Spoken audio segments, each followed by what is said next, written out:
Good morning, everyone. My name is Joaquin Esquivel. I'm chair of the State Water Resources Control Board. Today is Tuesday, March 1st. It is 9 a.m. and I would like to call this meeting to order. I'm joined today by my fellow board colleagues and staff.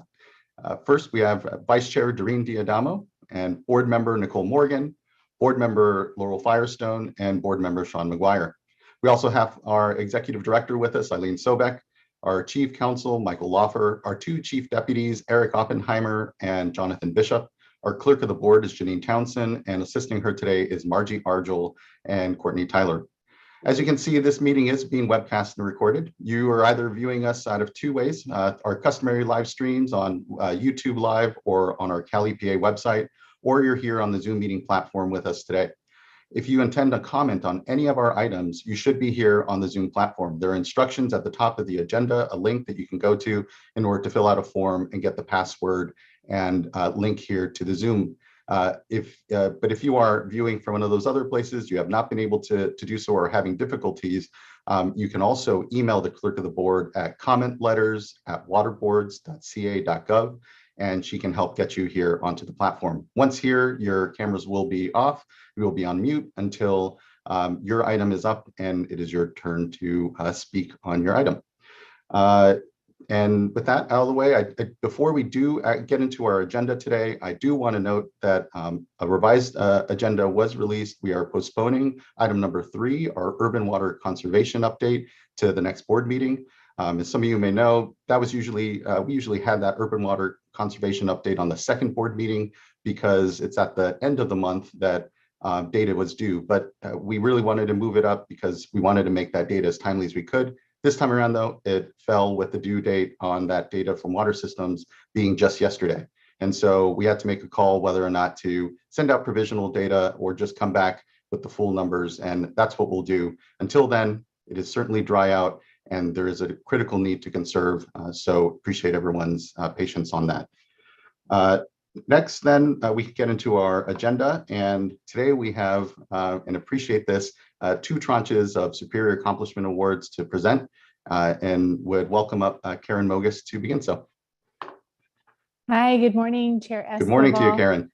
Good morning. You can hear me? We can. Good morning. Okay, good.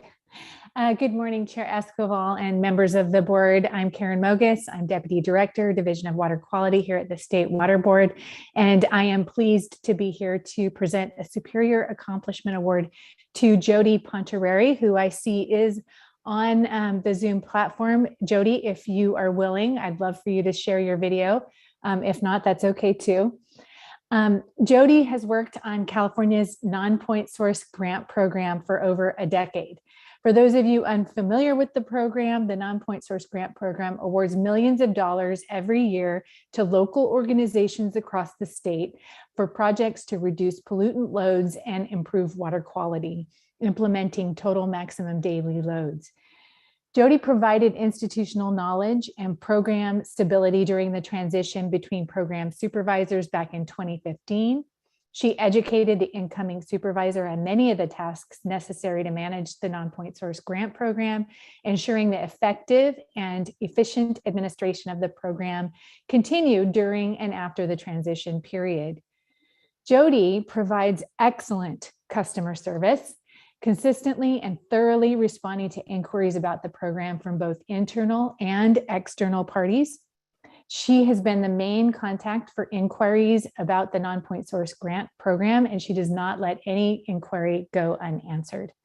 She's patient, she's kind, and yet she is dogged in providing the resources and support to all program stakeholders and colleagues. Jody also led the work to apply for the federal grant that comes to the state that funds the state and regional board staff that work on the program, as well as the local grant program. She also oversaw the development and release of the requests for proposals for many years and coordinated the review and the awards to the grant recipients in coordination with US EPA and the 9 regional boards. In any given year, multiple federal non-point source grants are active simultaneously.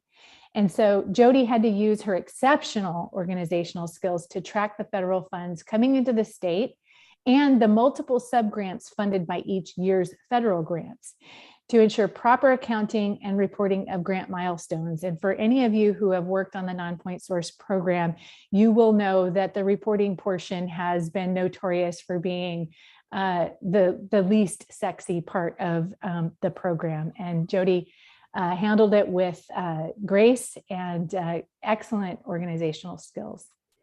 Jody's efforts have certainly left the non-point source program, the Water Board's organization, and California's water quality better off than when she was first hired. Jody has decided to retire from the state, and her last day in the virtual office was in January. You might have noted that I switched from past tense to present tense a number of times during my comments, and that is why. So please join me in congratulating Jody for this well-deserved award and wishing her well in her retirement. So virtual clap. Thank you very much, Jody. Thank you. I can't turn my camera on. I'm sorry. I don't know why. I'm trying to, but thank you very much. That was I'm actually trying not to cry. I just wanted to thank you, Karen, and thank the board and Chairman. I'm so grateful and I'm so honored, and I've learned so much at during my time at the Water Board, and I really appreciate this. Thank you very much. Well, and thank you enough, Jody.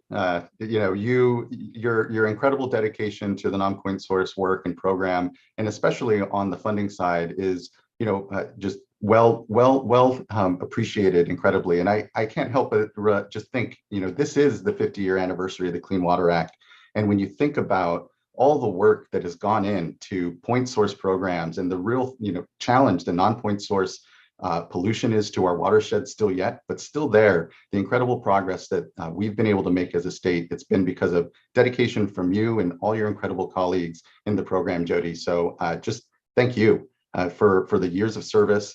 I'll be candid. I think sometimes public service isn't seen as one of those real career paths out there that that is often given the attention or light that it really needs to. And so just thank you for your years of service here, and in such a critical moment as well, as we really hand off to the next generation and begin to look at the next 50 years of these programs, and your work and dedication in the program, your diligence is what will allow us to continue to be successful in all these ways. And so just can't thank you enough. And thank you, Karen, for ensuring that Jody was elevated and recognized today. Anything else we'd like to add, board members or Jody as well? I can't help but feel, especially with your incredible experience here, is there anything best to leave us with? Oh, for me, oh no, just non-point source is such a big part of water quality, and I have just been honored to work in a program where I feel like we can really make a big difference on a continual basis. And it's just really been very gratifying and an honor to have participated in this. And I really thank you very much. Thank you. And don't be a stranger. We'll always be here and continue to look forward to staying in touch. So thank you, Jody. Thank you. Thank you very much. And thank you again, Karen. I really appreciate making sure to elevate just the critical work that's done here at the boards. And we have another Superior Accomplishment Award as well. I'd like to welcome up our Executive Director, Eileen Sobek, to present this one. Thank you, Chair Escobar. Yes, today we're presenting a Team Superior Accomplishment Award for the Racial Equity Working Group members and others who contributed to advancing racial equity at the water boards. And this is a really special award. This is the only award that I've made myself since I've become executive director, because I feel like was that important to recognize this team and for that to be done at the highest level. As we know, the board has paid attention to racial equity and environmental justice issues for a number of years. But in the last couple of years, the board has recognized the need to elevate and prioritize that work. And the people that we are recognizing today have been leading that effort. First I want to recognize a few people who are not getting an award today. Our racial equity team consists of, at the moment, of two groups, a smaller group, the steering committee, and a larger group, the working group. We're recognizing the working group today, but we really do need to acknowledge the steering committee because the two groups have worked hand in hand. So the steering committee members, the co-chairs, Nefertari Cooley and Stefan Kahina, and the other members, Greg Gerhardt, Renee Purdy, Adriana Renfria, Sophie Froelich, David Rose, and Hope Smythe before she retired. The two groups worked very closely together, and the working group, I think, would acknowledge that they could not have done their work without the collaboration with the working group, with the steering committee. I'm going to read out the members. It's a long list, and then I'm going to say something about their work. But I will say I think that this has been a pretty unique group within the water boards. It's brought together members of the staffs from the state board, and from a number of regional board offices. It has included very senior supervisors and also entry-level employees, and some of whom have only worked for the board for a matter of months, and other members who have been here for decades. And I think that that's what we needed in this group. We needed a huge range of experience and positions to make sure that we were considering the magnitude and shape of this entire effort, which is really an attempt, a necessary effort to change the entire culture of our board. So it led to a unique group that spent a lot of time together. This group spent hours and hours and hours meeting and talking and deliberating. So let me start by recognizing the members of the group before I talk a little bit more about their efforts, and we'll ask them to, if they've joined us, to turn on their cameras so that you can see their faces. So the individuals that we're recognizing today include Rebecca Asami, Aiden Cecchetti, Brittany Evans, Nicole Jurgens, Betty Germa, Amelia Gomez, Paula Gonzalez, Diana Henriel, Caitlin Hilty, Charla Holmes, Lauren Hubbard, Annalisa Kihara, Jennifer McGovern, Laura McClellan, Celia Pazos, Elena Joy Palin, Taryn Sahota, Angela Schroeter, Denise Soria, Angelica Torres Olazaba, Claire Wagoner, Joseph Westhouse, Lindsay Whalen, Tien Tran, Devin Burke, Marina Perez, Mandy Roman, and Katie Landau. So it's a large group, but it's a large challenge, and we needed every single one of these individuals to help us on our journey. The work was emotionally taxing and technically challenging. It involves normalizing a large, complex organization around the topic of racial equity, which is principled on diving into dimensions of racism, the historic role of government, the concept of implicit bias and how to mitigate it, and the use of a racial equity lens in every aspect of our work. Prior to embarking on this effort, none of the team members really had specialized training or education in these areas. There's really no playbook yet for how to roll out and transform a 2,500 employee workforce into a racially just government agency. So we were learning, and hopefully we'll be teaching and leading the organization as we move forward. The culmination of the first stage of the work was when the state board adopted a first of its kind resolution in December, condemning racism, xenophobia, bigotry, and racial injustice, and strengthening our commitment to racial equity, diversity, inclusion, access, and anti-racism in November 2021.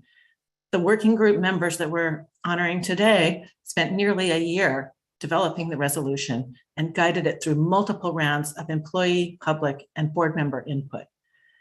Through the resolution, the State Water Board has taken an unprecedented step in acknowledging its historic role in perpetuating racial inequality and inequity, and committing to making racial equity, diversion, and inclusion and environmental justice central to its work. The resolution is serving as an inspiration and a model for regional water boards and external agencies. The resolution signals an openness to engagement with communities that have been underrepresented. We've got a lot of work left to be done. This group, in perhaps a slightly reconstituted way, is not stopping with the resolution. We've already spent a lot of time working together and thinking through the next steps, developing the action plan that the board has directed us to work on. And we're all looking forward to rolling up our sleeves and making sure that racial equity is a part of every decision, starting at the very beginning of every project and every policy that the water board works on. This is going to be a long journey, but these folks started the marathon, and many of them will continue in some way, shape, or form.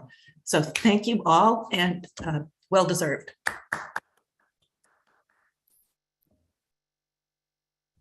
I am going to have a hard time, I think, finding the right words for my thanks to you all. You know, we as a board in that summer of 2020, I think, like so many across the nation, we're here really struck and needing to own what is incredible inequities in our society that impact everything that we do here in a way that I think it is hard to completely really give the right credence to, but you all have the work and the way that you approach the discussion, the openness and way that you not only communicated with your fellow board colleagues, but also the public around a topic that government doesn't often do well in trying to speak about.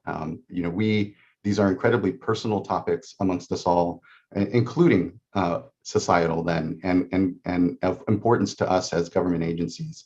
But the words don't come easy.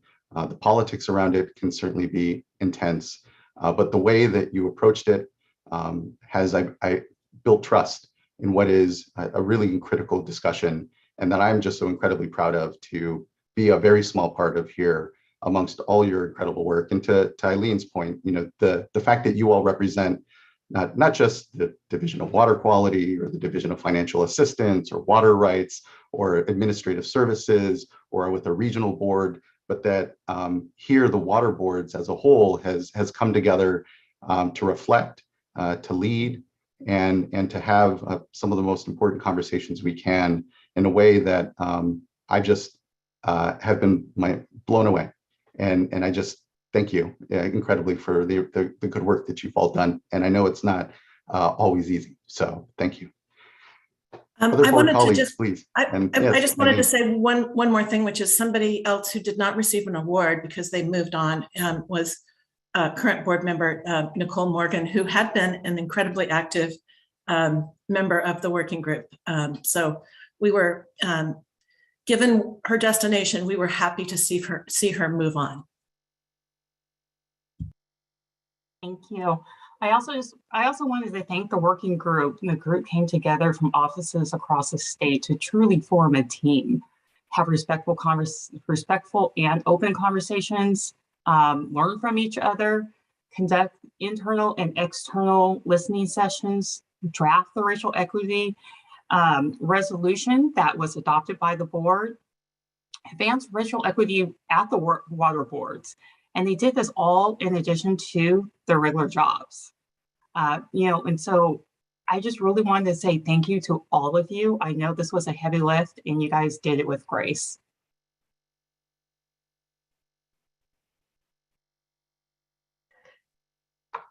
I'll add my thanks to the team. You know, I think when I think about why we do the work that we do, how we can accomplish the mission at the water board, I really see the human systems and the institutions, institutional change, and the work that people do within the water sector day to day that really most drives outcomes. And I think what this effort is doing is really institutionalizing that, really examining and working through that, all the way from, internally, how we work within our workforce, how we recruit, how we make decisions at all levels, within all aspects of our work.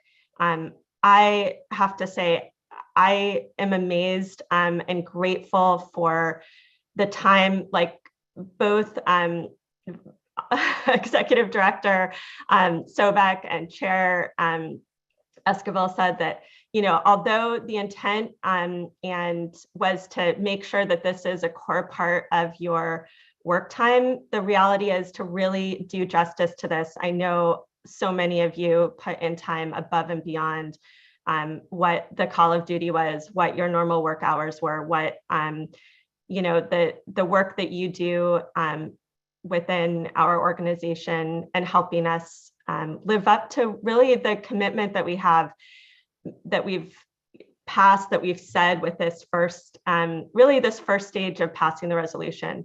And I'm grateful for everyone that has got us here. Also appreciate that, new people will be coming into this work, and others will be helping to continue it in a different role, and just, have incredible gratitude and faith that we will continue to do justice to, this mission that allows us to accomplish everything really that we need to do in terms of outcomes at the Water Board. So thank you all. I'm so glad we have this space to celebrate you, and look forward to the hard work ahead.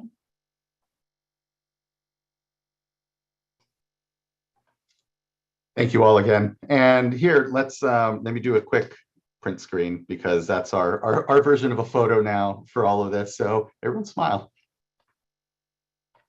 All right. Thank you guys so much. And look forward to being able to start celebrating folks in person here coming in April as well. So thank you again, incredibly. And thank you, Ms. Sobek.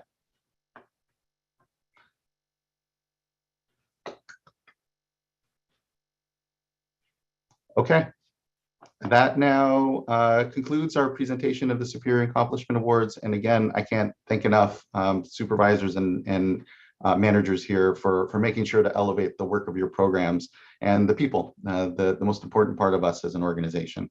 Okay, that moves us on to public forum. And I believe we have about 3 or so commenters, I believe. And our first commenter is Zach Gilmer, who will be followed by Phil Williams and then Benjamin Harris.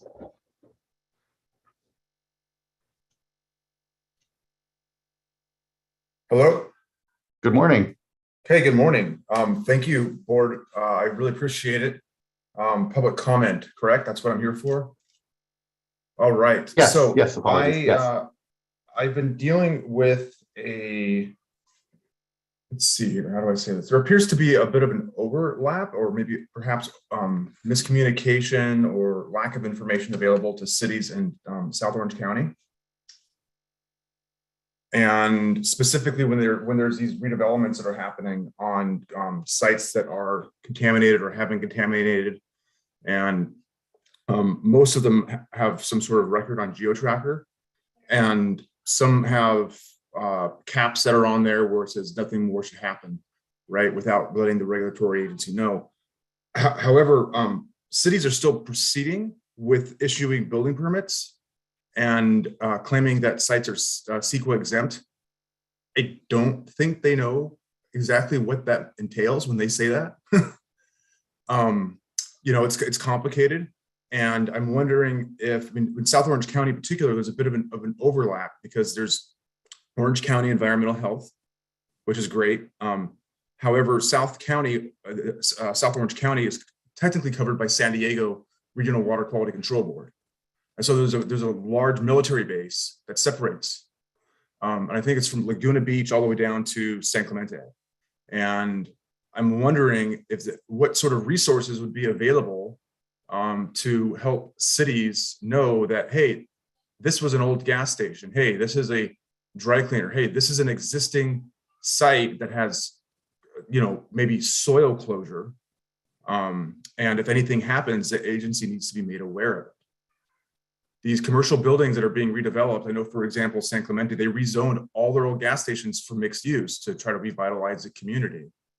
And these properties are adjacent to residential. And it just seems like the cities don't want to be bothered with it. And it's frustrating to watch this sort of thing happen. And so I'm reaching out to see, and I honestly think I was trying to get a hold of the San Diego regional board, and I know that the state and the regional boards are separate. But is there anything that can be done? Yeah, I appreciate the flag, Mr. Gilmer. I mean, this is very much why public comment is here, to provide these opportunities where if folks are seen or concerned around some disregard for what is an important role, to your point, of the regional water quality control boards in identifying remediation needs for properties or not. Perhaps it's another agency. I'll actually look over to our staff, Jonathan Bishop, and I'll let him be able to explain. But I appreciate you flagging this. And yeah, I mean, it's something really that we want to address. Soils management plan, for the most part, is probably all these sites need. But there's a big redevelopment planning in Dana Point, right? There's a massive plan to redevelop the harbor. I'm fairly certain the water table is going to be pretty low there. Yeah, so there actually is procedures in place, and if there's a breakdown, we'll contact the San Diego Board to ensure and give them your information off of your email so they can touch bases with you. But you should rest assured that a city can't redevelop without doing a phase 1 and a phase 2 site assessment of the property, which identifies what the past use was there any contamination, so that those are already built in and required. If there's a breakdown that they're not following that, that's a different story. And so that's why we want to follow up with, have the San Diego Board follow up with you, make sure that the city is following the procedures and the requirements under the law. Yeah, Mr. Bishop, I do appreciate that. However, I don't think that that's actually happening. And I am also concerned to be a citizen and, having my name being on public record for developers to then go find, who have literally millions and billions of dollars to make my life miserable. We won't put your name on any record. We just want to find out what information you have so that we can follow up. Yeah, I do appreciate it. I mean, it's just trying to have developments be responsible. Is all that. Yeah, and what we can recommend to the Regional Water Quality Control Board is just to actively reach out to the city and make sure where folks are being reminded of what the requirements are, because there is a lot of and needing so a lot of redevelopment that's going on. We want to see properties that have challenges to be remediated in a correct way and redeveloped and reinvested in. It is really important, and that work is very much accelerating out there, I think, in a number of communities, and we want to make sure that the right protections are certainly in place. And so we appreciate the flag, and yes, we won't be passing your information on personally, but we will follow up with you just to see if there's any specific properties that you have that you're concerned around or issues. And more importantly, this is something that we'll work with the Regional Water Quality Control Board to make sure they're following up. Yeah, I think the CEQA exemption that the cities are kind of relying on, or if the property's under a certain size from a stormwater standpoint, to be CEQA exempt from stormwater. I don't know. I don't really practice BMPs a whole lot or deal with SWIPs a whole lot. But that CEQA exempt seems to be all encompassing in the city's eyes. Right, and it certainly doesn't push away these other requirements from the city when it comes to redevelopment. So yeah, thank you. I really do appreciate it. Yeah, thank you, board. Thank you for your time. I appreciate it, Mr. Bishop. I thank you for letting me know about the phase 1s that the city's supposed to be reviewing as well. You're welcome, and we'll get in touch with you. Thank you. Fantastic. Definitely. Appreciate your time this morning. Thank you. Thank you. Bye. Next, I would like to call up Philip Williams.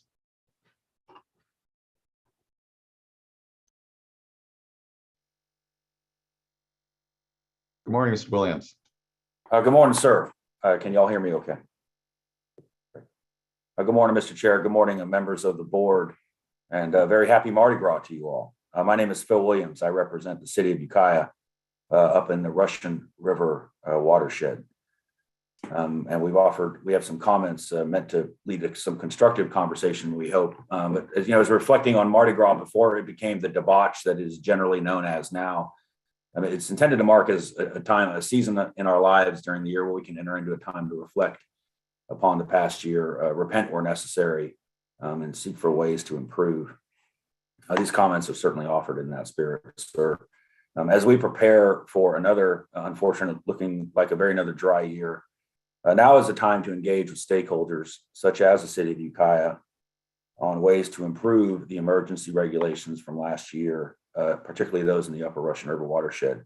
And to that end, we have several questions that we'd offer to the board's consideration, and I want to stress how much I appreciate Ms. Townsend's accommodation here with the slides. Slide, please, ma'am.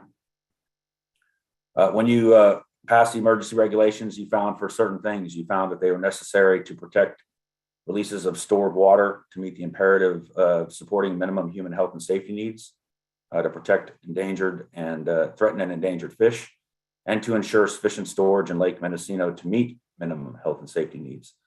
And as a result, you found that the diversion of any water in the Upper Russian River watershed over that required for minimum human health and safety constituted an unreasonable use of water, the result of which was the curtailment of an entire region's ability to divert water in the time in question. Slide, please. So the next few slides just are a few questions offered to be constructive and lead potentially to some conversations with staff. Some conversations that the city has coming out of last year include the emergency regulations were found to be necessary to protect threatened and endangered fish. The 2008 biological opinion assigned an RPA of 25 CFS as measured at Dry Creek.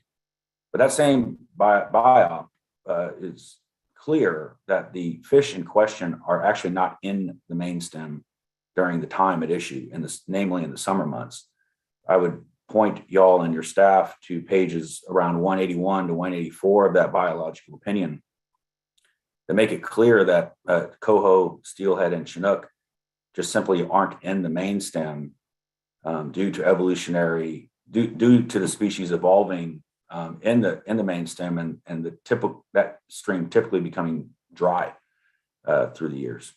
So the question we would offer is whether a minimum in-stream flow of 25 CFS as measured at the confluence, is it necessary to protect listed salmonids, or is it there to ensure sufficient carryover storage or carriage water to keep the Russian River a conveyance channel? Again, Ukiah is not anti-fish by any stretch of the imagination. In fact, we're looking for ways to partner with some nonprofits to create habitat. But the question we have is the emergency regulations concern about endangered fish that the biological opinion makes clear just simply they're not there in the main stem of the Upper Russian River in the summertime. The next slide, please, ma'am.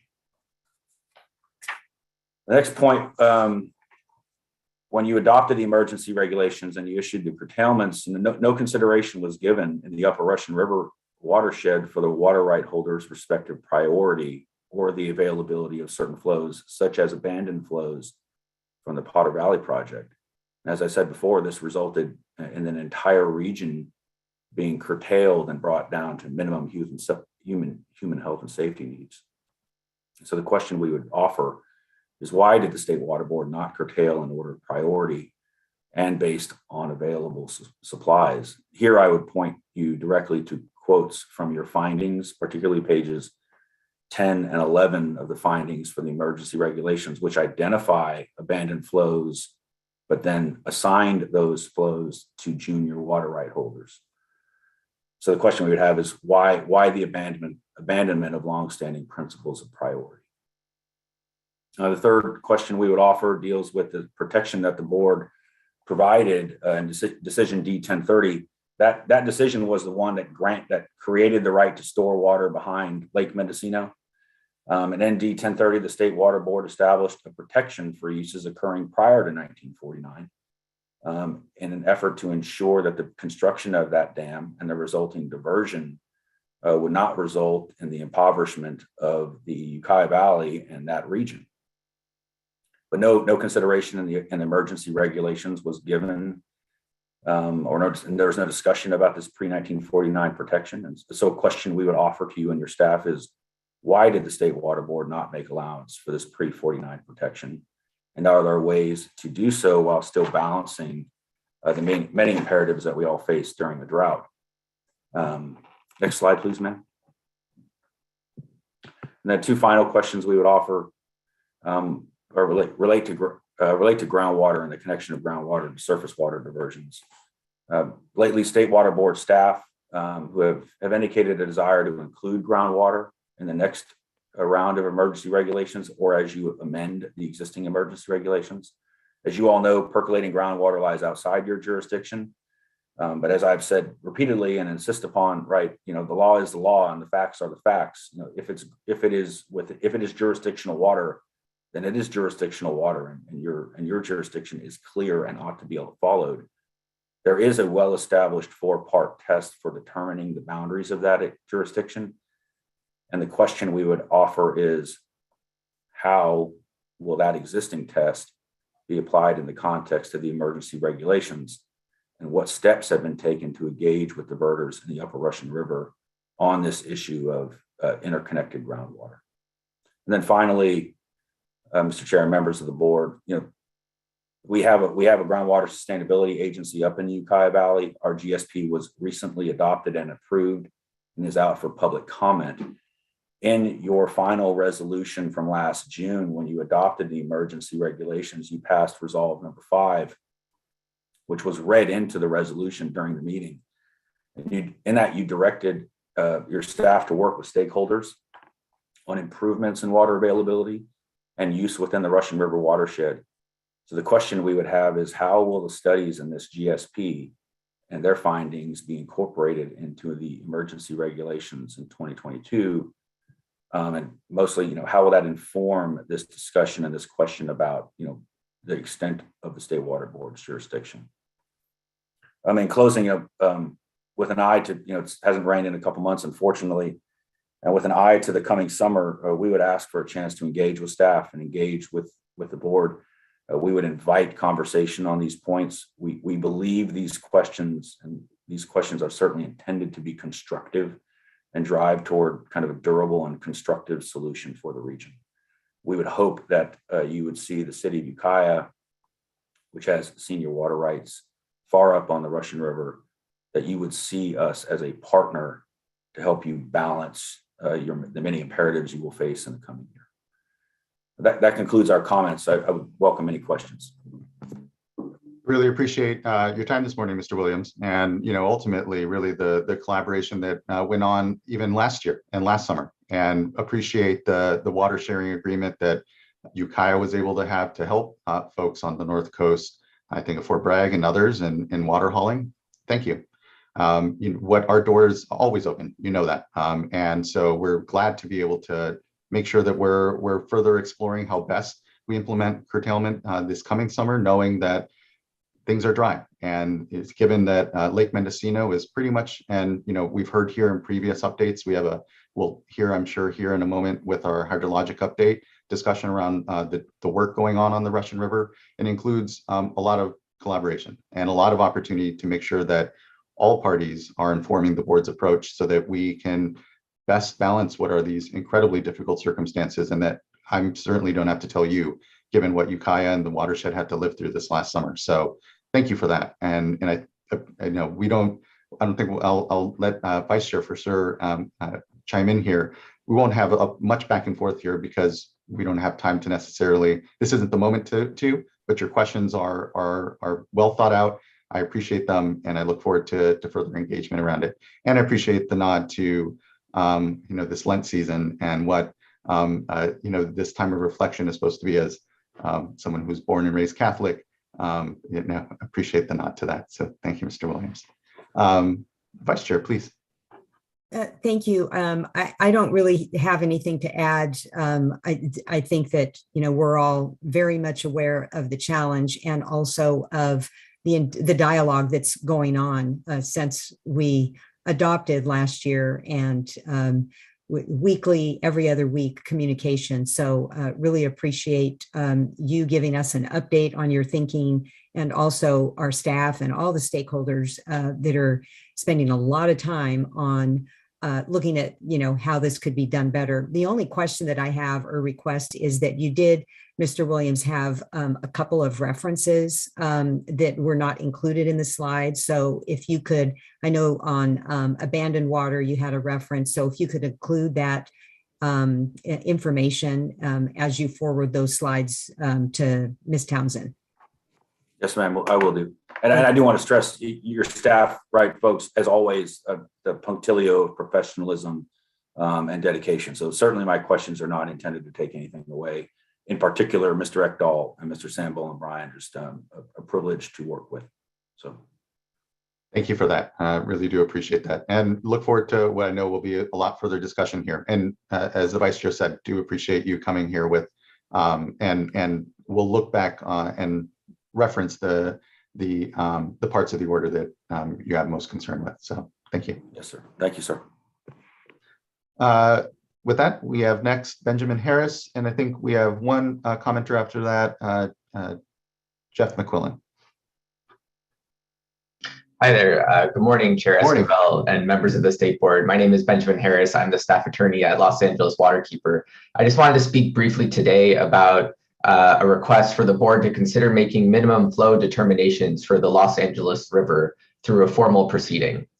The LA River has recently been the subject of renewed attention for urban river restoration and revegetation, efforts with which LA Waterkeeper greatly supports. In tandem with restoration, there must be protections for the river's flows in order to support current and potential beneficial uses. Much of the river's flows during the dry season currently comes from treated wastewater discharges from the 3 nearby wastewater treatment plants. Over the past few years, we've seen numerous proposals for projects to recycle wastewater from these plants. The results of the State Board's LA River Flows Environmental Project, conducted by the Southern California Coastal Water Research Project, have already proven to be helpful and informative about the possible impacts from wastewater recycling on the river's flows. And LA Waterkeeper is an advocate for ways to enhance local water supplies, especially including wastewater recycling. But unfortunately, the problem is that the current absence of a definitive minimum flow finding for the LA River is causing a race to the bottom between wastewater recycling projects at the expense of the river. Local water agencies in LA are using the flow study for one-off recycling projects rather than undertaking a coordinated and holistic approach to assess the necessary minimum flows in dry weather for the LA River that would help support the beneficial uses. And as an example, this past December, the city of LA moved forward with a large proposed wastewater recycling project at the Donald C. Tillman wastewater plant under a mitigated negative declaration, claiming that the flow study proves there would be no significant impact to the river's environment, despite forecasted reductions in flows by over 10% on some stretches of the river. Other local agencies have similarly told reporters that they plan to recycle 100% of their wastewater discharges into the river in the future. As a result, the river's flows has become a timely issue in Los Angeles and is generating extensive media coverage, which purports to pit advocates for enhanced local water supplies and wastewater recycling against advocates for the river's vitality. LA Waterkeeper believes this is a false dichotomy. We can strike a healthy balance between the two, especially if we had an overarching determination on the minimum flows necessary to support the beneficial uses in the river. It appears that the board staff intends to assess the requisite minimum flows for the river for these purposes on an ad hoc basis through individual 1211 change petitions for wastewater recycling proposals.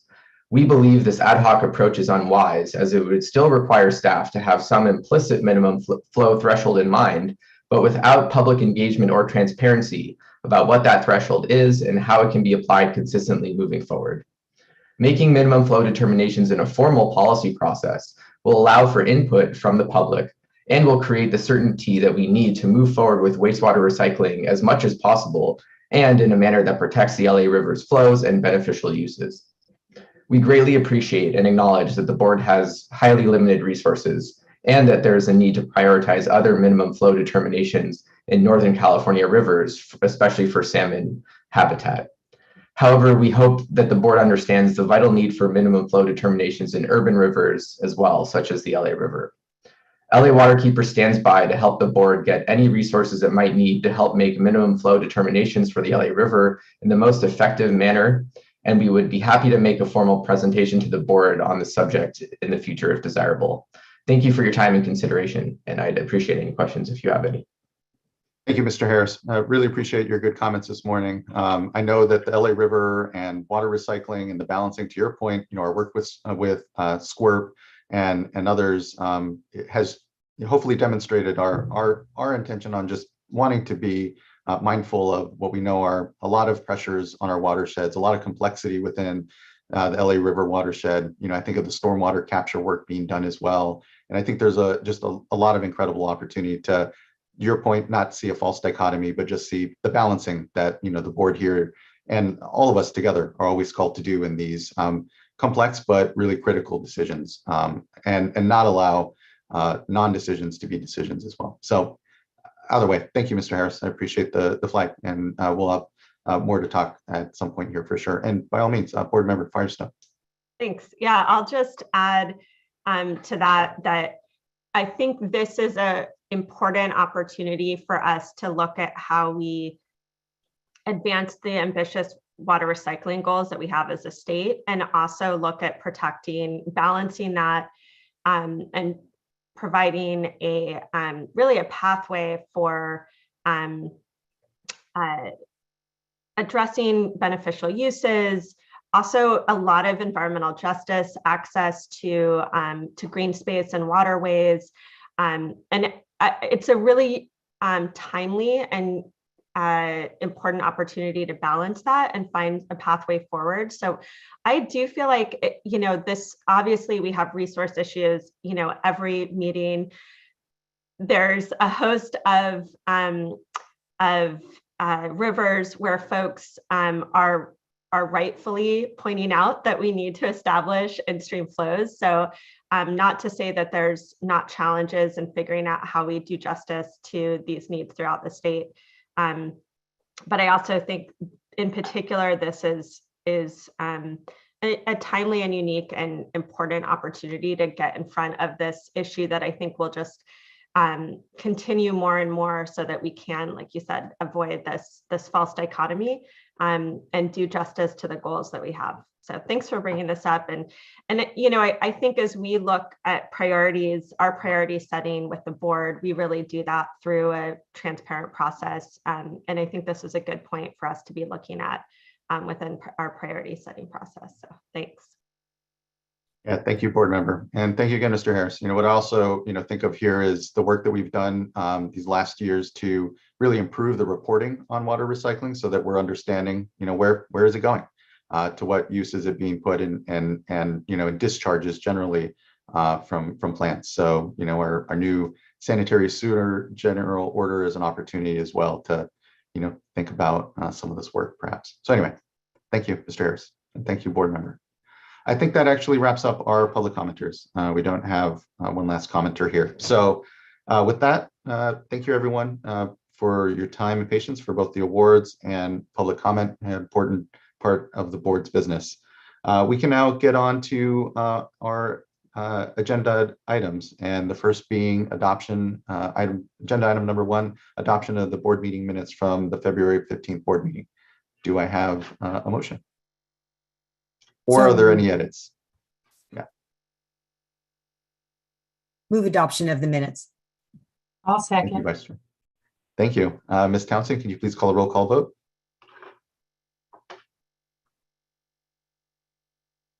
Yes. Vice Chair Diadamo, Aye. Board Member Morgan, Aye. Board Member Firestone, Aye. Board Member McGuire, Aye. Chair Esquivel. Aye. Thank you all. Thank you as well. Vote carries, board meeting minutes are adopted. We're now on to item number 2, an informational item on our drought update and current hydrologic conditions. I'd like to call up the minable Mr. Ekdahl. Good morning, Chair Esquivel and members of the board. Today, we're going to run through a drought update and general hydrologic conditions. Jeff Laird from the division will present the first couple of slides and I'll hop in partway through. And so with that, I'll turn it over to Jeff.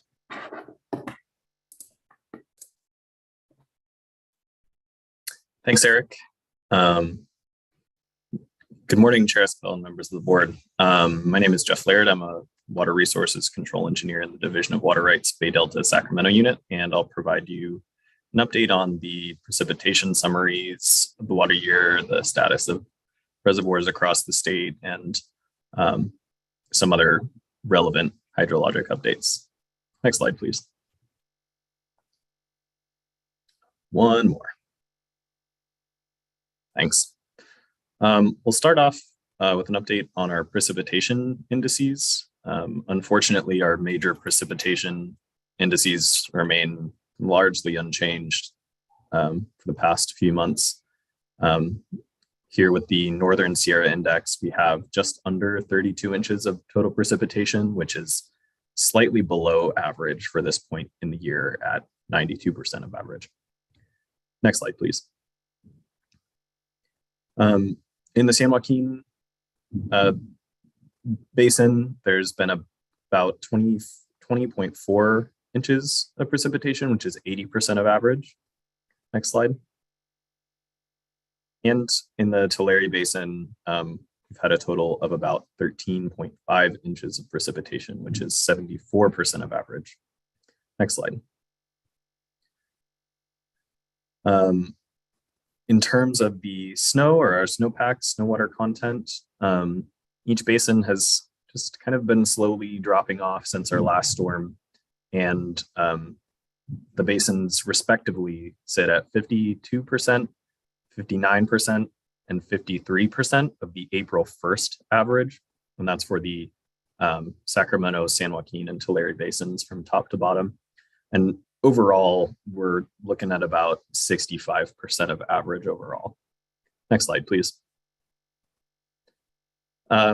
Just a quick update on the overall reservoir conditions across the state. The blue bars, you'll see the blue bars in numbers are the amount of storage in each reservoir in terms of the percent of total storage. And the green lines represent the historical average for the state. As you can see here, most of the reservoirs are below average for this point in the year, and some kind of approaching what would be historically considered average. Next slide, please.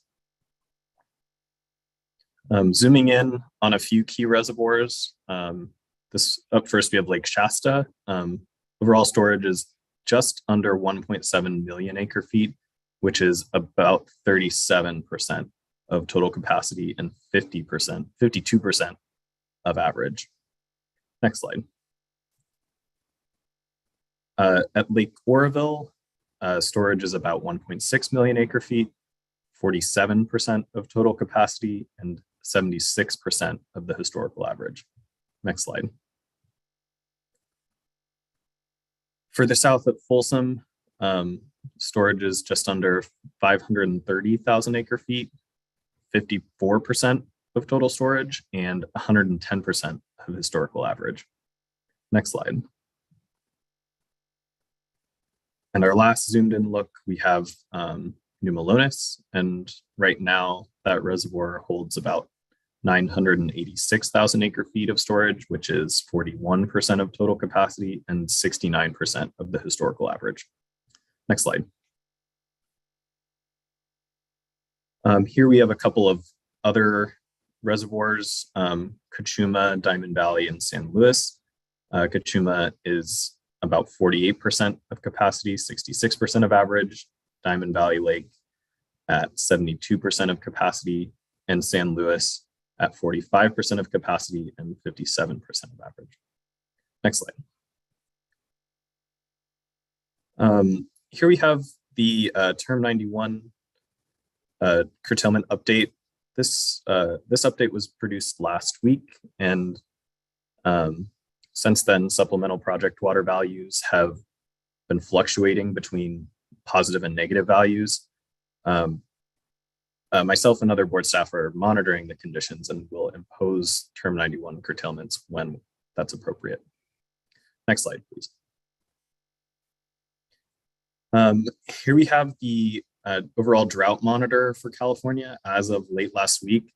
Most of the state is in the moderate to severe tier of drought conditions, and that's the orange colors, but some areas have crept into the more severe tier of extreme drought.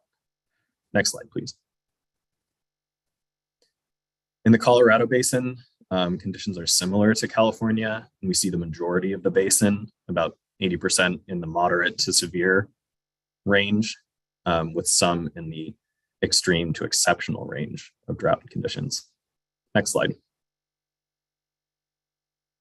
Across the US, or across the Western US, drought conditions are expected to remain in place over the next few months. These predictions are valid until early in the summer. Next slide, please. And this is the monthly temperature outlook from NOAA, and these forecasts show that California and most of the West are expected to have a more or less normal March in terms of temperature. Next slide, please. And looking at precipitation, this forecast also predicts a relatively average month ahead, with the possibility of above normal precipitation in the northern parts of the state and at higher latitudes. Next slide. Oh, and this is where I pass it back to you, Eric. Thank you, everyone. Great, thank you, Jeff. Some additional, maybe sobering context for that first bullet: historically dry conditions in January and February, which are starting to impact very low storage conditions or result in very low storage conditions in many reservoirs. Just this morning, we got an update from the California Nevada River Forecast Center. So I didn't have time to put it into the slide here, but it compares precipitation for January and February relative to other critical drought years in the Central Valley. And I'll read these numbers off. They'll be a little bit hard to track because I'm reading them off. We'll put them in a slide for the next board update. But in the kind of keystone drought years of 1976 and 1977, if you look at those station indexes that Jeff showed the slides for, the northern, central, and southern part of the valley, the collective or cumulative water gained in January and February for 76 and 77 was about 15 inches. That's kind of, adding those all up. If you look at 2013, that number was about 7.5 inches, which is roughly the same as what we saw in 2020.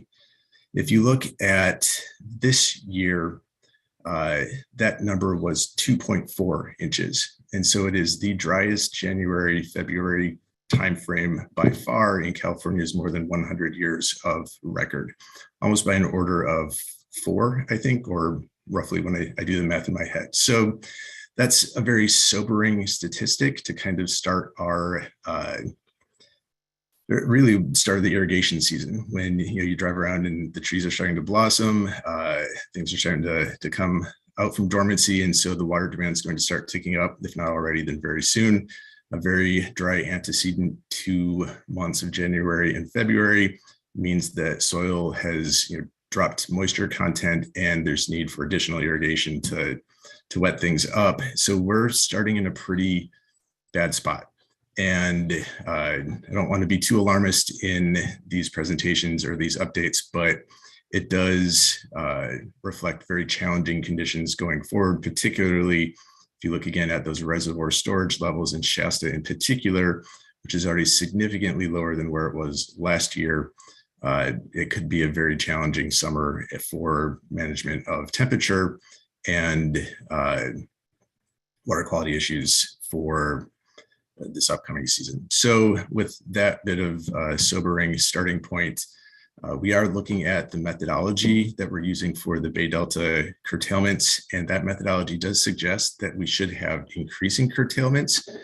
Staff are in the process of reviewing additional information, and basically we're trying to figure out ways that are appropriate and within the methodology to maximize storage as much as possible, recognizing that putting water into storage now will help us throughout the season and throughout the year, particularly if we don't get any more precipitation or significant precipitation for the rest of the season.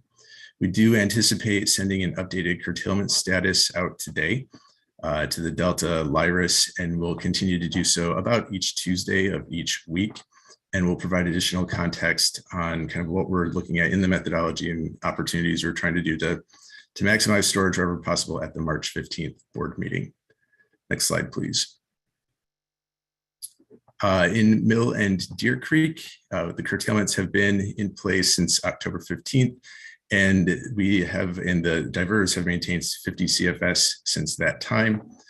There were 2 stakeholder meetings in the month of February, one on February 9th at Mill Creek and February 24th on Deer Creek to discuss possible voluntary pathways forward to protect fisheries. My understanding was that those were productive conversations and that we should be receiving feedback in April related to those ongoing conversations. Next slide, please. Russian River. At present, we have suspended the curtailments through March 15th. But when we look at our methodology in the Russian River, based on kind of where we see precipitation, where we see stream flows headed, we do anticipate that after March 15th, curtailments may begin again in earnest. So that's a much, much earlier scenario relative to last year when curtailments really didn't start until August. Again, it won't be probably to the level of everyone in the watershed. It will be starting in order of priority with the more junior diverters. But based on the water availability forecast, we do see curtailments picking up in March and then into April. And a few other bullets on compliance status. 93% of those who have received a curtailment order have responded. And as always, that information is available on the Power BI dashboard. At our next update on the 15th, we do plan on going into a bit of additional information on the Power BI dashboard. March is Water Data Month, and so we're going to take the opportunity to try and highlight some of the stuff that we've done with data during this drought. I think it's been a significant step forward, and it's given us new opportunities to look at how to more creatively manage everything that we're doing and to respond to stakeholders and to provide information to everybody, whether they're a diverter or interested party or somebody else. Next slide, please. Lake Mendocino storage, it's been hovering right about 42,000 acre feet for a couple of weeks at this point. And again, if there's no significant precipitation, we anticipate it's either going to hover right about there again or start dropping a little bit more quickly. Next slide, please. In the Scott and Shasta River, Scott has had curtailment suspended through Friday, March 4th, as long as flows are maintained at or above 200 CFS. As of this morning, they were at about 220. They've had a little bit of a system move through, is our understanding, and that's helped keep flows up above that 200 CFS threshold. And in the Shasta, again, we've suspended through March 15th, and flows at this point are above the 135 CFS flow requirement. And we update those. The Scott, we update sometimes multiple times per week. The Shasta, as long as it's above the flow threshold, we update a little bit less frequently, but still take a look every week at least. Next slide, please. Just again, a couple of metrics showing flow relative to the emergency minimum flows. The green arrows indicate updates to the curtailment suspensions, or where we've partially or temporarily suspended curtailments to kind of say, all right, they're suspended for a little bit longer each time. And then some blue text box showing the number of adult Chinook and coho that have been observed within the system. Next slide, please. And then likewise, similarly for the Shasta, you can see we've been above that 135 threshold for some time. Next slide, please. I did want to spend a little bit of time talking about some of the enforcement actions we've done in the watersheds we've looked at. Start in the Russian River, we have been taking a number of steps to address reporting or notices of violation. In the Russian River, we issued 450 notices of violations. That was on October 1st. A reminder that a notice of violation is really what it says. It's a notice. There's no formal action that takes place at that time. It's really kind of a heads up letter or notification. Hey, remember to do this, or maybe you missed the earlier letter or announcement. But we did move on to formal administrative civil liability complaints on October 20th for 250 of those 450. And then from there proceeded to formal administrative civil liability orders for 60. That was on January 7th. And we have about 15 ongoing pending complaint investigations within that watershed related to any number of things, but potentially including unauthorized diversion. In the Scott and Shasta, we also issued some notices of violation, largely related to failure to submit curtailment certification forms. The NOVs were issued on January 10th. We did proceed to some more formal ACLCs and ACLs, those are in process, and we have about 30 pending complaint investigations within those two watersheds cumulatively. We also issued information order related to inefficient stock watering prohibition. We issued out 40, basically asking for information related to whether folks were still diverting or not, and have proceeded with some additional steps there. And those went out, I believe, on January 7th as well. So a quick update on the enforcement actions in some of these watersheds. The process is a lengthy process, but staff have been diligent in kind of pursuing and following up where appropriate, and then also using judgment and kind of trying to find a best path forward. The best outcome isn't always an ACLC or a monetary fine. A lot of these are, or if not all of these, are focused on just achieving compliance and bringing people into compliance rather than going through a lengthy informal quasi-adjudicative process to bring about a resolution. Next slide, please. As always, we have additional information and updates, our Drought webpage and our email subscription lists. And I believe this is the last slide for the division before we hand it off to the Division of Financial Assistance. I think we can pause for questions here. We can wait until the end. Thank you so much, Mr. Ekdahl. Looking at my colleagues, seems nothing pressing now, but we can follow back. Oh, I have a quick McGuire, please. Yes. Thanks, Mr. Ekdahl, for the update. Really helpful and just, I think, important to just confront the reality that we're all facing here, head on. It's dry. The best approach here is just to assume it's going to be dry going forward and figure out what our next steps are and deal with the resources that we have and figure out how to balance those the best we can. I also appreciate your update on the enforcement actions, and just noticed that the Bay Delta watershed was not included in that list. And so I was wondering, if not today, maybe at a near term future board meeting, if you could just provide a summary of the type of actions that you're either taking or have under investigation in the Bay Delta watershed. Yes, we can provide additional information, although I will highlight now, as of this point, we don't have a significantly correlative effort in the Bay Delta watershed, in large part because the curtailments shifted so quickly after we had put them in place. So they really started late August and then early September, but by the time we kind of ramped up and got staff in position, by October, we were in the position of lifting curtailments. And so it hasn't had that same level of follow-up yet. Okay, I appreciate that. Just still, just anticipating the coming months here and what that might look like in terms of compliance assistance and those types of steps. So understanding where the challenges were, even though it was a short time frame, still thinking through that would be appreciated. So any update that you have, thank you. Yep. All right, let's go to the next slide and we'll hand it off to DFA. Thank you. All right.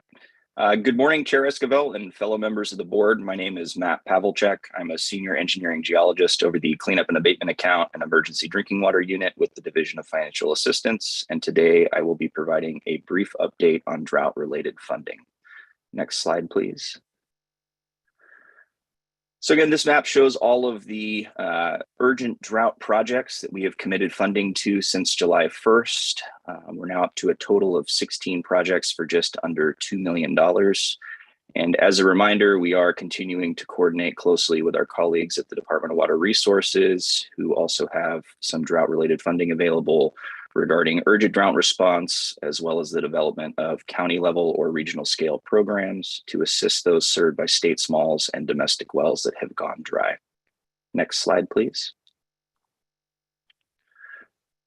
So this map shows the existing regional and statewide programs that could help with drought response for services such as well repairs and replacements or provisions of bottled and or hauled water. In our programs, there are currently about $49 million in funding available. Additionally, we have technical assistance that is provided across the state through a number of funding agreements with various technical assistance providers.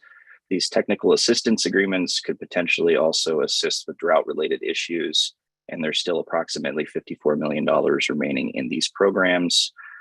And more information regarding these programs is available on our webpage. Next slide, please. So this slide just summarizes our drought funding activities since July 1st. We've committed funding to 5 urgent repair projects, plus an additional 10 emergency projects through Self-Help Enterprises Emergency Funding Program for a combined total of just under $2 million. We've added an additional $34.8 million to our existing regional programs, and we've provided interim solutions to 10 communities so far, specifically related to drought issues, providing assistance to over 7,500 people. Next slide, please.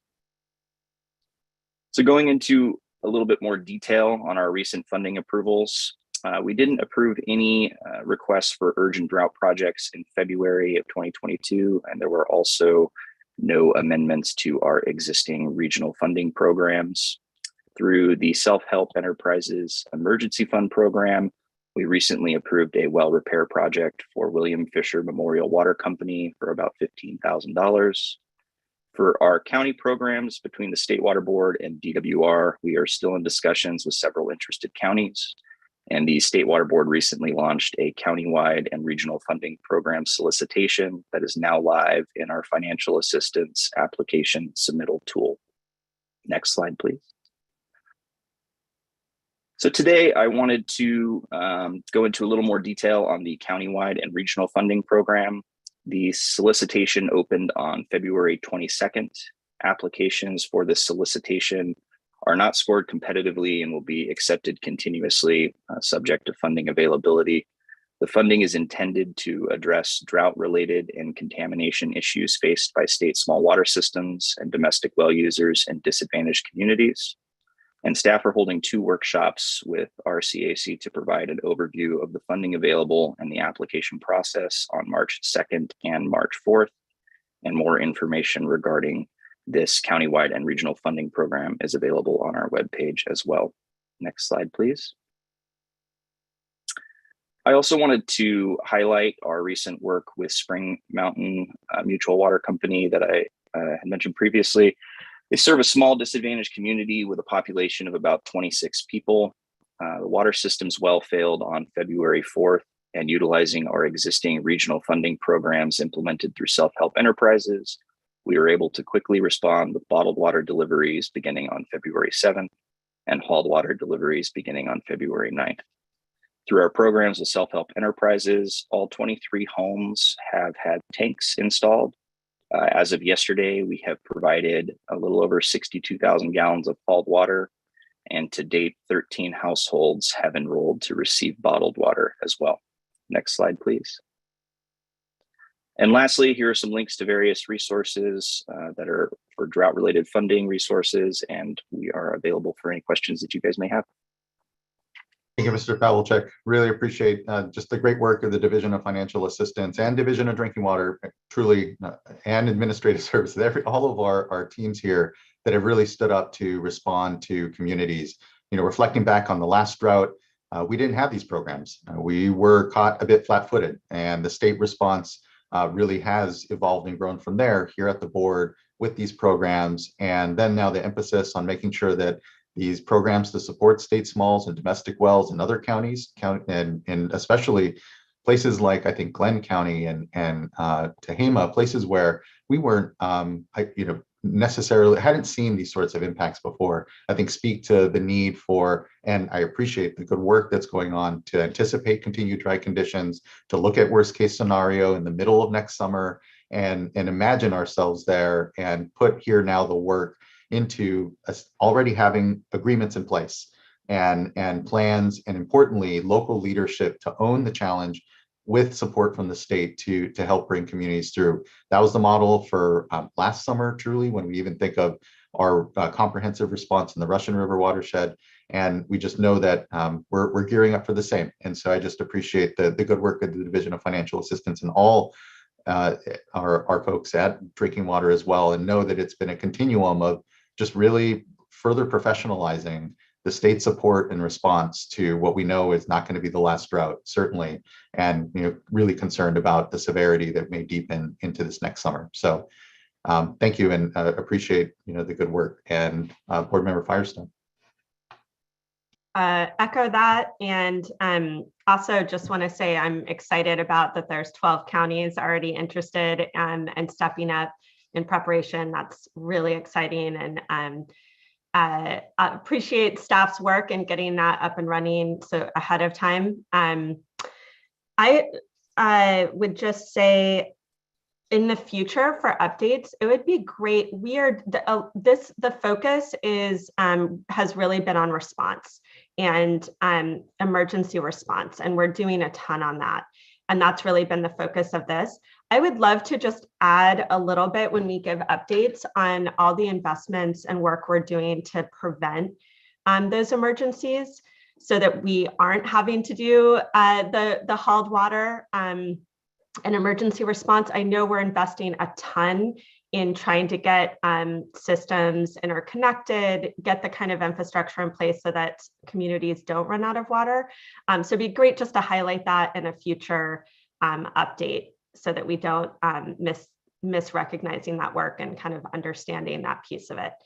And then just lastly, I also feel like it would be great to better understand and recognize the neighboring water systems that are providing water for these sort of emergency hauled water. I know Ukiah was represented before and did that for a number of communities in their area. I know Cal Water is doing that around in Visalia.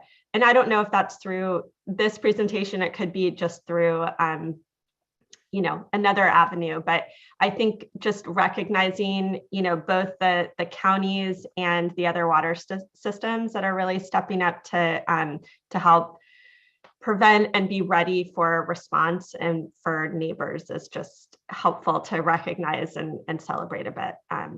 So thanks so much. It's really amazing work, and I feel relieved that we are going into this next spring and summer with a lot of good things in place, and hopefully we can prevent as many emergencies as possible and be ready when there are some. So thanks for everyone's work on that. Hear, hear. Thank you, board member, and really good suggestions there. Others with questions for DFA? Okay. Thank you. Thank you again, Mr. Pavlicek. And I think we are, I don't know if we have an update from the Division of Drinking Water. I think at the next board meeting is when Eric Zuniga will have returned, and we'll have updates on the work I know that has been ongoing here, even without him necessarily presenting. So unless there's anything that Mr. Polhamus wanted to add. And then otherwise, thank you. Okay, that wraps up this item. Appreciate everyone's update here. And again, item number 3 has been postponed to the next board meeting, which brings us to item number 4. And I'll still call up here Darren Polhamus to kick us off on what is a consideration of proposed resolution adopting the proposed prioritization of drinking water regulations development for this calendar year. Excuse me, Chair Esquivel. Oh, We yes. have two speakers. Oh, for I this. apologize. I do that too often. Item number here, 6 is not complete. I apologize. Item number 2 is not completed. It's still open, and we actually have a couple of commenters, so I apologize. We have Jamie Nearney and then Don Mickenhill.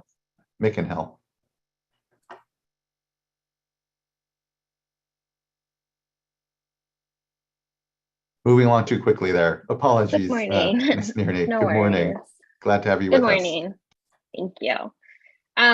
Good morning, Chair Esquivel and members of the board. My name is Jamie Neary, and I am speaking on behalf of Russian Riverkeeper today. We submitted written comments last week to the board in regards to the situation in the Russian River watershed, and we want to thank you for the opportunity to provide oral comment again here today. In our written comments, we noted that we had heard how this board provided a facilitator to help ensure demand management in our watershed is successful this summer, and to hopefully help us avoid entering into as precarious a situation as we did this past summer.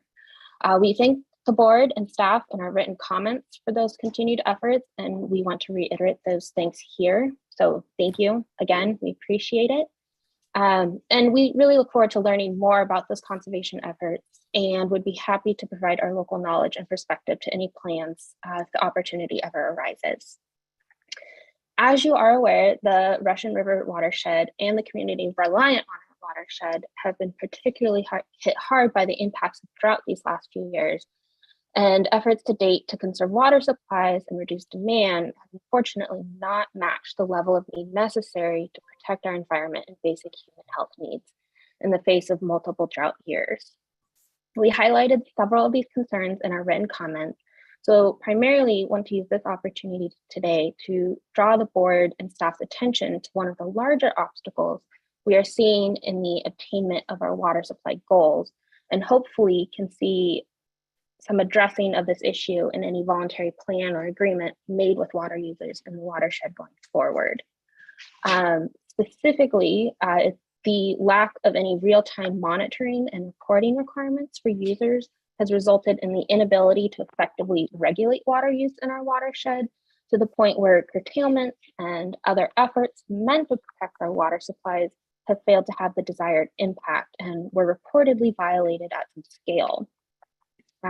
Staff have been working hard to address potential violations, as was just presented, and we thank staff for those efforts. But unfortunately, there's still a certain reality that any repercussions or investigations are not going to be happening so timely as to protect the water supply when we actually need those protections. So having some sort of real-time monitoring would help with this by placing a check on water users and would allow for more immediate response by agencies. With 2022 looking to be another dry year, our community and our environment cannot afford to go again with this large of a policy gap.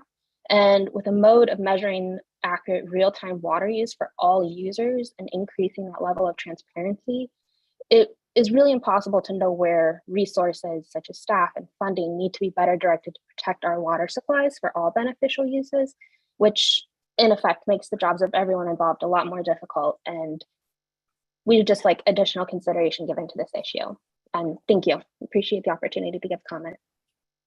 Thank you so much, Ms. Neary. I really appreciate your good comments and the constructive engagement that the Riverkeepers have had in all of this work. I appreciate the nod to just having better data, better real-time data that allows us all to be better decision makers. And here, most concerned about the decision making in the watershed itself, at the local level, the most important decision making that goes on. And absent a real understanding, and especially during these times of scarcity, of who's taking water out when, and how do we best balance these, incredibly pressing needs, multiple needs, but simply not enough to water to fulfill them is really important. And appreciate the comments and know that we will continue to look for the resources. And here, importantly, excited that we did receive, through the leadership of the governor and legislature here, $30 million for a water rights data system upgrade. So as the years ahead here, as we go and begin to actually implement something there. I hope what we have is the faith and trust of water diverters in watersheds to want a tool like that for themselves as well, knowing that it can help protect the priority system and help us really manage through what we know will continue to be a difficult time. So thank you. I appreciate your good comments.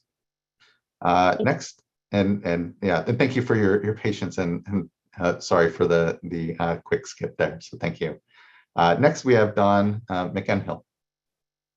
Good morning, Chair Esquivel, members of the board. I'm Don McEnhill, also with Russian River Keeper.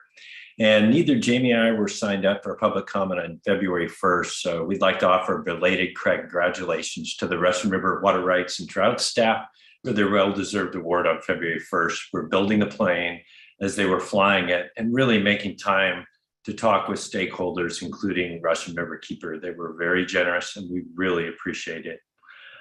Just briefly in regards to Mr. Williams from Ukiah and his comments, we'll share it with the board, share it with Mr. Williams, but Sonoma Waters conducted snorkel surveys of the Russian River in the summer, and steelhead presence is well documented in the summer months, especially in the area between Hopland and Cloverdale and the Narrows. So just that little bit of information.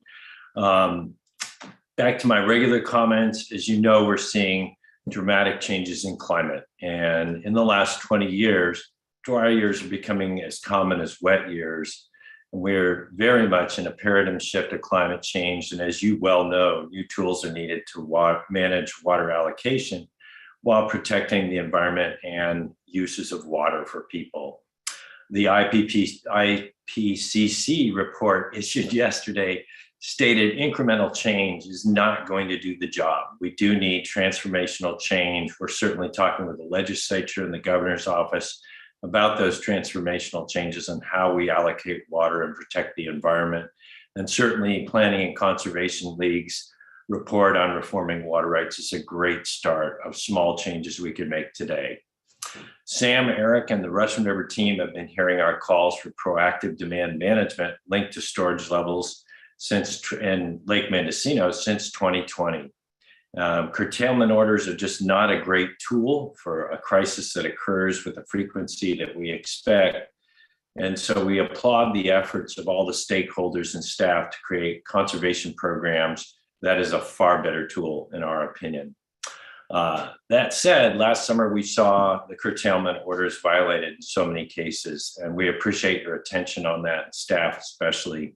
As we all know, the CHP could never ticket every speeder on the road, but they do write tickets in the most egregious offenses and speeders, and that does have a deterrent effect. In the same way, we really applaud staff's efforts to enforce against violations of the order that resulted in Lake Mendocino dropping well below targets last year. Last year, the grape growers had a normal crop, according to reports out 2 weeks ago on crop production in the wine industry. The river did not have a normal year. And in fact, people who work in the vineyards who told us about violations could not plant vegetable gardens for their families in places like Hillsburg, where I live. We encourage you to continue to create that deterrent effect for violations of both curtailment orders and future conservation programs to protect the river and senior rights holders. And one thing I'd like to just bring to your attention and staff's attention is last week we witnessed many vineyards using overhead sprinklers, some for 4 days straight, 24/7, to mimic the rain that has not fallen. And unfortunately, that caused the water agency to have to increase their releases from Lake Mendocino on Monday morning, 20 CFS. That's going to drain 40 acre feet per day, and we're not even into the hot season yet. So we encourage staff to consider declaring overhead sprinklers for irrigation and not frost protection to be an unreasonable method of irrigation and protect the river and senior rights holders. Thank you so much for this comment. Thank you, Mr. McEnhill. Appreciate your comments and again, the engagement around what are going to be a lot of difficult discussions, but important work in the coming months. So thank you. Again, I appreciate everyone's patience as I skip public comment on accident there. So thank you. That does now conclude item number 2. Unless there is further discussion from any board members, but seeing none, then again, item number 3 has been postponed to the next board meeting. And now we come to item number 4. Good to see you, Mr. Polhamus. Thanks for the patience. No worries. Thank you, Board Chair Esquivel and board members. As we are getting ready to present the proposed prioritization of our drinking water regulation work for the upcoming year, I'm struck by both the fact that it seems like we were here yesterday, yet it seems like it was a lifetime ago that we were here, just of all that has happened between the last time we were presenting and then realizing how quickly the year went by. So there's a lot of regulations that we're going to go through today, some new ones. I'm joined by our head of the unit that runs the regulation shop, Melissa Hall, and she will be giving a presentation, and I will stay on and obviously be here for questions as we go along. So Melissa, if you'd like to proceed, please do. Great. Thank you. Good morning. Next slide, please.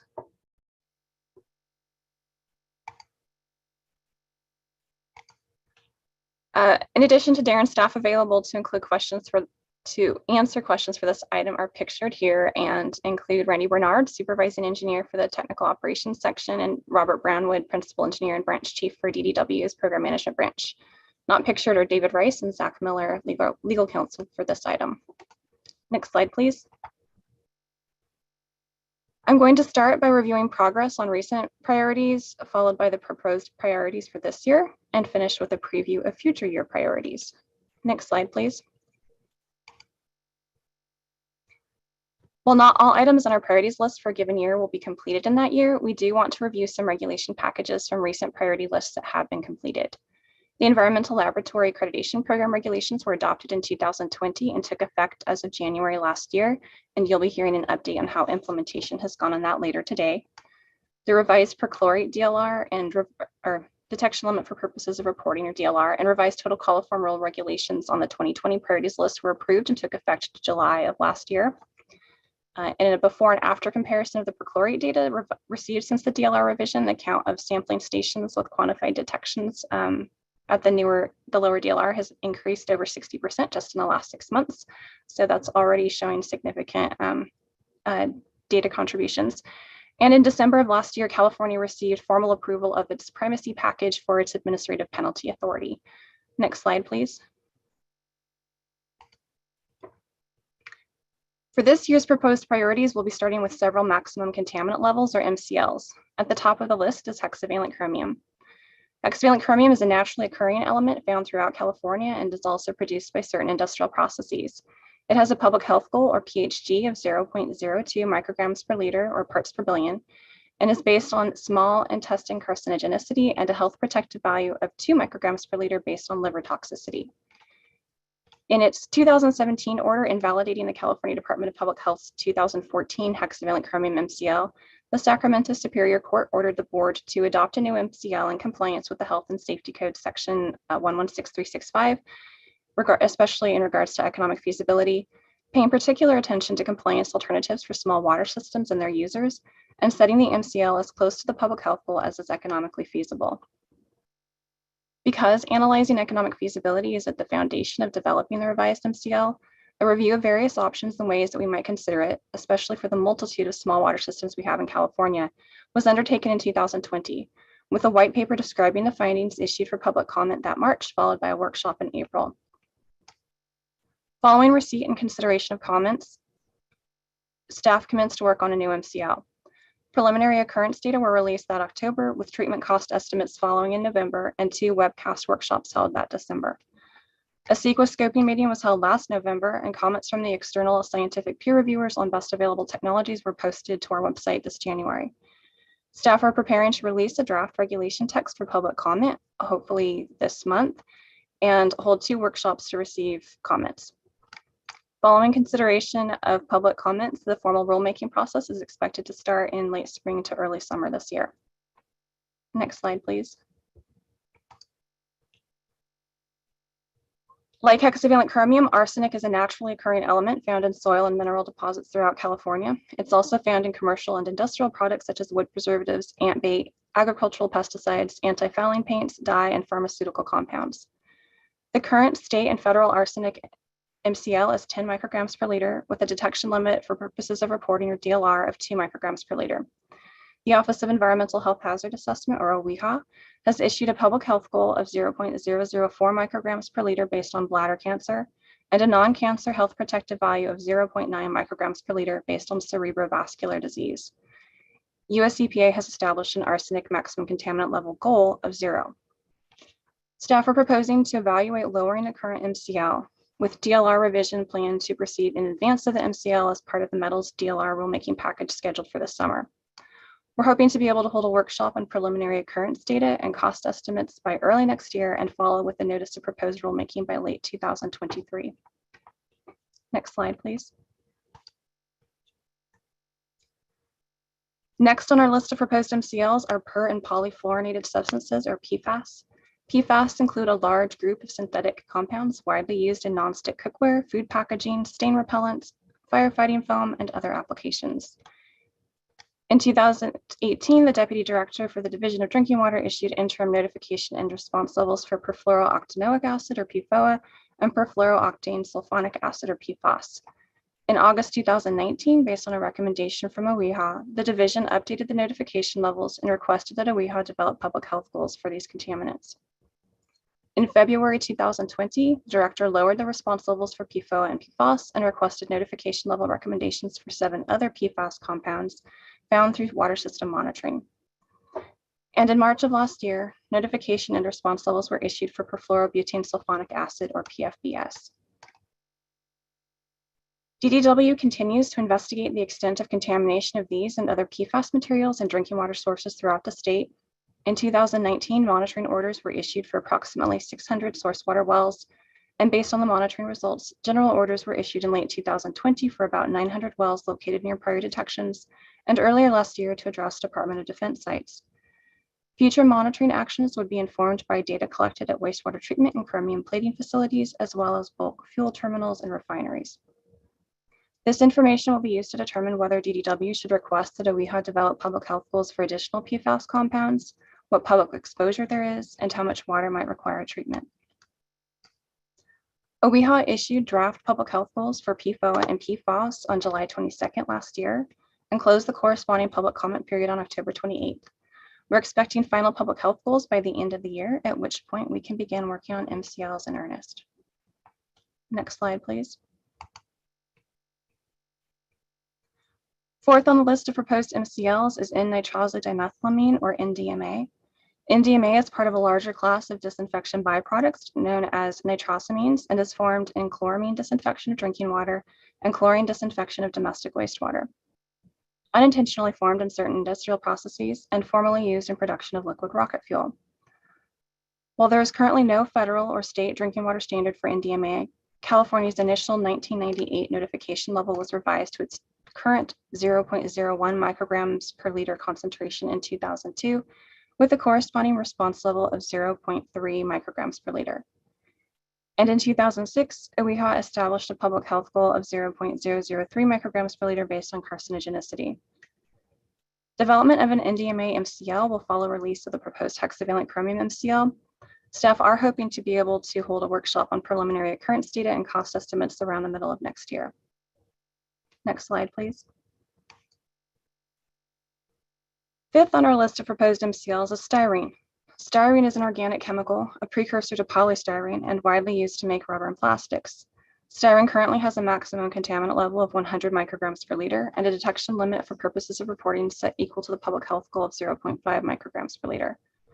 OWEHA updated the public health goal in 2010 to reflect its carcinogenicity and concurrently established a health protective value of 4 micrograms per liter based on genotoxicity and adverse impacts during gestation. Source monitoring shows little occurrence of styrene, with 5 micrograms per liter as the highest reported detection since 2010. Based on occurrence data, staff expect that attainment of at least the health protective value will be feasible. Rulemaking package development will take a backseat to hexavalent chromium, but we're currently projecting issuance of a notice of proposed rulemaking in early to mid 2023. Next slide, please. Last on our list of proposed MCLs is cadmium. Cadmium is another naturally occurring element found in soil and mineral deposits, also in metal plating discharges, runoff from waste batteries, plastic pigments, and galvanized pipe corrosion. Cadmium currently has an MCL of 5 micrograms per liter and a detection limit for purposes of reporting of 1 microgram per liter. OEHA updated its 1999 cadmium public health goal in 2006 to 0.04 micrograms per liter based on kidney toxicity. While this MCL rulemaking will also track behind hexavalent chromium, a DLR revision is expected to be proposed with other metals later this year, with the MCL following next spring. Next slide, please. Moving on from the MCLs, we have the lead and copper rule. For background, fixtures and plumbing materials are the primary sources of these contaminants in drinking water. Regulation is based on percentages of sampled homes exceeding action levels requiring consumer notification and corrosion control rather than MCLs, with compliance assessed at the tap. US EPA's 1991 lead and copper rule has been revised 3 times now, most recently in January 2021, when EPA promulgated long-term revisions to the rule. On January 20th of last year, under an executive order, the long-term revisions were identified as an agency action requiring review. EPA delayed the long-term revisions effective and compliance dates to December 16th of last year and the compliance date to October 16th of 2024, while engaging with stakeholders for input on changes that should be made to those revisions. EPA intends to review and propose improvements to the lead and copper rules long-term revisions under a lead and copper rule improvements rulemaking to be completed by 2024. The lead and copper rule improvements, or LCRI regulations, may include revisions to sections on lead service line replacements, tap sampling, the lead action and trigger levels, school and child care sampling, risk communication, small system flexibility, and corrosion control. The lead and copper rule improvements may extend the effective date for portions of the long-term revisions. However, EPA does plan to maintain the October 2024 compliance date and long-term revision requirements for the lead service line inventories. Next slide, please.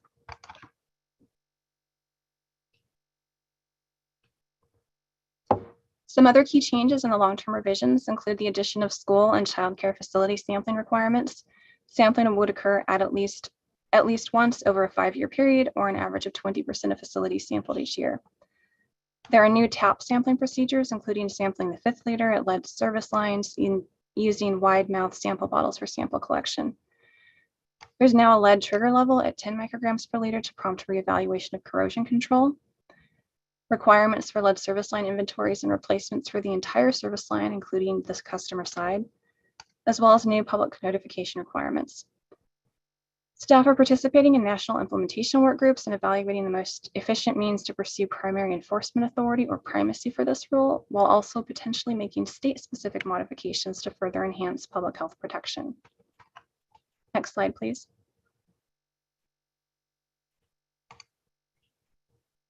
Other continuing efforts to evaluate lead exposure include lead service line inventories, monitoring of child daycare facilities, and monitoring of child daycare facilities.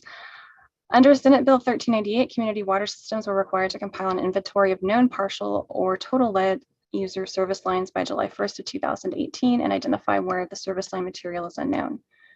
For all user service lines constructed of either lead or unknown material, water systems were required to propose a schedule to replace them by July 2020. 2018 legislation also imposed several requirements on the Department of Social Services relative to lead in drinking water at child daycare centers located in buildings constructed before 2010. These require coordination with the drinking water program regarding receipt and posting of lead results. They also require social services to consult with us on development of their own regulations for lead monitoring. And back in 2019, we recommended an action level of 5 parts per billion and a detection limit for purposes of reporting of 1 part per billion for child daycare centers. In July 2021, the Department of Social Services did release written directives for lead testing of water in licensed child care facilities. These directives will be functioning in lieu of regulations until they complete their regulations, which they expect to take place sometime in 2023 or later. Next slide, please. Third on the list is cross-connection control. Cross-connections are defined in the regulations as an unprotected actual or potential connection between a potable water system used to supply lead for drinking water for drinking purposes and any source or system containing unapproved water or a substance that is not or cannot be approved as safe, wholesome, and potable. The purpose of cross-connection control is to reduce the possibility of foreign substances entering the water system. Assembly Bill 1671 modified the Health and Safety Code to require development of these regulations by January 1st, 2020. So we are running behind on these, and provides that these may be done by policy handbook without going through the regular rulemaking process, but with at least 2 public hearings. These regulations or policy would consist of 2 main components. The first would be the update and replacement of existing cross-connection control regulations, and the second is a development of cross-connection control specialist and tester certification criteria. A public workshop was held a couple of years ago to solicit input. Draft standards were released for public review a year ago, with the first required public hearing held last April. We received 45 comment letters totaling approximately 1,400 comments, most of which were unique, and have been working our way through those. The second public hearing, however, is planned for late spring with board consideration toward the end of this year. Next slide, please. Direct potable reuse is next on the list. Direct potable reuse, or DPR, is the planned introduction of recycled water directly into a public water system or into a raw water supply immediately upstream of a water treatment plant. In other words, with no significant environmental buffer.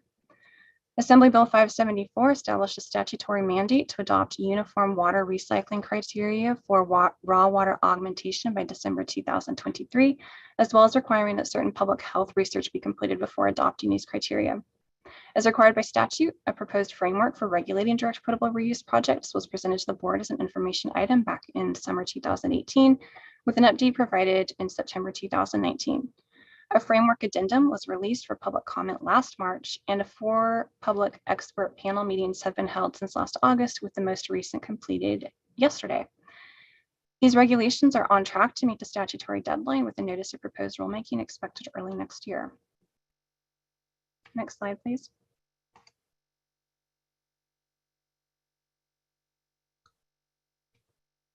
Next slide, please.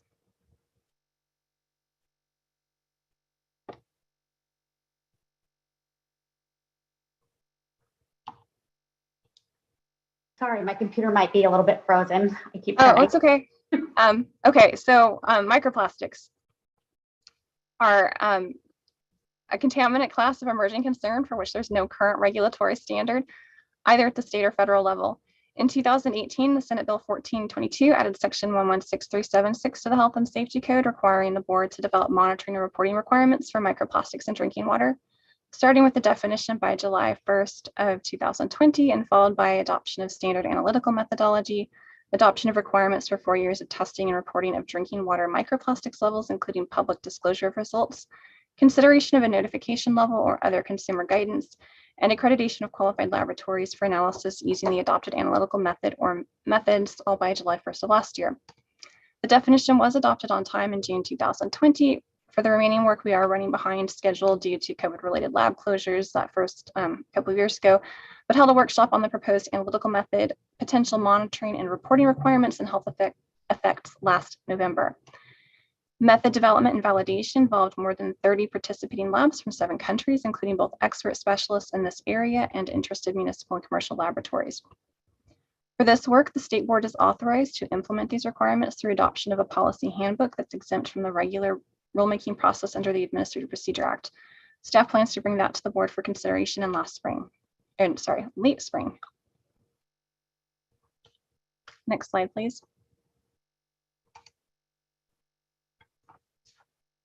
In conducting the most recent MCL review, staff found that approximately 1/3 of the contaminants have detection limits for purposes of reporting, or DLRs, set at higher concentrations than their corresponding public health goals.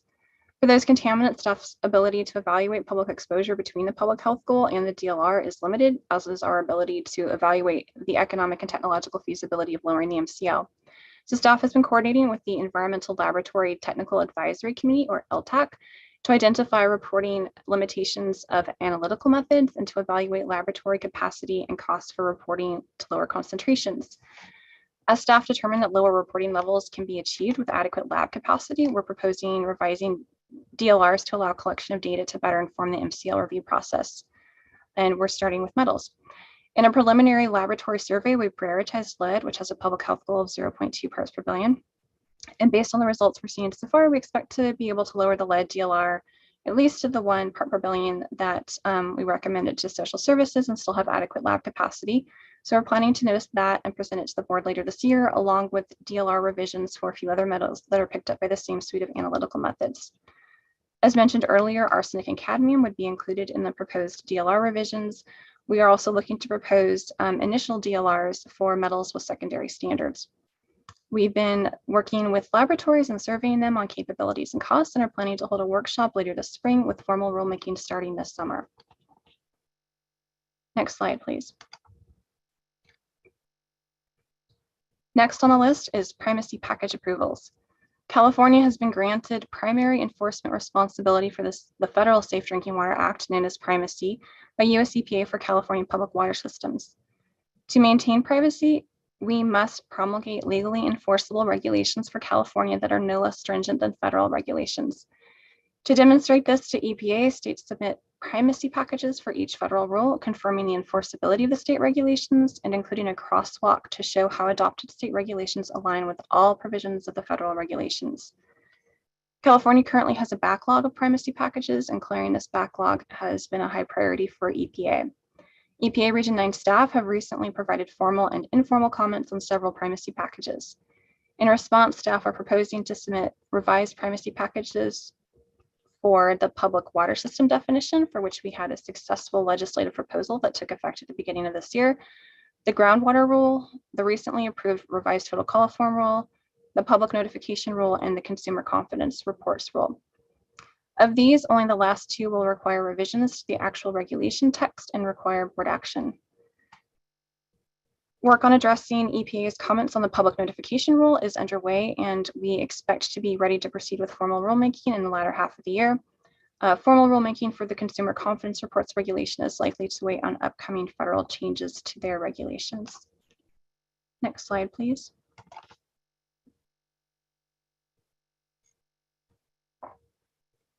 Many of the regulations and policy handbooks included in this year's priorities are heavily dependent on water quality data. Water quality data are necessary for compliance assessment, health exposure estimates, and economic and technological feasibility evaluations. We would like all of those analyses to be conducted with data in which we have a high degree of confidence, data of known and documented quality. The electronic format currently specified in regulations for submittal of drinking water analytical results is no longer adequate for drinking water program needs. In addition to the current data system, or the recently replaced data system not being compliant with US EPA's cross-media electronic reporting regulation with respect to electronic signatures to ensure the integrity and enforceability of data submitted, California has additional drinking water standards and data quality goals beyond minimum federal requirements. The Division of Drinking Water's Quality Assurance section has been working to develop a data intake system or format that would allow us to receive the data California needs ahead of transmitting the federally required data to EPA's data portal, and has been rolling that out over the last several months. The current electronic reporting regulations need to be updated to specify the selected system, and we expect to be able to issue a notice of proposed rulemaking for this in the next couple of months, with a board adoption hearing toward the end of summer. Next slide, please. 2018 legislation also added a directive for regulation development to the water code for on-site treatment and reuse. By December 1st of this year, the State Water Board is required to adopt regulations for risk-based water quality standards for on-site treatment and reuse of non-potable water for non-potable end uses in multifamily residential, commercial, and mixed-use buildings. Regulations would not address untreated gray water systems used exclusively for subsurface irrigation and would not address untreated rainwater systems. The regulations are required to include at a minimum risk-based log reduction targets for the removal of pathogens, water quality monitoring and reporting requirements, notification and public information requirements, and cross-connection controls. In addition to developing regulations of our own, we're also, similar to the daycare-led regulations, required to act as a consultant, this time to the Department of Housing and Community Development, as they prepare any necessary corresponding building standards to support the risk-based water quality standards. Targeted stakeholder outreach began around the middle of last year. Formal rulemaking is expected to start later this spring, with board consideration at the end of the year. Next slide, please.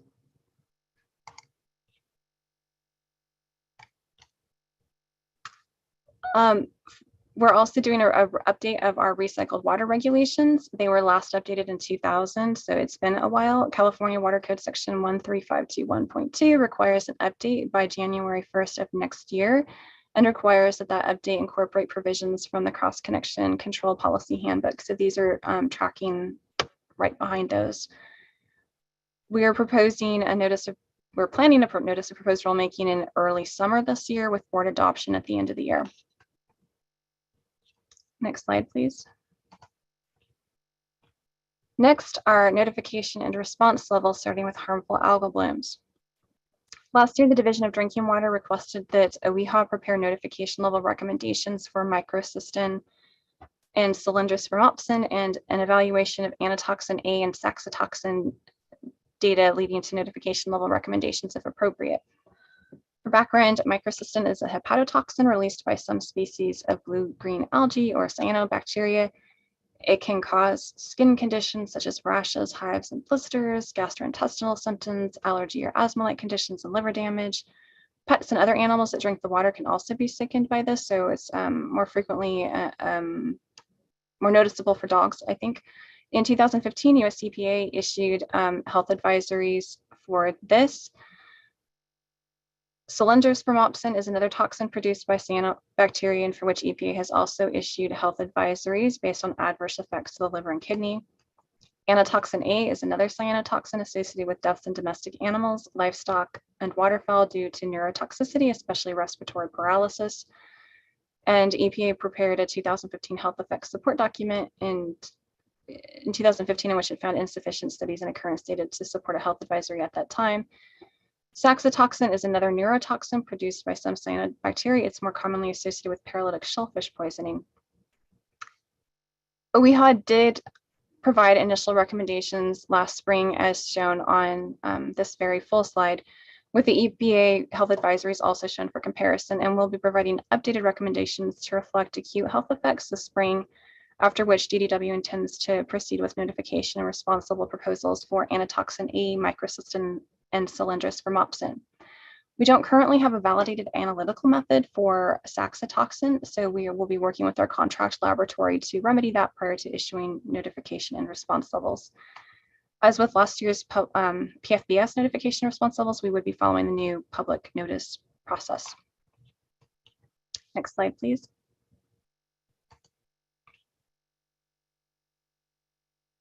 Manganese is a naturally occurring element and essential nutrient, and elevated levels, however, in delivered drinking water may be, elevated levels in delivered drinking water may be episodic in response to distribution system maintenance, so another source of manganese.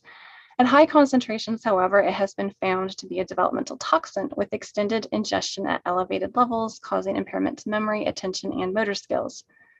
While there is no primary drinking water standard for manganese, we do have a secondary MCL of 50 micrograms per liter, above which manganese may cause discolored water and staining of plumbing fixtures and laundry. California has established manganese notification and response levels of 500 and 5,000 micrograms per liter respectively, while US EPA has established a health advisory of 300 micrograms per liter. There's currently no public health goal.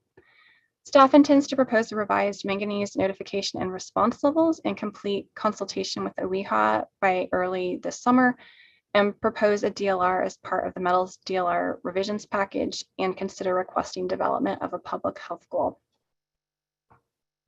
Next slide, please. We're getting close to the end of the list, but it's time for our 5-year review of MCLs. Since 1997, Health and Safety Code Section 116365 has required that maximum contaminant levels, or MCLs, be set at concentrations as close to the public health goal as is economically and technologically feasible, placing primary emphasis on protection of public health. And then to come back and review existing MCLs at least once every 5 years to evaluate whether it's feasible to achieve greater protection of public health and closer attainment of the public health goals. When reviewing existing MCLs, we're trying to see if there are any technological or economic feasibility barriers to providing materially greater protection of public health or closer attainment of the public health goal as required by statute. Our most recent review was conducted in 2018 and is available on our website, so it's time for our next 5-year review. Of the existing 91 MCLs, 60 are not yet at or below their respective public health goals and will be considered as part of this review. Staff will be conducting a comprehensive review of best available technologies and technological feasibility and looking to prioritize MCLs for revision based on health impacts. Next slide, please. Last on this year's list of proposed regulatory priorities is an entirely new regulation for drinking water. Health and Safety Code Section 116375 since the mid-1990s has required that regulations be adopted establishing minimum acceptable financial assurances that a public water system must submit as a demonstration of its capability to provide for the ongoing operation, maintenance, and upgrading of the system, including compliance with monitoring and treatment requirements and contingencies. For privately owned systems not regulated by the California Public Utilities Commission, the financial assurance may be in the form of a trust fund, surety bond, letter of credit, insurance, or other acceptable equivalent financial arrangements. These regulations have not been established, and we're proposing to do so. Inadequate financial reserves have been found to be a significant factor in water system inability to maintain compliance, and the lack of any financial standards or financial data reporting requirements has adversely impacted SAFER's ability to assess both risk and needs. While formal rulemaking on this topic is not expected to start for a few years, we are looking to start public outreach and discussions later this year and wanted to make sure that water systems were aware of our plans. Next slide, please.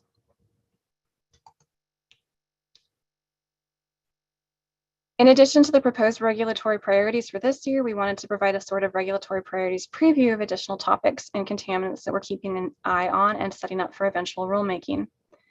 In 2020, OEHA issued revised public health goals for each of the 4 contaminants comprising total trihalomethanes, so chloroform, dibromochloromethane, dichlorobromomethane, and bromoform. The revised public health goals will be considered in this next MCL review. OEHA has also developed draft public health goals for the haloacetic acids. Both haloacetic acids and trihalomethanes will likely be grouped for a combined MCL rulemaking for disinfection byproducts in the next few years, with, depending on the timing, NDMA possibly joining the group. In 2019, the Division of Drinking Water formally requested that OEHA develop a public health goal for 1,4-dioxane so that MCL development can proceed, and OEHA is actively working on that. We're reviewing available information on nitrosamines to evaluate whether to establish notification levels or request public health goals for additional nitrosamine contaminants, and have been working on a multi-laboratory validation for N-nitrosomorpholine or NMOR so that we can collect the necessary data. We're also keeping an eye on Legionella and other issues associated with premise plumbing and are considering updating monitoring requirements for secondary standards. And we will continue to coordinate with LTAC to determine whether existing DLRs can be lowered to values closer to the public health goals and where to establish initial DLRs for contaminants we're considering for regulations such as those just mentioned. Next slide, please. So here's the total condensed list of priority regulation work for this year. And as a reminder, this is not a ranking of the most important regulations, nor is it in order of expected completion. It's a list of the rules that we are proposing to devote the bulk of our rulemaking resources to this year. Many of these regulations are being developed concurrently by staff across our program management branch. Next slide, please. Finally, to give you a better idea of what the timelines look like for these, this slide shows the projected rulemaking or policy handbook schedule for those expected to reach significant milestones within the next fiscal year. And again, not all of the priority regulations will be completed within the timeframe shown, but we expect that quite a few will.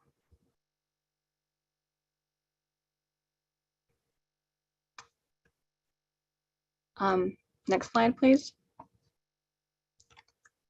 And with that, we would be happy to answer any questions.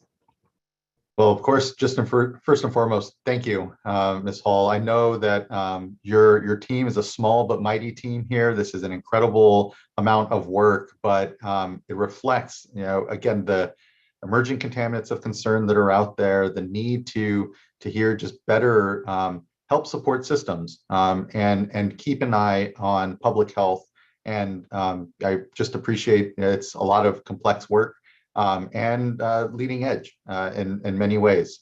We're very fortunate here in the state of California to have the Division of Drinking Water and the resources to be pursuing maximum contaminant limits to to better keep assessing and understanding the risks to our water systems with climate change and everything out there. And, this is definitely reflective of that. I think of the harmful algal blooms work that's so important in there. Again, these emerging contaminants. And I'll just note, as we review what can seem like a lot of threats out there, we here in the state of California have incredible quality water, and it's because of the good diligence. And though with challenges, given the inequities in our communities and the million Californians without access to clean water, have a lot of good work to rest on here, and just feel fortunate that the state has the resources to pursue these public health challenges and also help support systems as a whole. But as we also, reflect then on what can seem like a lot of threat out there to systems as we set various MCLs, important to note that we are also here at this generational moment that we've talked about often at the board, where we have a 1.3 billion infusion from this summer. We have billions coming down the line from the bipartisan infrastructure law on the federal side. And that's what these dollars then support, is meeting these health goals, but also helping buoy affordability and support affordability in our communities, and not just having a sole focus on the regulatory side here. So being able to have that as a resource here, as we contemplate what our priorities are and the setting of these, knowing that they come at cost to systems, is a delicate balance that I just appreciate. Again, the incredible work of the program, you and your folks and everyone throughout the board. I know they contribute to these. I don't think I have any upfront questions here, but looking to fellow board colleagues for any comments or questions as well. We have a couple of commenters, and we can go to them as well, if not. Okay.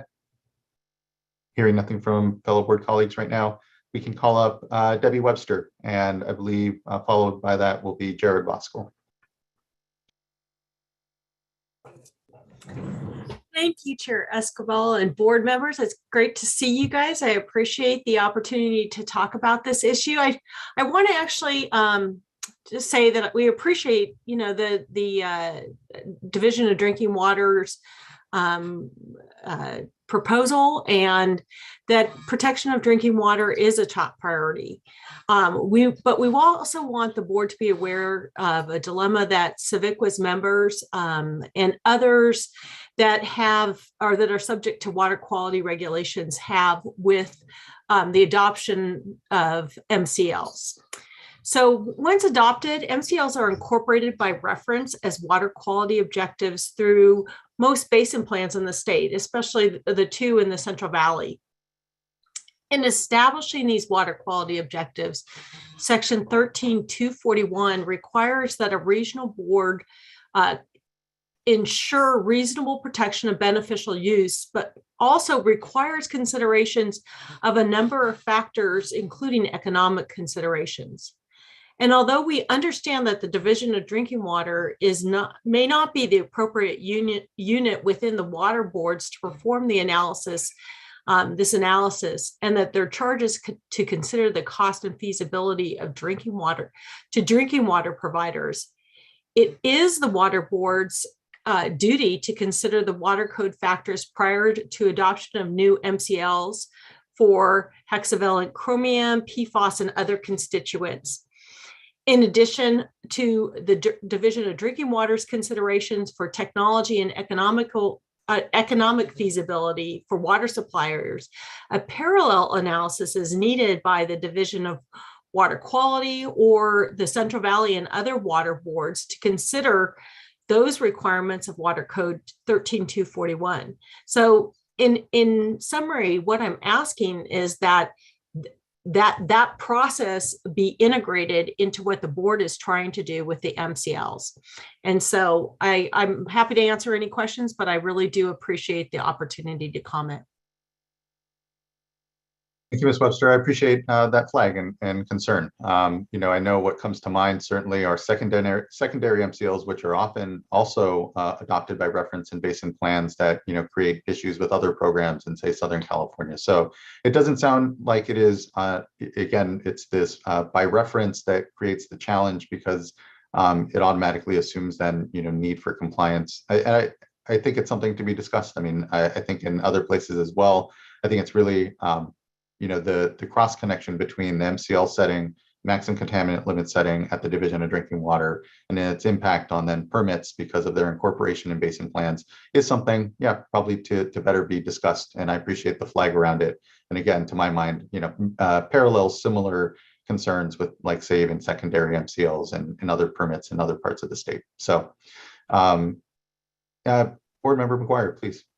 Yeah, thanks, Ms. Webster. I think that's a really great comment and the right time to bring it up, especially given the very long list of MCLs that clearly are being contemplated right now.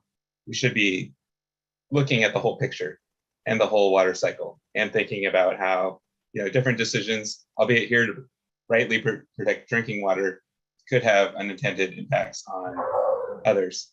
And so I was just wondering, Mr. Polhemus or Mr. Bishop, if you had any initial reaction or thoughts to this, if this is something you look at or consider in your rulemaking processes, or concur that this is an issue that maybe we haven't tackled as head on as we ought to.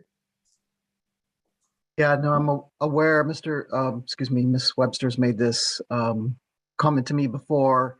Certainly our statutes don't direct us to look at this in specific. And I think it would be a bit difficult to contemplate in under the statutes to be health protective than what a wastewater outcome is. I think it more appropriately raises the question of should the by reference be reconsidered at the regional board level, and then they reconsider an MCL after we've set it for human health protection and drinking water, and contemplate it in their setting of their rules and their basin plans. But this is much more discussion, I'm sure, is needed on it, but that's kind of my take on it at the moment. Yeah, thank you. I think we should definitely have further discussion. And to your point, Mr. Polhemus, that's where my mind went as well. Again, it's the by reference that's the challenge. And maybe it's a discussion with the regional water quality control boards, and then better understanding how they might want to handle how they incorporate what are these updated drinking water, protective drinking water standards, but that in basin plans are often incorporated by reference. Not all the basin plans, mind you. So it's an issue, I think, at that perhaps regional level discussion, but we'll have further discussion, I think. And I really appreciate, again, Ms. Webster, you bringing it up and providing us a basis for better understanding how we can better address that. Thank you. Thank you. Next, I'd like to call up, I believe we have Jared Voskuhl. Hi, good morning, Chair Escobar, board members. Jared Voskuhl, Manager of Regulatory Affairs for CASA, the California Association of Sanitation Agencies. CASA represents more than 125 public agencies and municipalities that engage wastewater collection, treatment, recycling, and resource recovery. We support the comments provided by Debbie Webster and Savikwa today, and would like to add on that the portion of the Health and Safety Code that pertains to MCLs, Section 116.365, B3 expressly calls for the board to consider the cost of compliance to public water systems, customers, and other affected parties with the proposed primary drinking water standard. So as you're pursuing these MCLs and performing the analysis of the economic feasibility of compliance, we want to request that the cost of wastewater agencies would be included due to how they're impacted by an MCL. And as Debbie mentioned, and you're aware, around the state, there are multiple regions in which those MCLs are incorporated by reference into basin plans, and they automatically become enforceable water quality objectives.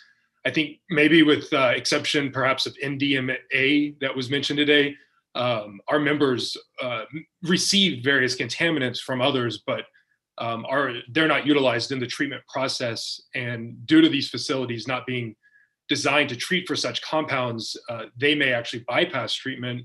And thus, depending on the extent that compliance issues may arise under an MCL and a water quality objective for our dischargers, these drinking water MCLs result in increased treatment costs. And that could be potentially capital for upgrades, as well as O&M for expansions of facilities. And those cost impacts may decrease affordability and drive up utility user charges. So as your analysis is being performed, we want to ensure that dynamics factored into your processes and the costs are incorporated into your analysis. And as you kind of alluded to, if there's further discussion we can have offline to look at alternatives, we would welcome that opportunity to connect with your team. Thank you. Yeah, thank you, Mr. Voskuil. Again, I think, yeah, we'll just have further discussion, but I'm wondering actually, has this been brought up with the regional water quality control boards, just insofar as, you know, the reference in them ultimately, and maybe adjusting it there? Not to my knowledge, Chair. Okay. Okay. Yeah, and I'm wondering, Mr. Voskuil, if you, any of your agencies have brought that up with any of the regional boards? I believe the Region 5 board, Debbie's engaged with them. Okay. She could confirm that, but I think Okay. elsewhere we have. Okay, that works. And again, let's definitely have further discussion. So I appreciate the flag. Any further questions, comments from fellow board colleagues on the priorities? I'll just say thanks. And it's a long list. I think really important stuff on here, a lot of work. I know we have limited staff and resources to get through it. I really appreciate the opportunity we have publicly to lay this all out and help folks understand what's coming, what our, you know, our priorities are and what we're working on. So that can help with planning. A lot of times, you know, it takes a while to get projects in place and to do planning in terms of how water systems are ensuring they can be complying with upcoming regulations. So I think the more transparency like this we have, the better that can be. And really appreciate the work. And just again, I really concur with the priorities here. I think they're each really important, and looking forward to the work. Thank you, board member. I did want to note, I think Elena Joy, I apologize. I did see your hand up when I was in the middle of public comment, and I meant to make sure and come back to you. One of our colleagues in the program. Is there a point or something that you would like to have said?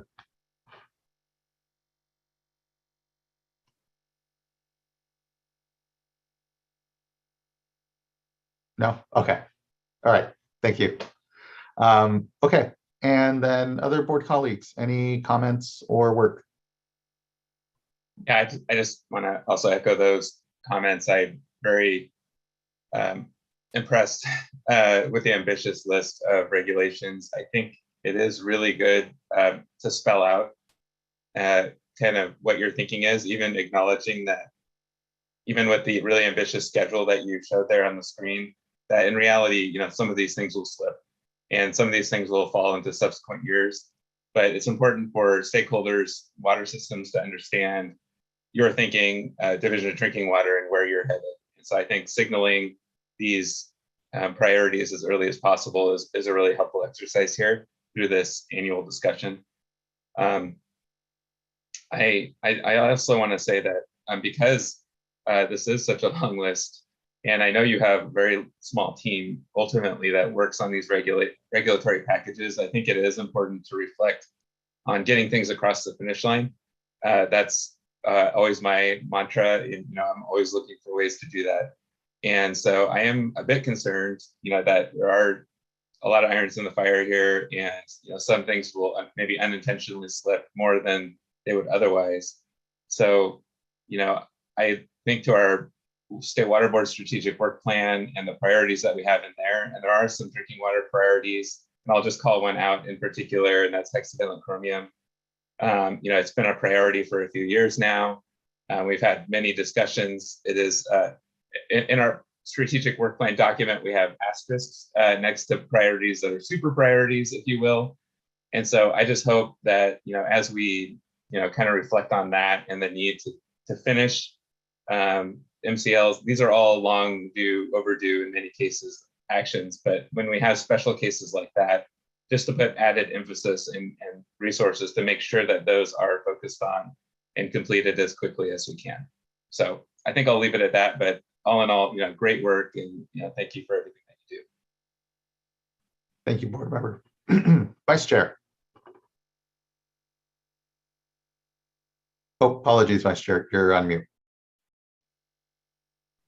Sorry about that. I'll just say ditto to Board Member McGuire's comments. That's exactly what I was wanting to say. First of all, thank you. And then secondly, just really looking forward to completing the rulemaking process on Chrome 6 this year. And if I may comment, Chair Escobar, to both board members, McGuire and Diodambo, I will definitely confirm for you that Chrome 6 is our utmost highest priority. It will be worked on first and foremost. The other items will slip first. That's why we do have it at the top of our list, and it is our utmost priority to reflect the board's other strategic priorities as well. So it kind of wins over all others in this coming year, and so we will definitely push hardest on that one. Thank you. Especially as we really begin the discussion, be able to carry it consistently through the year and make sure it is a priority. So thank you. And thank you, board members. Any other board member, Morgan? Yes. I just want to thank staff for the open discussion and really just laying out just all the work that is ahead. It's a lot. And showing just kind of, hey, here are some of these critical milestones so that we can all transparently see what that work ahead is. The water systems can see what is coming. And I also think that it's important to have these type of discussions so that we can really see what the variable impacts may be to all communities, especially those small disadvantaged communities. And to really understand what those impacts are, especially now where we have this historical moment where we have some infrastructure funding that's available to have those cross conversations with the regional boards, with the Division of Financial Assistance, so that we can really make the investments to our infrastructure, upcoming to where those investments are needed, and make sure that all Californians have access to safe, affordable drinking water, but also access to sanitation, and understanding that where there's MCL here, how it's being applied also to the sanitation, how those impacts are, so that we can also have those conversations and bring that to light and have the conversations to make sure that as we're moving forward, we're not missing, we're not doing something on one side that's going to impact the small disadvantaged community. And where we're maybe not enabling that equitable access to sanitation. So I just want to thank staff for having this open conversation today, and helping to bring these things to light so we can have those future conversations. You're here. Thank you, board member. Yeah, the transparency is just an important part of the work that we do here, because we need everyone to come into our decision-making space to participate in it, to contribute, and this is why we very much want to broadcast what's going on. So just thank you. Okay, I think I still need a motion. I'll move to adopt the resolution. I'll second. Thank you both. Ms. Townsend, can you please call the roll call vote? Yes. Board Member McGuire. Aye. Board Member Morgan. Aye. Board Member Firestone. Aye. Vice Chair Diodamo. Aye. Chair Esquivel. Aye. Thank you all. Thank you as well. The vote is unanimous and the priorities are adopted.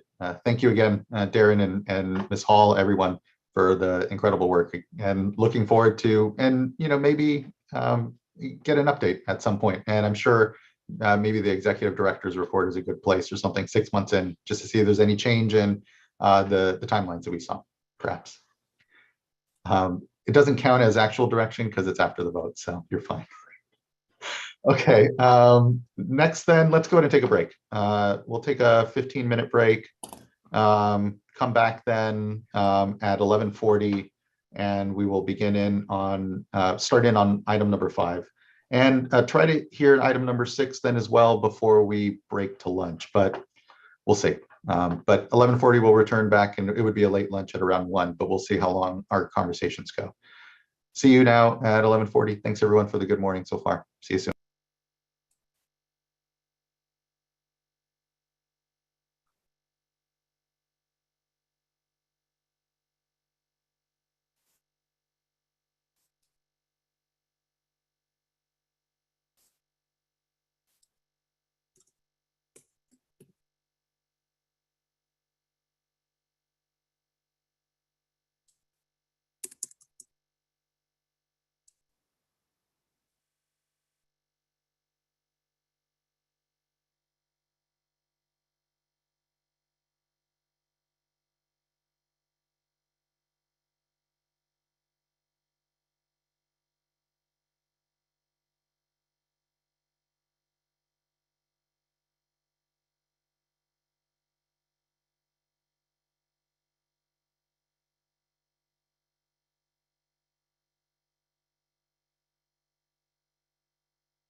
All right, everyone, it is 11:40. We can begin together back.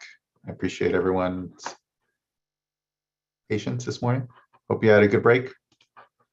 Let's go ahead and proceed to item number 5. I believe we have Mara Irby, who will lead off the presentation for us here. Good morning, or yes, good morning still. Yes, good morning, Chair Esquivel. Thank you. Good morning, members of the board. I'm Mara Irby. I am the new Hearings and Special Projects Unit Chief in the Division of Water Rights. With me to present this item is Amanda Pearson with the Office of Chief Counsel and Connie Mitterhofer, the Division of Water Rights Hearings and Special Projects Section Manager. This morning, we are bringing a proposed draft order to the board for consideration for adoption that denies a petition for reconsideration of Order WR 2019-0149 from G. Scott Fahey and Sugar Pine Springwater LP. I'll give a bit of background on this case and the underlying order, and then I'll pass the presentation to Amanda to cover the petition from Mr. Fahey, the draft response, and the comments that have been received. Next slide, please. G. Scott Fahey and Sugar Pine Springwater LP, collectively Fahey, diverts from 4 springs in the Tuolumne River watershed under 2 permits with 1991 and 2004 priority dates. Fahey sells the water diverted from these springs to water bottling companies. Because the source is fully appropriated from June 16th through October 31st of each year, Fahey typically operates during that period under an exchange agreement with downstream senior diverters, the Modesto Irrigation District, MID, and Turlock Irrigation District, TID. Fahey also has permit terms to protect interests of the city and county of San Francisco, their interest in MID and TID's reservoir, New Don Pedro. Next slide, please. The draft order under consideration this morning concerns a request for reconsideration of Order WR 2019-0149, which found that Fahey unlawfully diverted 25.33 acre feet over 178 days in 2014 and 2015 when water was unavailable at his priorities of right. It includes a cease and desist order requiring Fahey to cease unlawful diversion, comply with his permit terms, and complete certain corrective actions according to a schedule. It also imposed administrative civil liability in the amount of $215,000, with the possibility of reducing that amount to $50,000 with the timely completion of certain corrective actions. Going to the next slide, I'll pass the presentation to Amanda to cover the petition, proposed draft order, and the comments that we've received. Thank you, Mara, and good morning, board members. Next slide, please. Oh, no, we're on the right slide. Thank you. I'm not sure my video is working for you, but I hope you can hear me. Yes, we can see and hear you. Okay, good. The petition, well, before we get started here, I want to take a minute to note that the draft order that we are discussing today relates to the 2019 petition for reconsideration Mr. Fahey filed. There is also a pending petition for reconsideration from Mr. Fahey that was filed in 2021, but that petition, the 2021 petition, is not on today's agenda. We are discussing the 2019 petition. So in the petition for reconsideration, there are 9 arguments. They present multiple grounds that range from alleged due process violations to the existence of new evidence. The proposed order addresses the petition in 2 ways. It first finds that the petition is procedurally deficient and does not meet the requirements of the State Water Board's regulations. But then it goes on to address and respond to each argument in the petition to provide some clarity regarding what Order 2019-149 requires, and to also provide some clarity regarding the procedures at the order's adoption meeting. In general, the proposed order on the petition for reconsideration finds that the adoption meeting procedures did not violate Fahey's due process rights, that there was appropriate notice, and that the evidence in the record supports the order's conclusions. Next slide, please. We put the draft order on the petition for reconsideration out for public comment. We received one comment letter from Mr. Fahey, which can be summarized into 3 points. Point number 1 relates to the petition's arguments regarding the order's findings of permit term violations. And there may be some confusion regarding the application of the current emergency drought regulations that I will address in a minute. The basic staff response is that the evidence supports the conclusions of Order WR 2019-149 regarding the permit term violations and replacement water. Point number 2 of the comment letter focuses on the order's directives regarding bypass flows. Staff response is that the evidence supports the findings and directives of the order regarding the bypass flow requirement. And I will discuss those 2 points in a little more detail coming up. Point number 3 regards the finding of procedural deficiencies. On this point, staff continues to disagree that the petition meets all of the requirements, but we note that that was not used as a reason to not address the arguments in the petition. The draft order on the petition responds to each of the arguments presented. Next slide, please. Before I start here, I do want to speak a little bit about the comment letter's reference to Section 878 of the Emergency Drought Regulations. Section 878 is a specific carve out for non-consumptive uses that is part of the current emergency drought regulations. These emergency drought regulations that are in effect now went into effect in July 2021 and do not apply retroactively.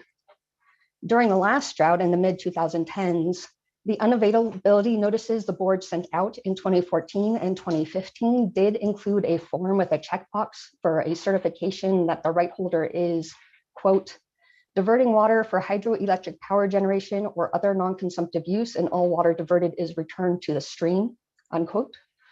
And that might be what the certification that the comment letter is referring to. However, Order WR 2019-0149 states that the basis for the proceeding was investigation into unlawful diversions under Water Code Section 1052 and not the 2014 or 2015 unavailability notices. I think really the key point here is that the 2021 emergency drought regulations do not change the findings that underlie the conclusions regarding unlawful diversions and the restitution portion of Order 2019-149. Turning to those portions of the order,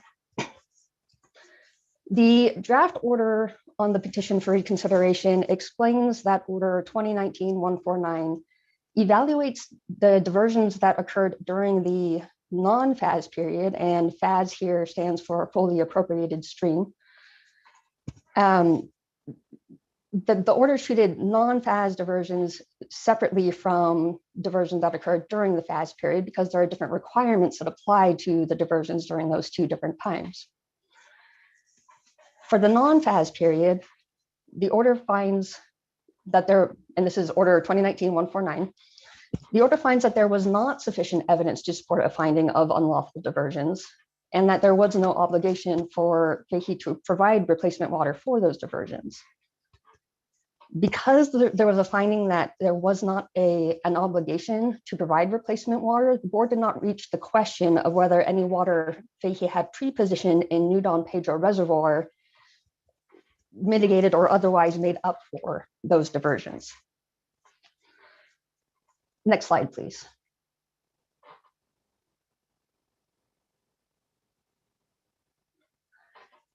In contrast, for the FAS period, Order 2019-149 finds that there was sufficient evidence to support a finding of unlawful diversions totaling 25.33 acre feet over 2014 and 2015. The diversions were unlawful because they violated the terms of the permits, which require makeup water for the FAS period diversion to be provided in the same year as the diversion. The order finds that carryover of water from one year to the next to meet this makeup water requirement was not permitted, and that makeup water had not been provided since 2011. And so there could not be coverage for the 2014 and 2015 diversions. The restitution portion of the order, which is order section 1F, is specifically related to the FAS period diversions. Next slide, please.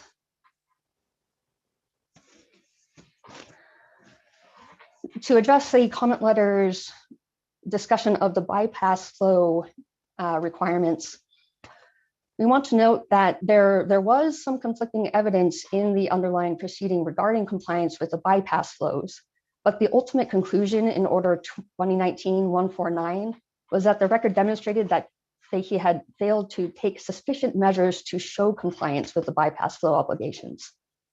The order therefore directs Fahey to submit annual documentation that does demonstrate compliance with the bypass flow obligation. The comment letter discusses the intent of the bypass flow obligation, but the staff response is that the evidence the order relies on discussing the bypass flows includes documentation that was submitted by Mr. Fahey and supports the conclusion that there had not been a sufficient demonstration of compliance with the bypass flow obligation itself. And so the directive to require documentation that shows compliance with that bypass flow requirement is an appropriate remedy. Next slide, please. The staff recommendation is adoption of the proposed order. That concludes the staff presentation, and I believe the next slide is just for questions. Thank you, Ms. Pearson, and thank you, Ms. Irby. I don't have any questions at this time. Looking to my fellow board colleagues in case they do. Seeing none, I think. Vice Chair. Sorry. I'm a little slow to get to the buttons this morning. Okay. I just want to compliment our staff and thank them for spending the additional time, even though it wasn't necessary. I think that this additional clarification is helpful. These agreements between the parties are confusing. And I just recall as being the hearing officer that, it just takes a lot of time to sort through. And so I think it's helpful information to have out there, and I'm comfortable with what staff is proposing. But of course, want to hear what my colleagues have to say and if there are any other comments. Thank you, Vice Chair. I appreciate that.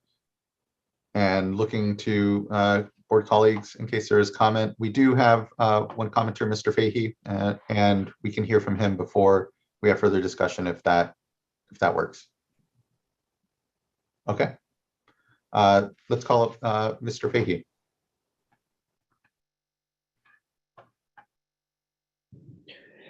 And Mr. Fahey, you've been asked to unmute. It should be *6 since I see you're participating via phone.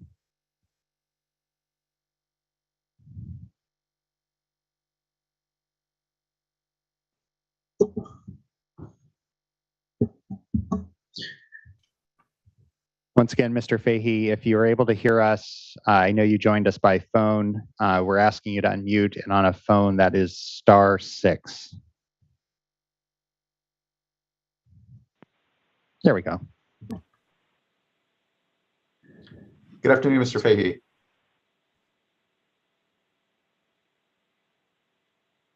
We can see, at least when it comes to the platform here, it says you're unmuted, but you still may be muted on your phone.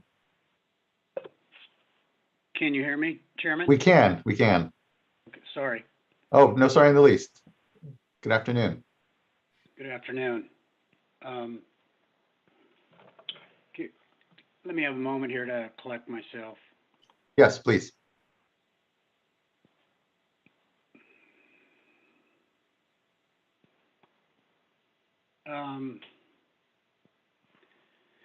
Chairman Escobar, Vice Chairman D'Amato, board members, thank you for your opportunity to provide my comments. I could sit down with Mrs. Pearson and have an hours-long discussion on my disagreements with what she just stated, but I'll just make a brief statement here. I'm trying to comply with what you folks require. I've provided everybody the information they need, and things still aren't clear on how to proceed. And I've always been under the impression that the reason the board has this process of orders is so everybody does understand the playing field going forward. And that just has not been accomplished here. So I'd like to read a brief statement, and I really would like some questions so we can get some type of dialogue going here to resolve this problem so I can comply with everybody going forward and divert year round like my permits allow me to. Thank you very much for your time. This order consists of 108 pages describing what the State Water Board believes Sugar Pine should have done for its 2014-2015 curtailment diversions to be lawful. To meet those requirements, immediately after the hearing 6 years ago, Sugar Pine began to document and provide biannually to Modesto, Turlock, and the City and County of San Francisco, and annually to the State Water Board, the monthly amount of water Sugar Pine diverts, replaces, and credits to future water placement requirements. Last year, with the 2021 drought curtailment looming, on April 2nd, a Sugar Pine curtailment exemption request was submitted to the State Water Board's enforcement manager, but nothing happened. Therefore, 60 days later, I addressed State Water Board meeting, June 1st meeting, requesting a Sugar Pine curtailment exemption. The State Water Board directed the Division of Water Rights to consider the matter. The Division of Water Rights did, and on June 1st, an Assistant Deputy Director responded via email with an exemption denial based on reasoning contrary to this order. When I say this order, I mean 0149. Then, by resolution, the State Water Board adopted emergency regulations and issued the 2021 curtailment order. Therefore, without a Sugar Pine curtailment exemption in hand, as the judge in the California water curtailment cases explained, all diversions legally must be curtailed when a curtailment order is authorized by emergency regulations. As a result, the Sugar Pine diversions subject to this order ceased. The preemptive attempt to avoid damages caused by the curtailment of Sugar Pine's diversion this order deems lawful failed. Prior to the 2021 curtailment, I documented and reported everything Sugar Pine did that this order asserts I should have done prior to 2014-2015 curtailments for those diversions during curtailment to be lawful. Nonetheless, in 2021, Sugar Pine was still denied the right to divert when this order states such diversions shall be lawful. Either there is no legal basis for this order, the 2021 curtailments of Sugar Pine's diversions, or both. Another curtailment is now looming. I am sure it will occur. I have continued to do everything this order asserts is required to be exempt from the next curtailment, and if need be, I shall request the 2022 curtailment exemption. However, if nothing changes, the State Water Board shall cause Sugar Pine to suffer damages again. I believe it is best the State Water Board continues its reconsideration of this order, withdraw it, or convene a hearing to put to the fullest extent the beneficial uses of the Tuolumne River which the Tuolumne River is capable. Thank you. I would be glad to answer any questions and would really appreciate a conversation to try to move this forward so I can comply with my terms and conditions of my permit, whether under emergency regulations or standard operating procedure. Thank you very much. Appreciate your time today, Mr. Fahey. I apologize, but I think there's still some ongoing confusion just around the board's order here, its reference, and then what are ongoing curtailment and work that the board has done this last year and is contemplating further. I look at the order, its reasoning, and as to your point, the 100 pages of documentation in response to previous points you've tried to bring up here. And I think that regrettably there seems to be still some ongoing confusion. Ms. Irby, is there anything though that you'd like to respond to and what Mr. Fahey has said? I think the bulk of Mr. Fahey's statement, like you were referring to, alludes to issues with the most recent curtailments in 2021 and looking into this year, which isn't directly relevant to the reconsideration order that's being proposed today. But we do intend to continue to work with Mr. Fahey on the current year issues and to help get those resolved and clear up confusion as it still seems to exist. I appreciate that. I know engagement in the water rights system can be not an uncomplicated thing. And so, Mr. Fahey, know that the board is here to continue to bridge and try to be very clear on the requirements and understanding of your right and how best it needs to be expressed, both in times of curtailment, but then otherwise as well. So hoping that this adoption of this order here continues to bring that clarity on the issue. Chairman, and so, I have one more question, please. Yes, Mr. Fahey. This is for Ms. Pearson. I do not understand how Water Code 1058.5 emergency regulations, when they were adopted in 2014 and 2015 under Resolution 2014-0013, and I believe it was 2015-001, 14 was 31, and I believe 15 was 13. Okay, emergency regulations are adopted. In those emergency regulations in 2014 and 2015, you have 878D, which says other diversions, which do not change the flow in the watershed. I met all the elements of 878D during the 2014-2015 curtailment. I created a net increase in the volume of water in New Don Pedro. I did not decrease the amount of water in the watershed because the Kathy Maroka, the enforcement manager of the Division of Water Rights, did not elevate my claim to the deputy director for a review and approval. My claim and my petition under 878B was not disapproved. Why do you refuse to consider that by statute I meet 878B and I did not consume any water within the system during the 2014 and 2015 curtailments? I don't understand why you say I did not comply with the elements of that statute. Please explain that.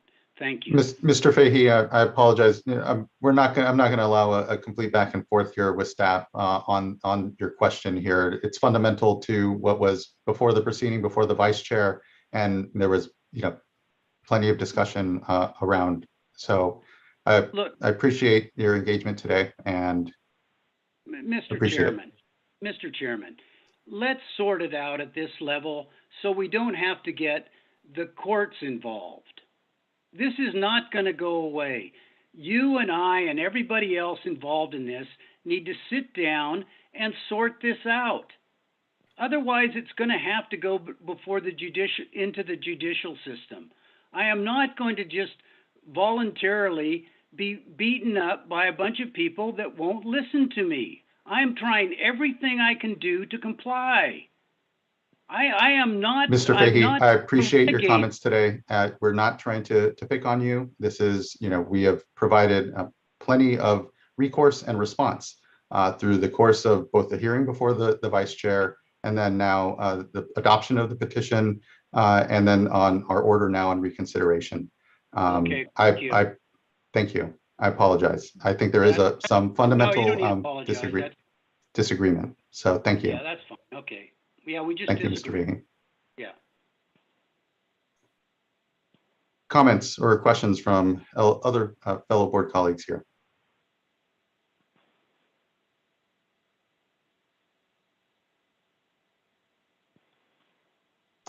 And if not, then we can entertain a motion. I'll move adoption of the order. Thank you, Vice Chair. I'll second. Thank you. Ms. Townsend, can you please call the roll call vote? Yes. Vice Chair Diadamo, Aye. Board Member McGuire, Aye. Board Member Morgan, Aye. Board Member Firestone, Aye. Chair Esquivel. Aye. Thank you all.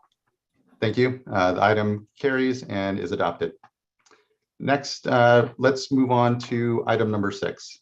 This is a consideration of a proposed order denying Yuba County Water Agency's request for abeyance in proceedings on its petition for reconsideration of the water quality certification for the Yuba River Development Project. I believe we have Kristen Gannell here to present.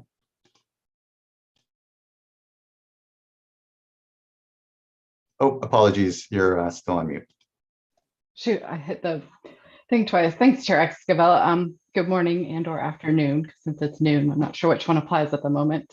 But hello, Chair Esquivel and members of the board. My name is Kristen Gangle, and I'm a senior environmental scientist in the Division of Water Rights. With me today from the Division of Water Rights are Aaron Ragazzi and Parker Thaler. Additionally, we are joined by Stephanie Postal and Mariana Aoi from the State Water Board's Office of Chief Counsel. Item 6 is a proposed order denying the Yuba County Water Agency's, or YCWA's, request for abeyance in proceedings on its petition for reconsideration, or petition, of the water quality certification, or certification, for the Yuba River Development Project.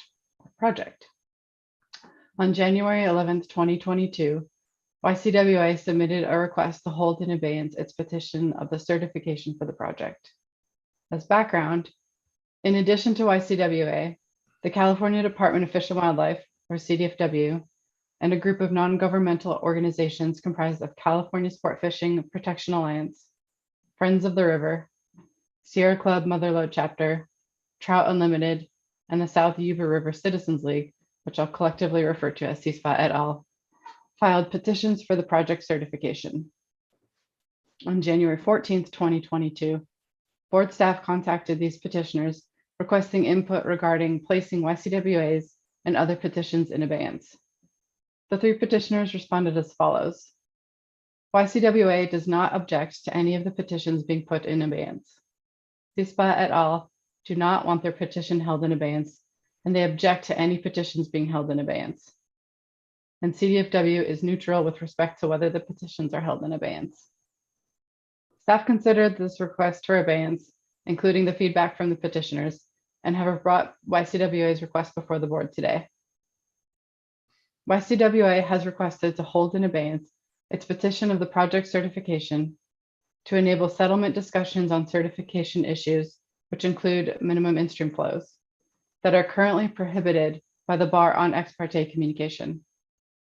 YCWA's request characterizes settlement of certification disputes as, quote, necessary for YCWA to conclude a Bay Delta voluntary agreement, end quote.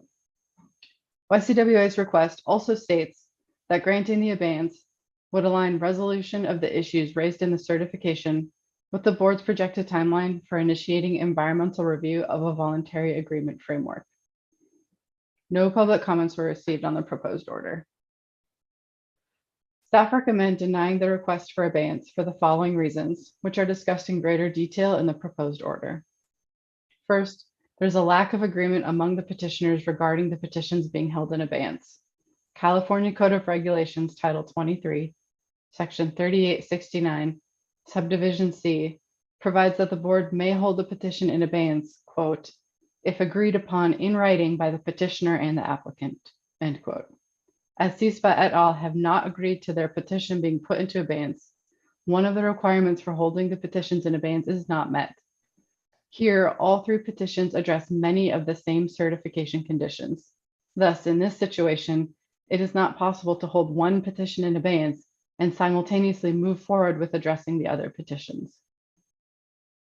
Secondly, while the board supports negotiated solutions to the complex water quality and supply questions, especially with respect to a voluntary agreement regarding the Bay Delta Plan updates, an abeyance is not necessary to promote such a solution.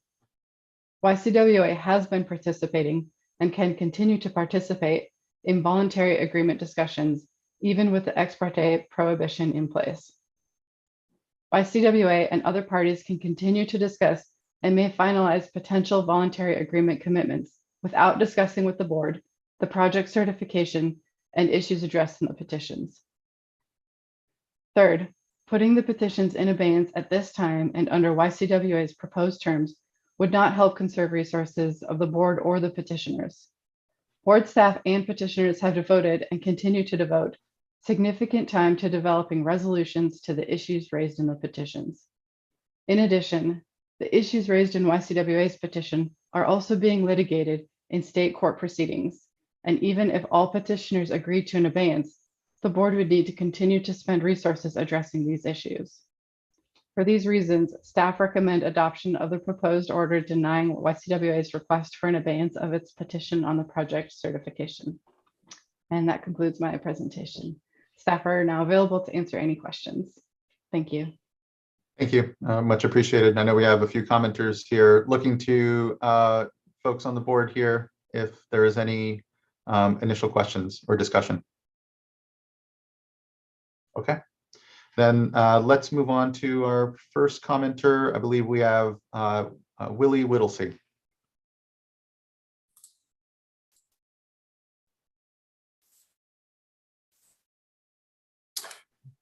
Board members, good afternoon. I'm Willie Whittlesey, General Manager of Yuba Water Agency. I appreciate the opportunity to provide comments today on the draft order rejecting Yuba Water's request for abeyance of our petition of the water quality certification. And I do want to say it is great to talk to you about this. I haven't been able to, and this opportunity is wonderful. I feel like something's been lifted off my shoulders and I actually get to talk to you about it. I think it's obvious we were hoping the draft order would provide a different outcome as we were seeking approval of our abeyance request. But this is certainly a complex situation with a lot of history, which everyone is aware of, so I won't go through it.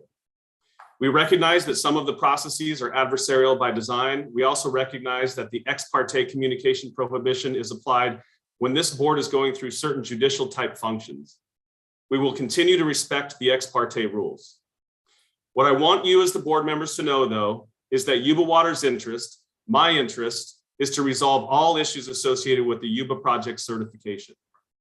Over the past year, we have made 3 attempts to initiate settlement discussions with the state board to try to resolve all outstanding issues related to the certification, including all related litigation. If you are interested and can find a way, we remain willing to discuss a settlement opportunity. We filed the request for abeyance because we thought that the previous communications from the state board indicated that this was the way to go. In December 2020, this board adopted Order 2020-43, amending the Yuba project certification and stating, a grant of abeyance could lift the current ex parte communication ban. Lifting this ban could facilitate resolution of concerns with the certification terms or other issues. Additional communications following that order reaffirmed that an approved abeyance would lift the ex parte provisions and allow for discussion. We took this as a strong indication that a request for abeyance could be the path to engage you all directly as we work to resolve disputes related to the certification. Unfortunately, the draft order before you today denies that request. I'm not here today to ask that you reject the draft order. I am asking you, however, to not further limit the already extremely limited opportunities that we have to engage with you directly on issues related to the Yuba River watershed. One sentence in the draft order could be read as saying that the ex parte communication prohibition covers not just discussions about the water quality certification, but almost anything concerning the Yuba River. Specifically, I'm asking that you strike the following sentence from the last paragraph of section 4.2 of the draft order, which reads as follows. continuing to avoid direct communication with board members regarding voluntary agreement matters as to the Yuba River provides another layer of procedural protection to ensure that voluntary agreement negotiations do not venture into improper ex parte communications. If nothing else today, I urge you to strike that provision. The voluntary agreements and other decisions related to long-term management of the Yuba River watershed will shape the future of Yuba Water Agency and the communities we serve. It will determine whether we can do things like the Hallwood Fish Habitat Restoration Project, where we're restoring over 150 acres of rearing and floodplain habitat devastated by hydraulic mining in partnership with state and federal agencies, NGOs, and private industry. Or our collaborative efforts to demonstrate that forest restoration can be advanced at a watershed scale and that water agencies have an important role to play given the benefits to our water supplies. Or our work to advance the atmospheric river control spillway, which is identified as a key component of the Central Valley Flood Protection Plan's investment strategy. Or the fact that all of our work, from flood risk reduction to watershed education to various community impact initiatives, are aimed squarely at helping to lift up Yuba County, one of the smallest, poorest, and most vulnerable communities in the state. This board's decisions related to the Yuba River watershed impact fish and wildlife and water supplies for communities and agriculture. They also affect statewide energy reliability, funding for flood risk reduction activities in the disadvantaged communities we serve, and more.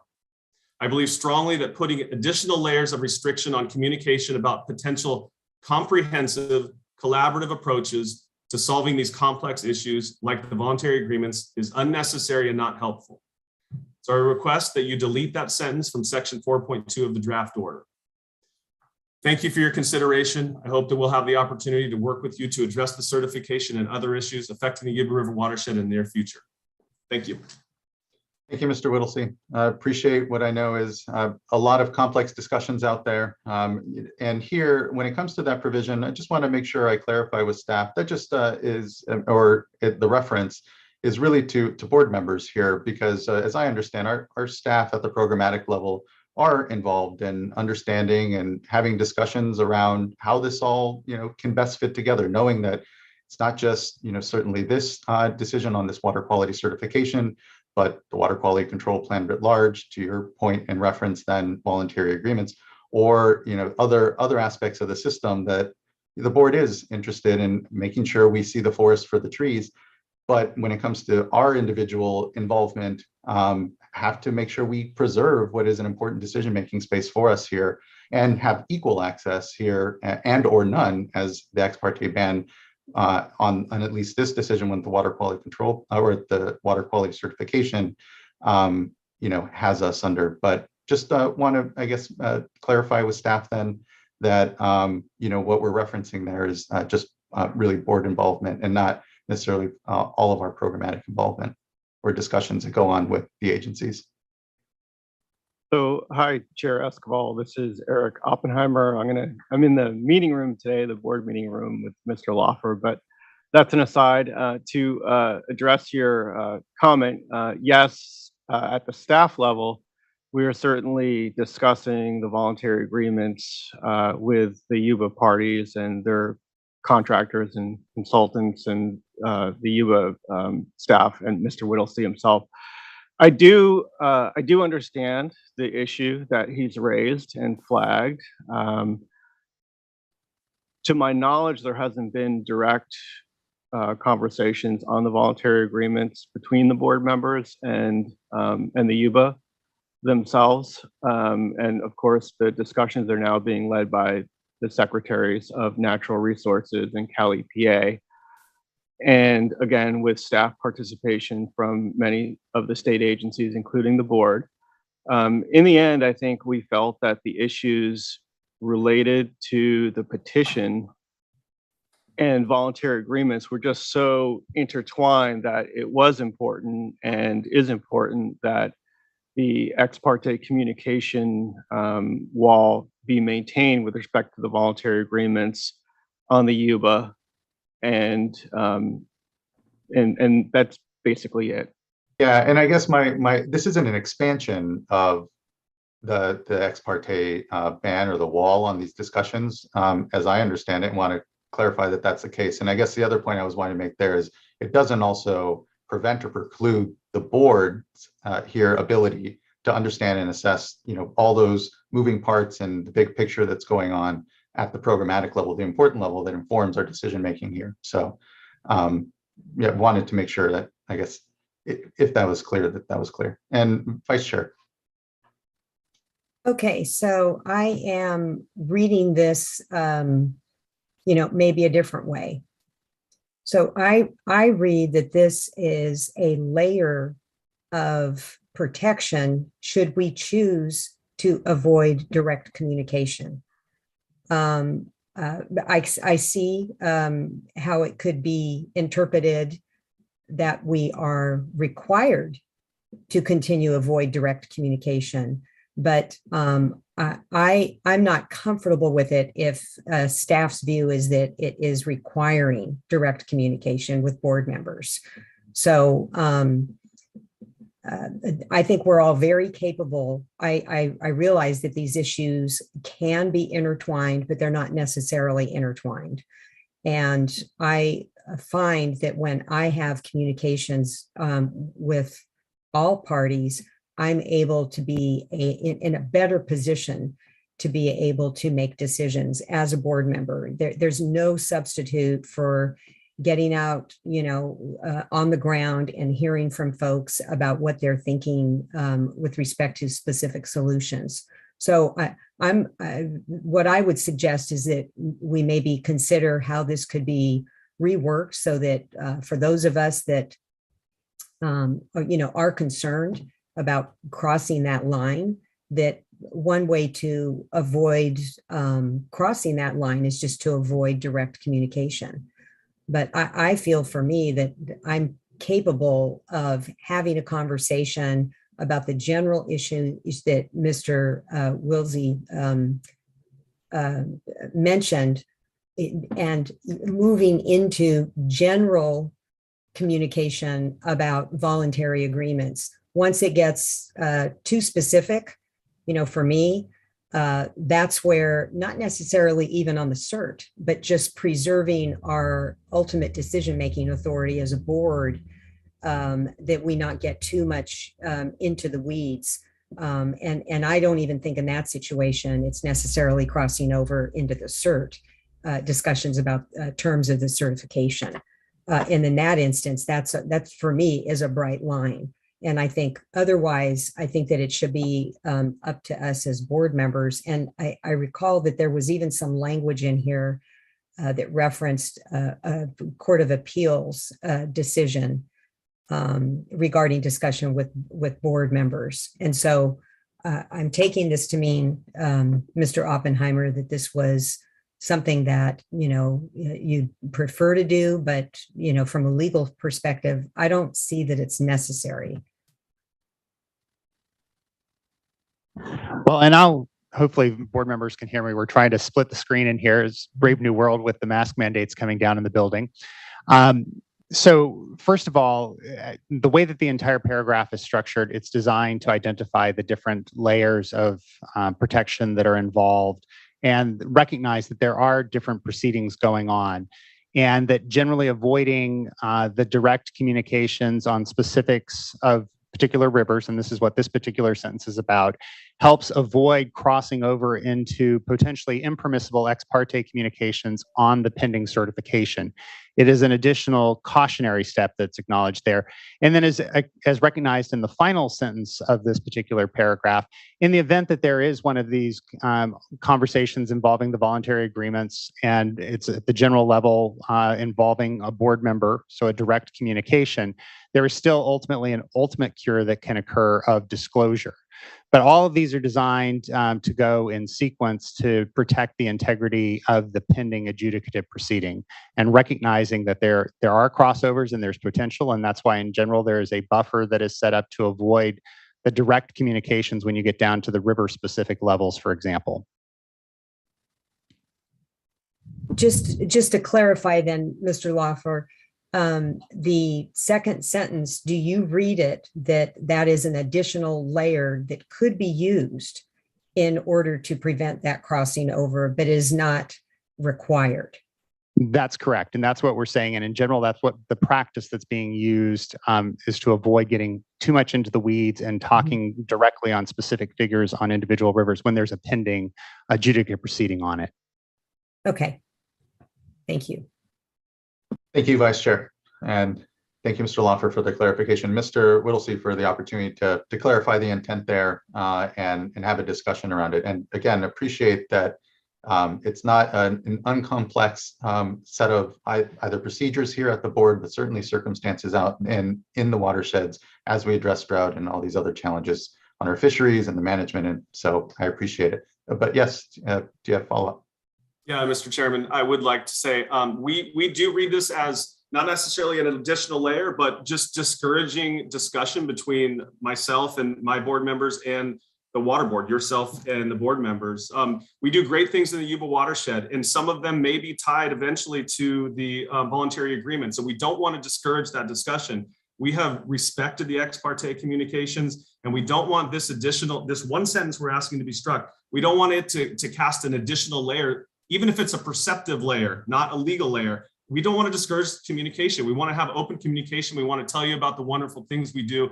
For example, we want to build the ARC spillway for flood control. There may be a habitat component to that, to the way we're able to flexibly manage the flows. We want to be able to talk to the board about that. The Hallwood Habitat Project is another project. We absolutely want to showcase the wonderful work we're doing. It may be folded in the voluntary agreement. So I don't want to discourage the discussion. I want to have open dialogue.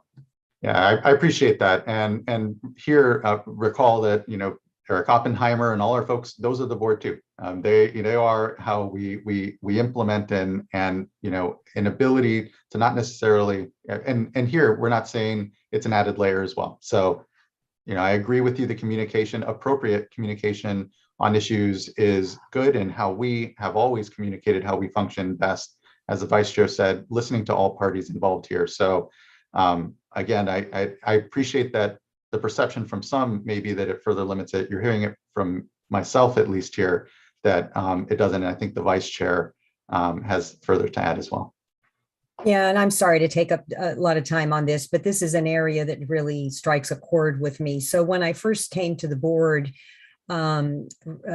legislation had recently been passed regarding the ability for stakeholders to have discussions with us in the context of general orders. And so there's some additional provisions in there that give us the discretion as a board as to how to treat those communications. Do we automatically cut them off, or do we just wait to see if this is something that stakeholders want? And so this is an area that I've spent a lot of time with the Office of Chief Counsel. I favor open communication. And then I think that through the disclosure process, and I don't mean to cross over into that other area, but just suffice it to say, Mr. Whittlesey, I agree with what you're saying. And I think that, we'll see what other board members think, but I mean, I'd be comfortable with taking it out, but I do also understand that staff is trying to remind us of the importance of not crossing over into these ex parte communications. And I would just encourage you to, if you want to have those communications, reach out to us individually, and then, we can determine ourselves whether or not those are appropriate conversations to have. And then to the extent that you feel that you and others feel that you're shut out, appear before us in public comment and, maybe make the pitch as to why certain communications, would be helpful. And I think that's, potentially even a good flag for others in the stakeholder community that may have a contrary view. And that may give them an opportunity also to consider that it might be the appropriate time to reach out to us and share their views as well. So again, I understand what you're saying. And in the end, for me personally, I favor those open communications. Thank you. Thank you, Vice Chair. And thank you, Mr. Whittlesey. Actually, it doesn't, we are committed to making sure we're out in the community. And I don't feel that this language in there adds an additional layer or hinders our ability to. And in fact, the Vice Chair and I next Friday will be out in Yuba. And so we look forward to touring around with the local agencies and discussing the many challenging issues out in the community. So just thank you. I appreciate it.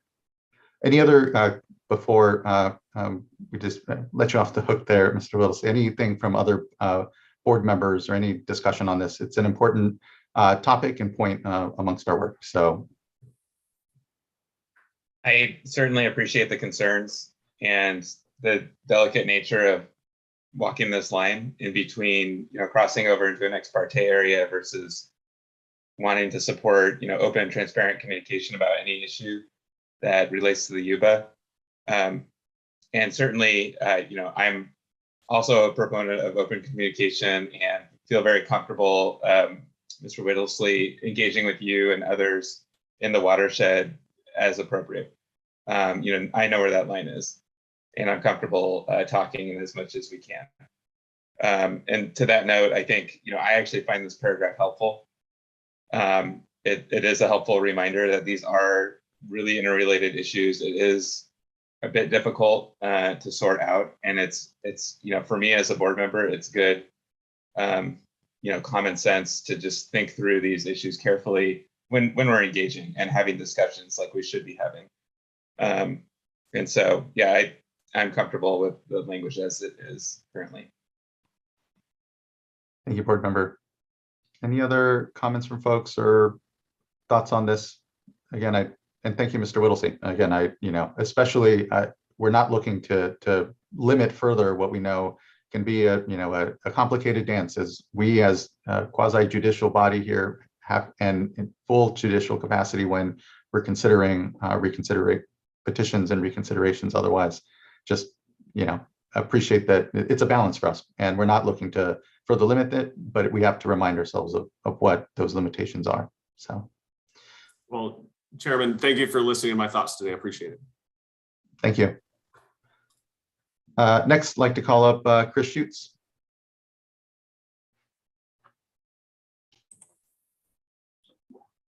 Good afternoon, Chair Esquivel and members of the board. Chris Schutz for the California Sport Fishing Protection Alliance, also representing today the petitioners CSPA et al. The board should adopt the draft resolution as final. We're here today in substantial part because Yuba County Water Agency decided to use Hoopa Valley Tribe versus FERC, the court case there, to avoid regulation by this board under the Clean Water Act. Under the Hoopa case, Yuba petitioned FERC for waiver of a water quality certification for its hydropower project. Its central rationale was that the board's alleged delay had prejudiced YCWA and usurped the Federal Energy Regulatory Commission's authority to issue a hydropower license. Now, YCWA asks for delay on the board's processing of the certification and the petitions for reconsideration in the event that the waiver of certification does not stand on review before the Ninth Circuit Federal Court of Appeals. The consistency of Yuba's positions is limited to the consistent advocacy of whatever YCWA thinks is advantageous to it at any given moment. Both CSPA et al.'s comments of January 22nd, 2022, and the draft order point out YCWA's meandering positions on proceeding with or delaying the processing of the petitions for reconsideration of the certification. In late 2020, YCWA came to this board advocating that the board lift the effective stay of the certification contained in certification condition 23 and allow YCWA's petition for reconsideration to go forward. Now, YCWA wants the board to declare abeyance in order to have the opportunity to lobby board members directly on a Yuba River voluntary agreement that in any event does not seem to be moving any closer to resolution. The draft order appropriately points out that YCWA can pursue its efforts to reach a voluntary agreement without abeyance of its petition for reconsideration. If it is inconvenient for YCWA in pursuing a voluntary agreement to have to navigate ex parte limitations on the petitions for reconsideration of the certification, That situation is almost entirely of YCWA's own making. For all the reasons stated in the draft order and those stated in CSPA et al.'s comments on January 22nd of this year, the board should adopt the draft order as final. I would like to comment briefly on the interchange that just took place between Mr. Whittlesey and board members. The discussion about open communication, to me, or open dialogue, seems very hard to understand in the context of the fact that most of the voluntary agreement discussions are taking place still behind closed doors and are open only to those who are engaged directly in them, in some cases, including staff of the water board. The idea that it's appropriate to further circumscribe the effect of ex parte in order to facilitate a culture of dialogue when Yuba County Water Agency has chosen an adversarial position, which Mr. Whittlesey acknowledges, and has created this difficult situation with ex parte, an ex parte which, by the way, Yuba County Water Agency advocated for very strongly in its procedural comments after its and during its petition for reconsideration.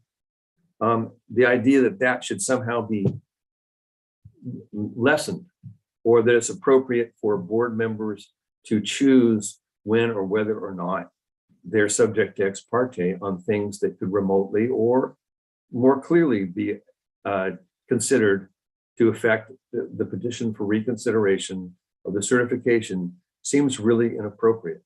If Mr. Whittlesey and Yuba County Water Agency want to raise issues with this board having to do with the voluntary agreements or other matters relating to Yuba River, they should do that by coming before the board, either asking for an agenda item or talking in open comment. Further, they should have to give notice if in fact to other petitioners, if in fact they're planning to have any other communications with members of the board. And frankly, I'm a little concerned that it doesn't also extend to staff or some subsets. We don't see this as kind of an optional situation. We see this as a situation that, so Yuba chose to play hardball, and now they're rethinking or want to eliminate one of the main consequences of that hardball. And that seems very inappropriate to us. Thank you very much. And I'd be glad to take any questions or comment further in response to the board if that's appropriate. Thank you, Mr. Schutz. I appreciate your time and contributions to today's discussion. Thank you. And looking to see here if there are any questions or further comment from board members, and seeing none. Thank you. Appreciate it. Next, I'd like to call up Melinda Booth. Oh, I apologize. I should. Ashley Overhouse is actually who's being called up next.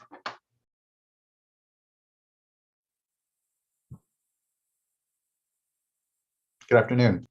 Good afternoon. Thank you, Chair. Thank you, board members. I would just like to echo my colleague, Mr. Schutz's comments. I was only really trying to participate today to make sure that our perspective was voiced if other capacity issues arose. So thank you so much for your time.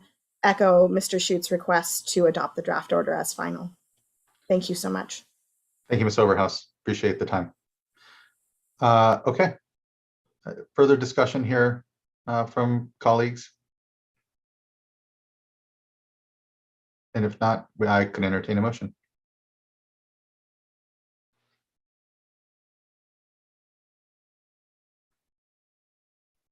I'll move for adoption.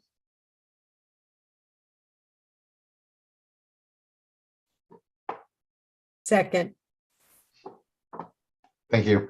Ms. Townsend, can you please call the roll call vote? Yes. Board Member Firestone. Aye. Vice Chair Diadamo. Aye. Board Member Morgan, Aye. Board Member McGuire, Aye. Chair Esquivel. Aye. Thank you. Thank you as well. The vote carries and the item is adopted. Okay, it is now 12:40. Let's go ahead and take a 30-minute lunch, and we will then come back. We'll just say at 1:15. Thank you, everyone. I appreciate it, and look forward to the afternoon here. Have a good lunch. Thank you.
All right, it's 1:16. We can begin to gather back. Hope everyone had a good lunch, and we can now move on to our informational item number 7, which is a progress update on the first year of implementation of the Environmental Laboratory Accreditation Program. And Ms. Sotelo, great to see you. Great to have you here this afternoon. Hi, can you hear me? Awesome. We can. All right, good afternoon, Chair Esquivel and fellow board members. I'm happy to be here today to present to you the ELAP team presenting our 1-year update about the regulations that this board adopted in May of 2020, which was effective January 1st, 2021. I want to take this moment before we start our presentation just to say that the last 2 years has been a very challenging one for not only our laboratory community, also to the program. These regulations were not only new to the lab community, but also new to ELAP. So I see us in this continuous improvement learning mode. So while we will present to you today a lot of progress in the program, I want to recognize that everything is not going to always be executed perfectly. But we as a program are always open to conversations on improvement and course corrections on how to make us better so that we can help support our lab community. With that said, next slide. I want to introduce the ELAP team who's going to make the presentation today. First off is Caitlin Hilty, Supervisor of ELAP's Administrative Operations Unit, and then she'll hand it over to Senior Environmental Scientist Christopher Hand. Take it away, Kate. Thanks, Christine. Good afternoon, board members. I'm Caitlin Hilty. As mentioned, I oversee ELAP's administrative operations, but I have been with ELAP now for almost 8 years this month in a number of different roles. And so I'm really honored and grateful to have been tagged to give you this part of this update today because it's been quite a ride. Next slide, please. So our presentation today is going to be in 4 parts. I will do just a quick background so that we're all on the same page and we know why we're here today, and then talk to you about the implementation assistance we've been able to provide to laboratories to help with the new regulations and the new requirements. After that, I'll hand you over to Chris, and he's going to talk to you about some observations that we've made over the last year. And then you'll hear from the chairperson of our Environmental Laboratory Technical Advisory Committee. Her name is Judy Morgan, and she is going to give you an update on what they have been doing. Next slide, please. Okay, so we are ELAP, the Environmental Laboratory Accreditation Program. We have 25 staff members, mostly environmental scientists and chemists, supported by some admin staff and management. We have technical expertise in both laboratory science and regulatory science. And as such, we provide a lot of consultation services to our fellow regulators who may need help determining what types of laboratory methods will best suit their data quality objectives. We have a really active enforcement unit who investigates fraud and inappropriate lab practices, and we accredit labs. That is our bread and butter. We have over 600 labs. We're about 620 right now. We're the largest program in the country by far. The next biggest state is Florida, and they have 475. So we're up there. Next slide, please. The Water Board hasn't always been our home. As you know, we were at the Department of Public Health and then were transferred over to the board in 2014 with the Division of Drinking Water. And ELAP had some challenges at its previous agency, but the Water Board recognized that and immediately got to work by commissioning an expert review panel.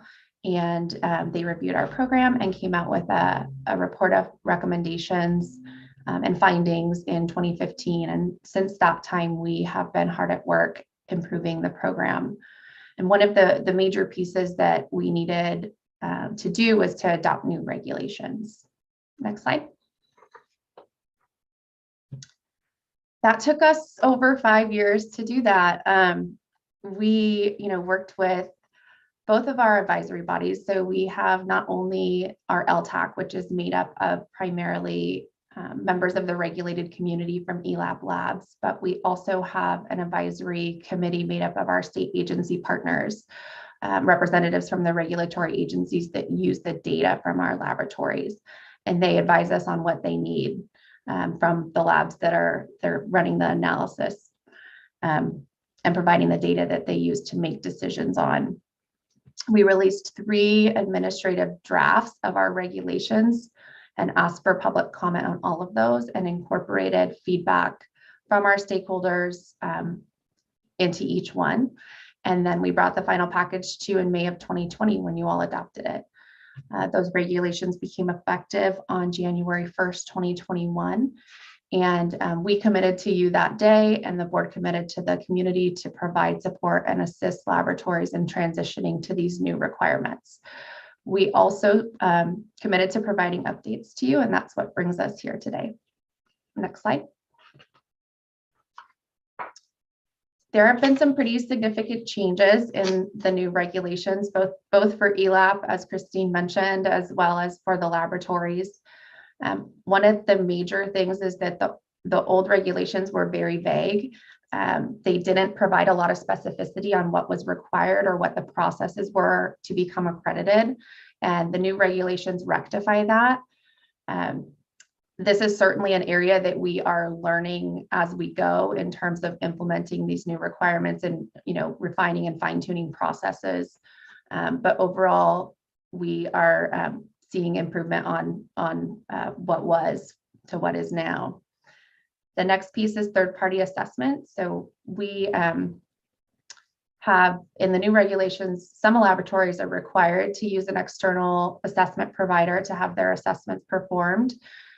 Previously, under the old regulations, ELAP was performing all the assessments for, at that time, which was over 700 laboratories. So that was a real strain on our resources, and incorporating third-party assessments into the regulations expands the pool of folks who can perform those assessments. And then the third piece there is the TNI standard, which is a quality management system accreditation standard that we've incorporated by reference into our regulations, with 2 exceptions that we worked with our stakeholders to pin down. One of those is that our labs in California are only required to do 1 proficiency test per year, whereas the national laboratories that meet the standard have to do 2. And the second piece is that we recognize certifications from CWEA and AWWA to qualify folks as laboratory directors in our state. And that's particularly so that folks working in smaller labs and treatment plants can qualify to be director or technical manager without having to have the specific degree requirements that are in the TNI standard. And the other important piece to note about the TNI standard is that those requirements aren't actually in effect yet. We included a 3-year transition period so that labs would have time to come into compliance with this new requirement. Those will be required beginning January 1st, 2024. Next slide. That brings me to the implementation assistance. Next slide, please. Thank you. So immediately after adoption in May 2020, we launched a compliance assistance initiative that we're calling the Roadmap to ELAP Accreditation. We started with a webinar specifically focused on the TPA requirements. We launched a new website that includes timelines, tools, templates, infographics. We worked with our stakeholder associations to develop lists of FAQs that are posted on the website. And one of the really important pieces, and my personal favorite piece of this initiative, has been what we've been calling the transition appointments. And what these are is that we get on a call with a laboratory, either 3 or 4 ELAP senior staff or subject matter experts get on a call with a lab and help them chart their path to compliance for their laboratory during that call. So we talk about all the new requirements and make sure they understand what they need to do, when they need to do it, and answer any questions that they might have. And we've been able to do this for 125 laboratories at this point that have requested them. And it's a service that we're still providing should anybody need or want that. Next slide, please. Another really important piece is the training that we've been able to deliver to the community.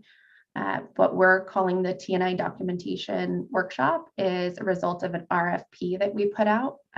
It was a contract that was awarded to a contractor, excuse me, that developed and delivered this documentation training specifically for California laboratories who have little to no experience with the TNI standard.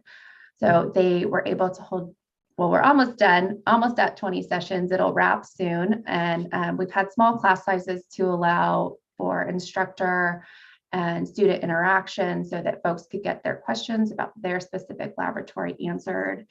And at this point, we have had really, really positive feedback from the community and are seeing this as a really successful partnership. Next slide. Also, an important piece that comes with that training is that there were significant learner materials delivered to the attendees of the class to support their adoption and implementation of the new TNI standard requirements. In particular, they received fill-in-the-blank templates for all of the policies and procedures and at-a-glance job aid. They received hundreds of pages of explanations of the requirements and the criteria and how to meet them. Every policy and procedure was, they got 3 compliant examples for every policy and procedure within the TNI standard so that they could then take that and adopt that like off the page if that would work for their lab, or take it and tweak it to, or model their own policy and procedure off of it.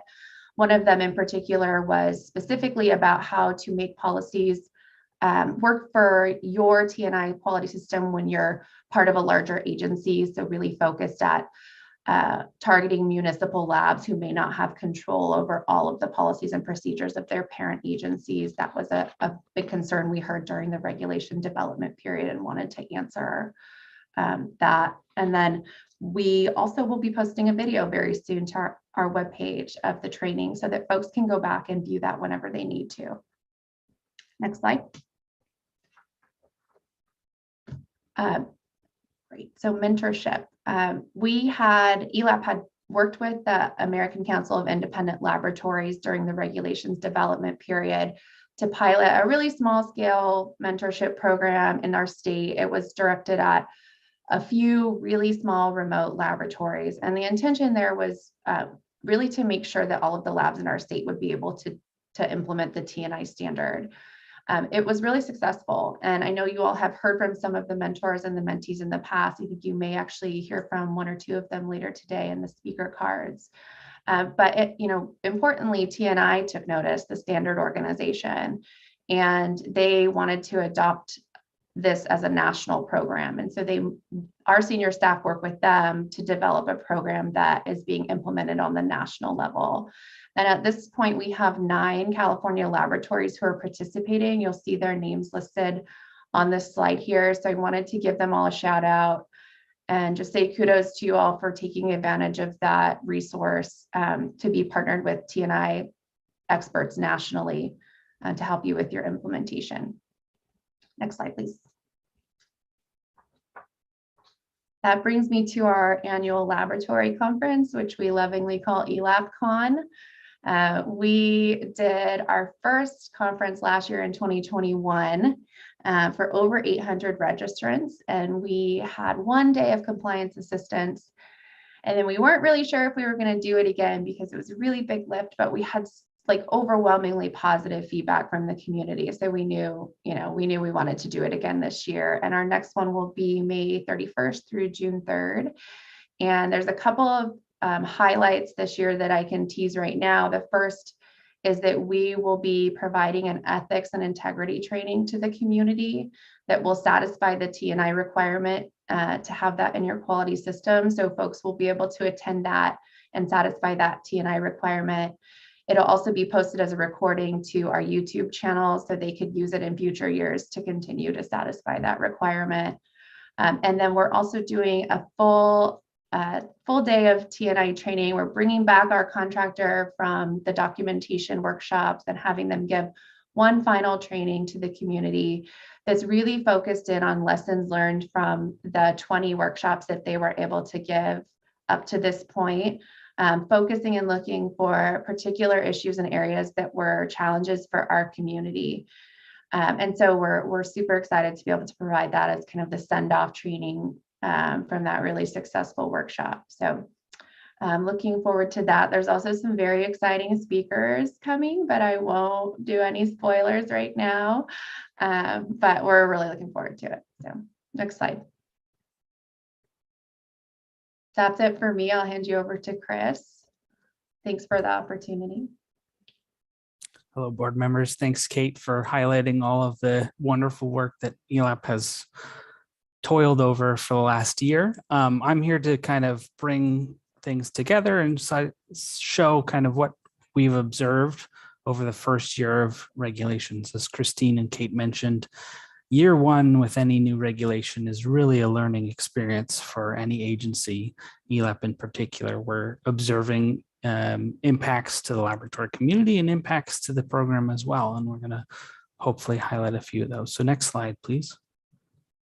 So the first that I'll talk about is our assessments. Assessments are a required component of accreditation. The laboratory needs to have an assessment once every 2 years, and we switched the order on it. So before, a laboratory would apply and eventually they would get an assessment at some other date. Now the process is reversed. The laboratory can request an assessment from either ELAP if they're eligible, or from any one of our third-party assessment agencies. The laboratory gets a choice of what agency they want to choose from, and they also get a choice of what date or time works best for them. The laboratory needs to get that assessment before they send in their application, but we have all of the assessment agencies that further expand our pool of available assessors.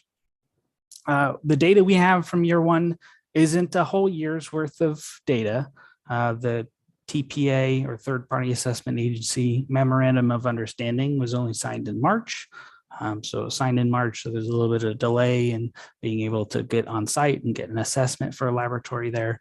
And then of course, COVID is still ever present and impacting operations.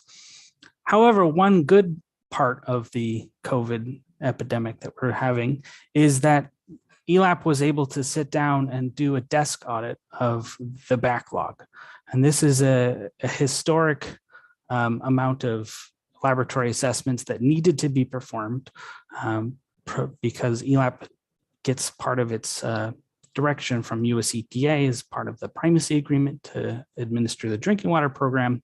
And the EPA requires an assessment once every 3 years. So there were some laboratories that hadn't gotten an assessment by then. So ELAP worked with the US EPA of kind of developing a plan of what we're going to do and how the problem is going to correct itself. And because of this inversion of when an assessment is required, because we have a lot more assessors from the third-party assessment agencies, and because ELAP was able to provide all the desk audits, that was a plan that ultimately the US EPA agreed with and kind of said kudos to ELAP for getting back on track. So this is really going to speed up the process here.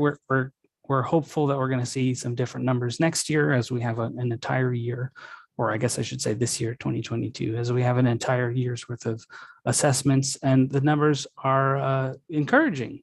Laboratories are using third-party assessors a little bit more than predicted, but not by too much. It looks like a lot here. However, some of those laboratories are required to use the TPAs, and it's about 55% of the laboratories in total that are electing to choose a TPA. So next slide, please. So one of the perks of using assessment agencies with hundreds of assessors and thousands of hours of experience is we can onboard new methodologies that we were just not able to do before. So we can have people assess for the new US EPA method for PFAS analysis that the Division of Drinking Water asked us to add. We have the assessors available to do these specialty projects like pyrethroids methods that have a specific method modification to look for pyrethroids in Central Valley. And then there's a new methodology for testing beach water in San Diego County that one of our third-party assessment agencies was able to onboard. We get access to these thousands of hours of experience. We get access to these hundreds of assessors.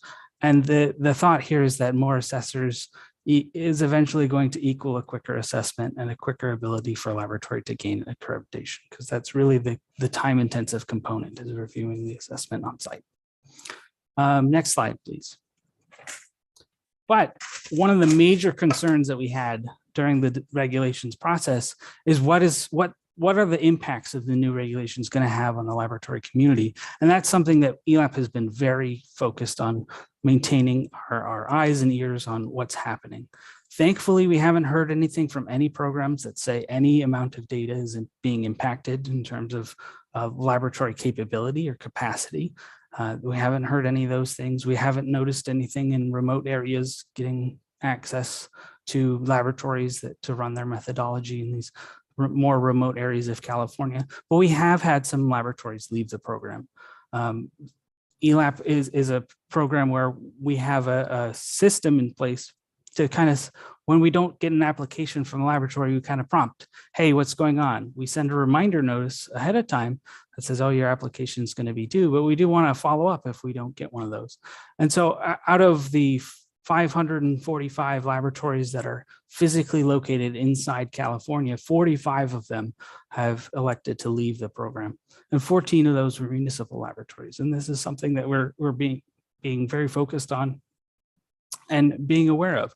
We did have some laboratories join the program, though. We had 10 new laboratories in California that added on to the program, that completed their assessment and components in order to obtain accreditation. But we are more focused on who's leaving and what impacts and what reasons do they have for leaving. Next slide, please.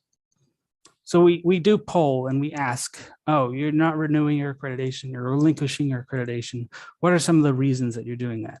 And we kind of broadly put them into big buckets, the largest of which is business related.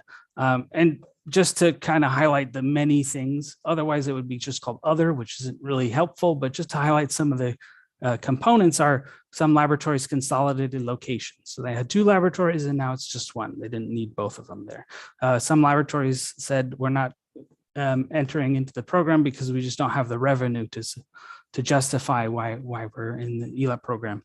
Some of them, unfortunately, were COVID related, and some of them were staffing related.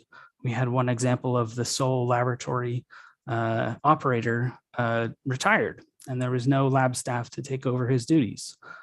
So unfortunately, those situations are like that. However, there are some laboratories that took a look at their ELAP fields of accreditation, their lists of the tests that they do, and say, you know what, actually, we don't report any state of the state.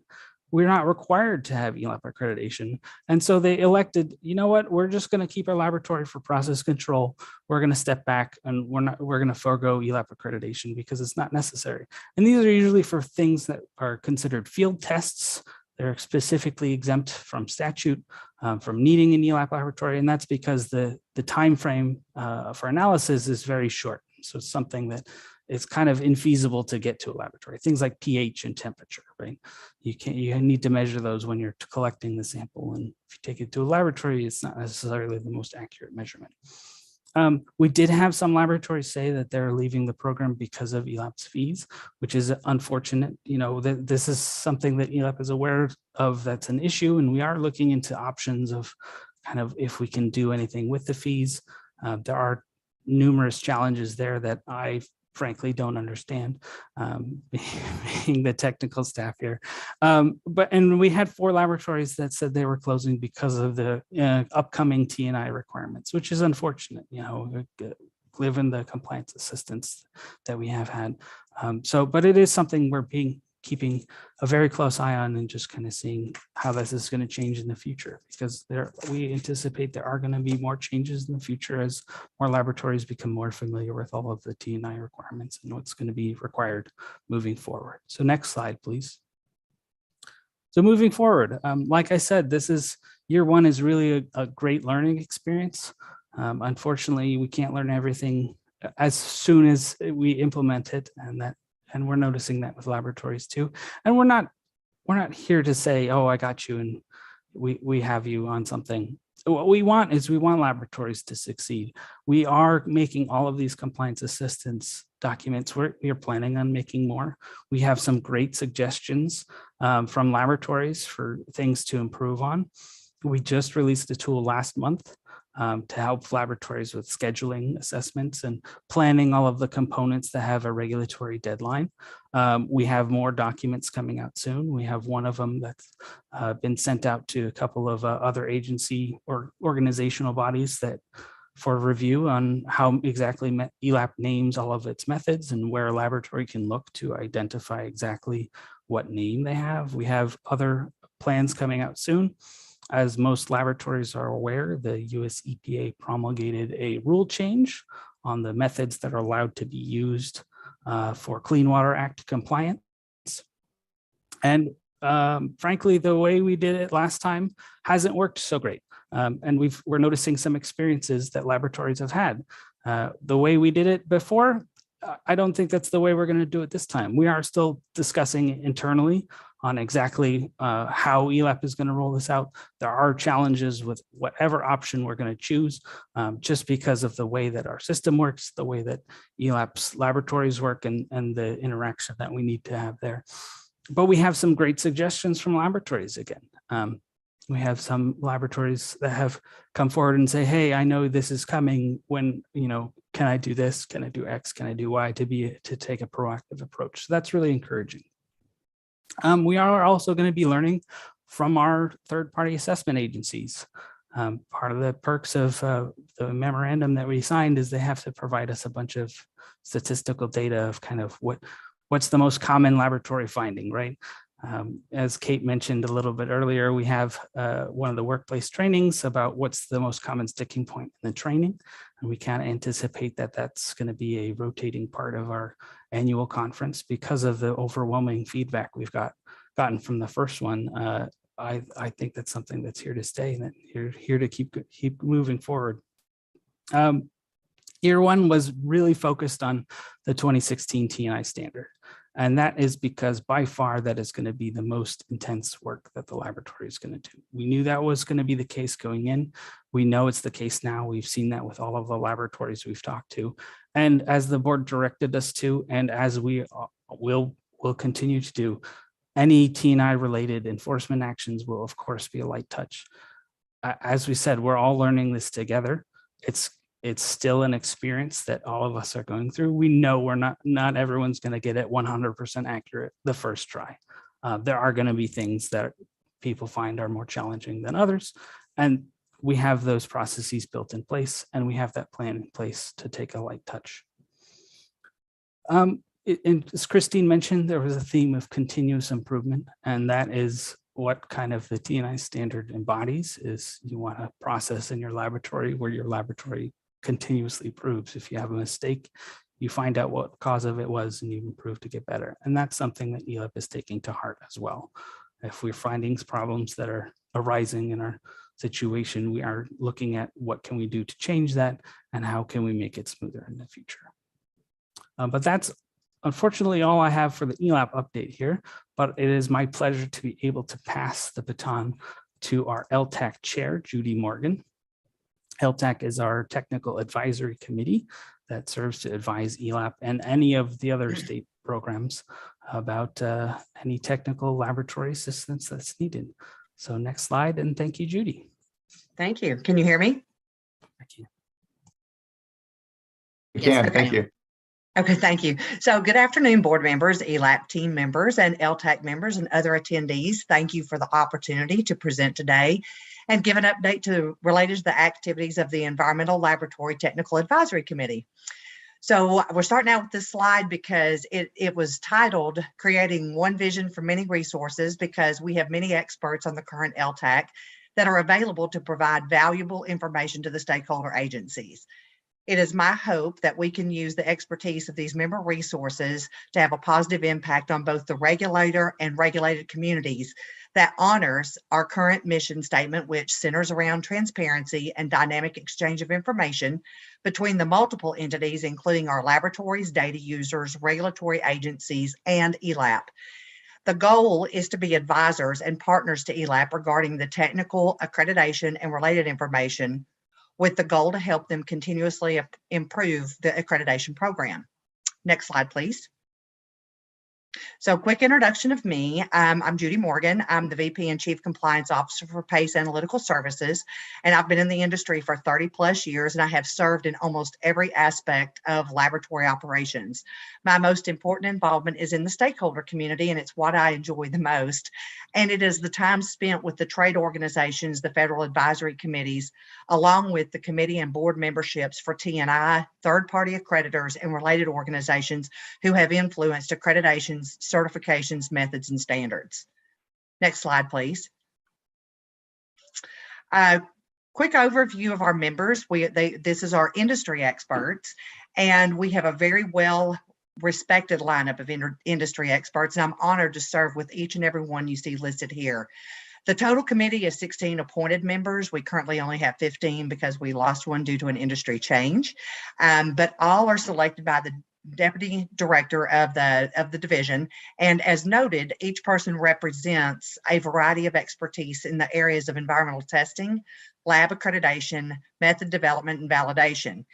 Each term is a 2-year term, and there are 2 types of members representing the regulated and non-regulated community. So we have voting members from the scientific and lab community and non-voting members representing the state agency partners and the public. Next slide, please.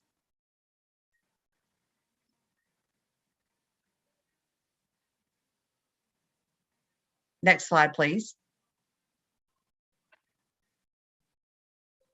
Thank you. So our meetings, we meet up to 3 times per year, but we had an unusual year in 2021, and due to COVID and some onboarding of new members, we only held 2 meetings, one in January and another in July. However, each meeting had several presentations, and we had multiple opportunities to provide comments and assistance in areas of concern brought to the committee. For 2022, my hope is that we will have more opportunities to interact with the stakeholder community and provide assistance where needed. Next slide, please.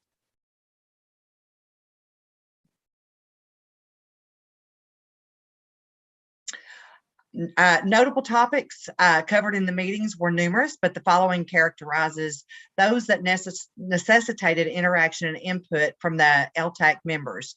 So the subcommittee on method development criteria, following the January meeting, it became apparent that a need exists to have a process to drive method selection, development, validation, and suitability when a need in regulatory monitoring arises, when contaminant levels change, or when matrices of interest are expanded due to new or suspected contamination.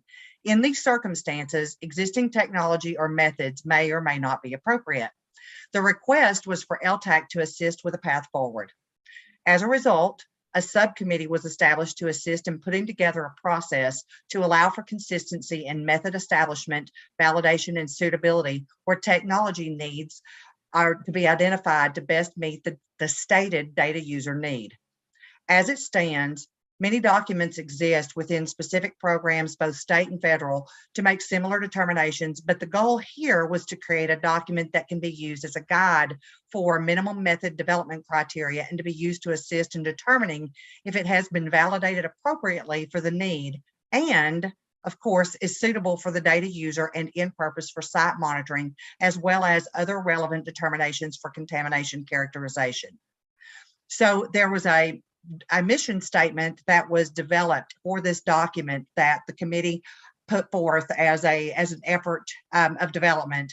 And I'm going to read the mission statement from the document. The purpose of this document is to provide guidelines that establish a framework for method validation, evaluation of suitability that can be applied to any analytical method, technology, analyte, or matrix to be used in characterizing new and emerging environmental contaminants. It will serve as a guidance for stakeholders to determine method suitability, data quality objectives, and ensure scientifically valid data. This document will also serve as guidance for production of data validation package that will meet the needs of the stakeholders. That is directly from what is currently the draft document that we hope to get to the finish line with relatively soon. I just kind of wanted to put that out there as an introduction to what's coming. There has been a lot of time and effort and expertise that has gone into this document, and I think the committee should be very proud. The subcommittee should be very proud of what they have developed, and I'm hoping that the community, the stakeholder community, will receive it as well as it has been intended.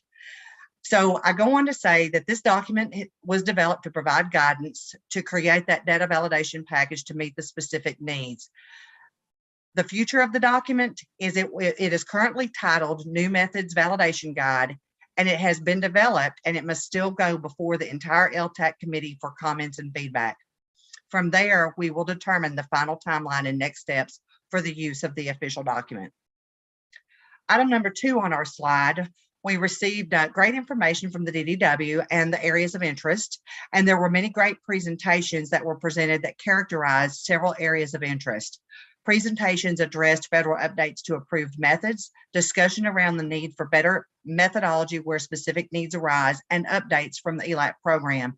I have to say that as the LTAC chair and just generally as a member, I learned a lot from the presentations that were given by the attendees at the LTAC meetings. And I'm certain that as time goes on for 2022, it will be just as good. And I'm looking for some new opportunities to learn some more things and interface with the community. Lastly, on this slide, we have advice to the water board's programs. And there were a couple of things that came about during the meetings. Microplastics was one, so it was a very informative account of the attention and focus on the contamination of the environment from microplastics. The presentation characterized the agency needs, the method development activities, and related accreditation considerations.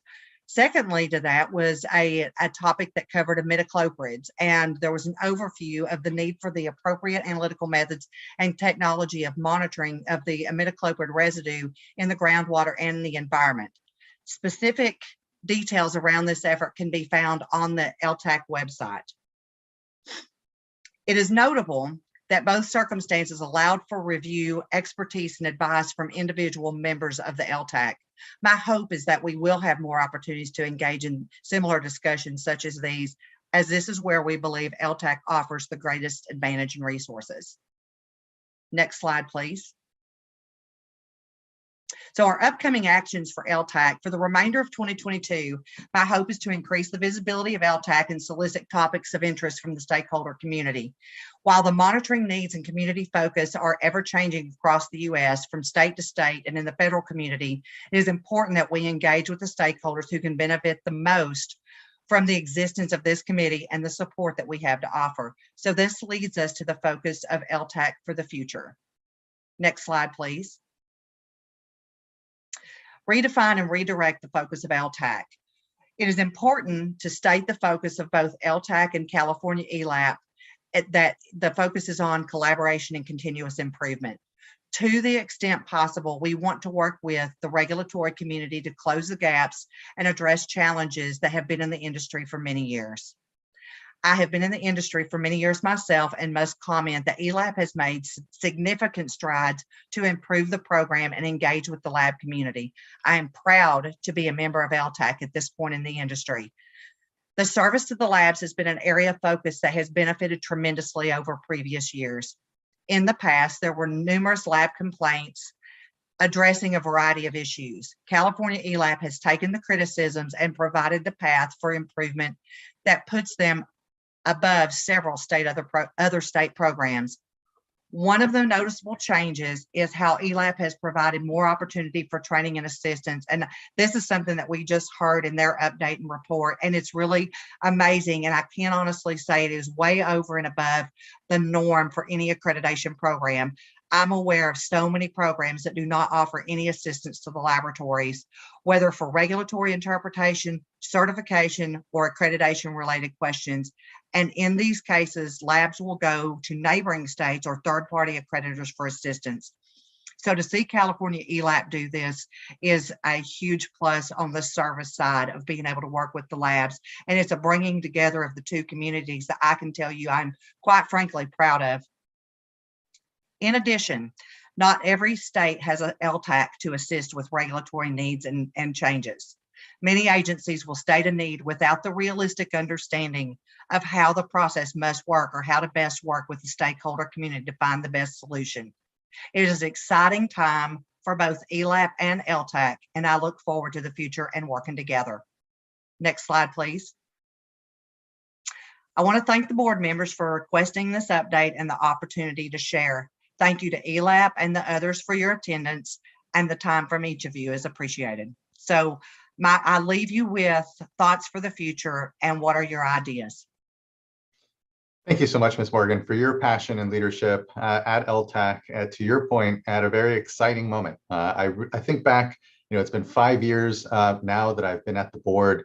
And when I came in, we were in the middle of what was a very, tense discussion around the task force's recommendations to the board around how to improve the program, the identification of TNI.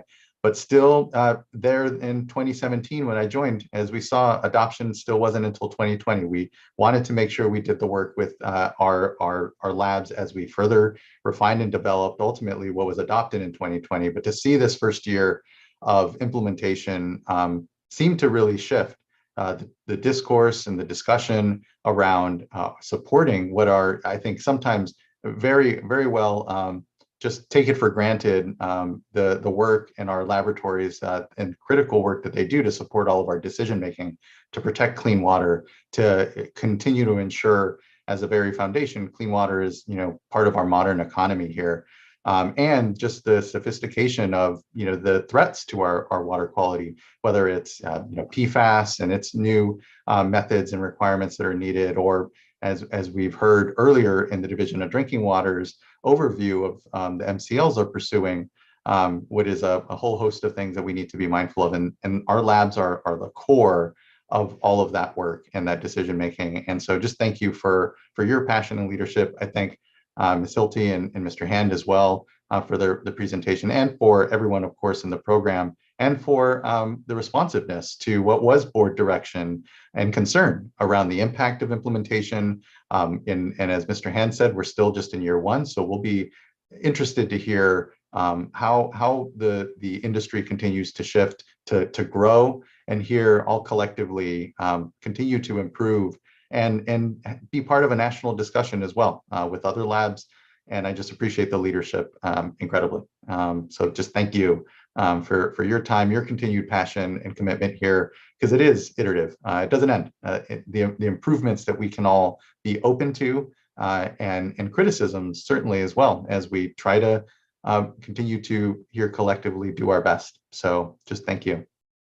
Other board colleagues, any questions or comments for Ms. Morgan or Ms. Hilty or Mr. Hand?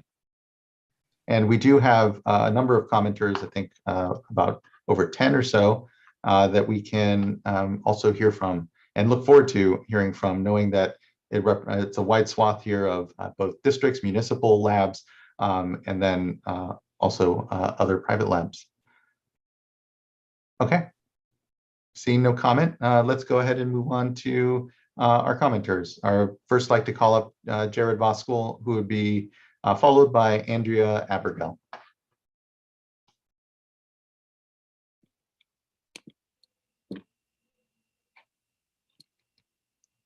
Hi, sorry, 1 second, I have the message popped up.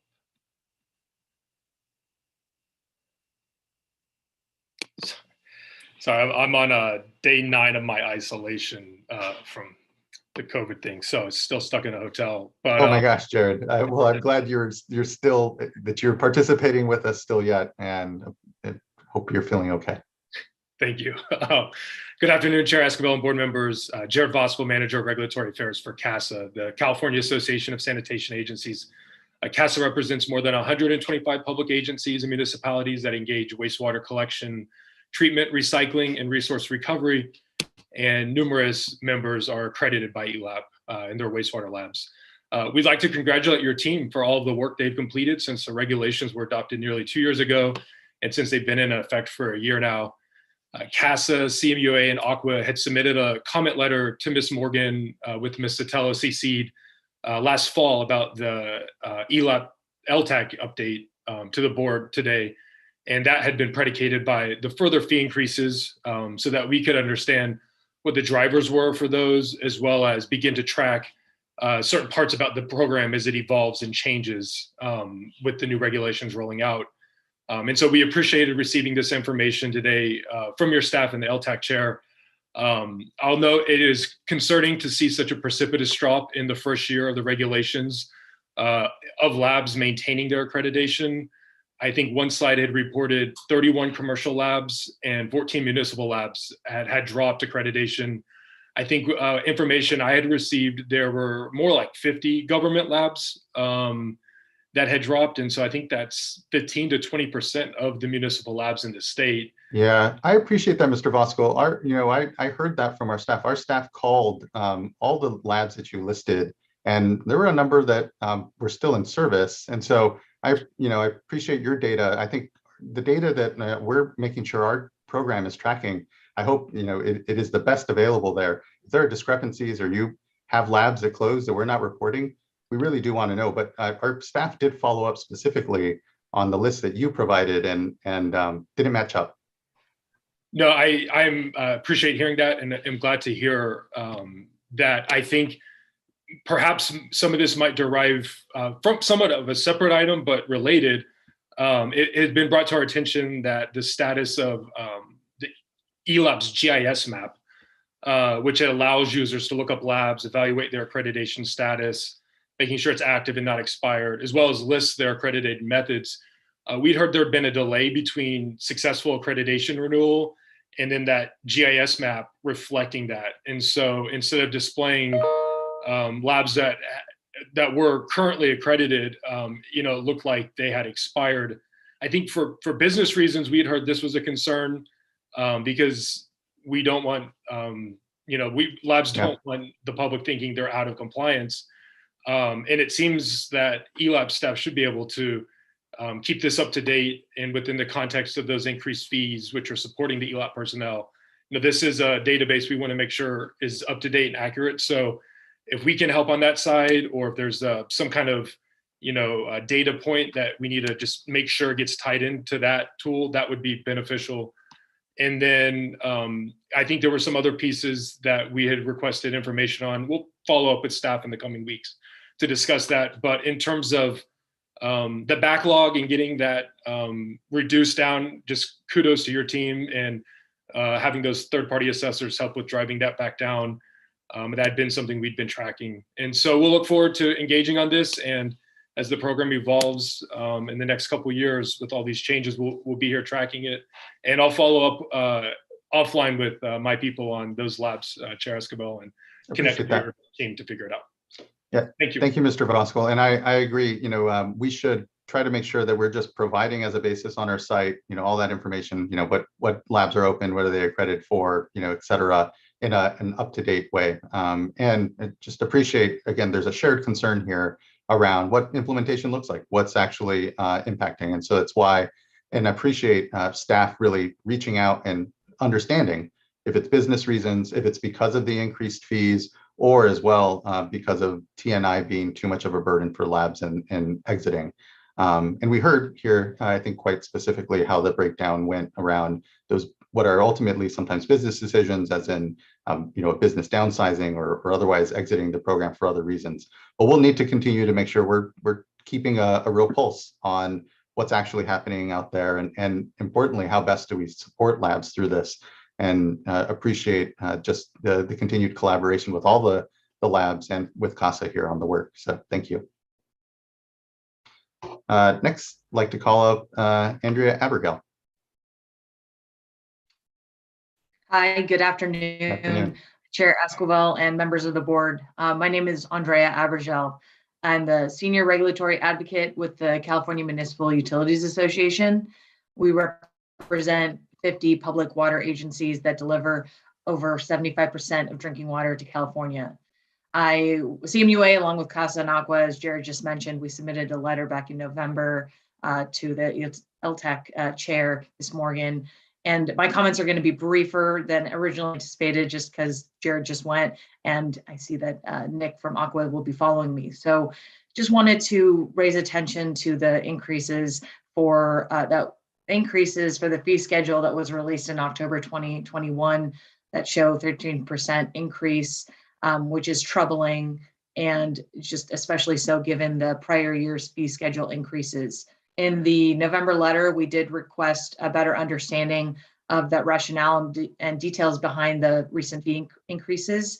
And additionally, we wanted a report about efforts taken to hire 4 new staff to the Water Board's Drinking Water and Radiation Laboratory, and generally a report on program statistics. I do want to echo Jared's comment on the backlog. We appreciate the update given today on the efforts to reduce the backlog and for efforts to address the impact that COVID has had on performing the on-site assessments. So we appreciate your consideration of the request from November and looking to further conversations about the updates in this program. Thank you very much. Thank you, Ms. Abergel. Yeah, I know what we have as well on top of what this informational item on the program implementation is our yearly fee discussion. So there will be a lot of room and space for us to continue to talk about fees and importantly, show where the value of that are going.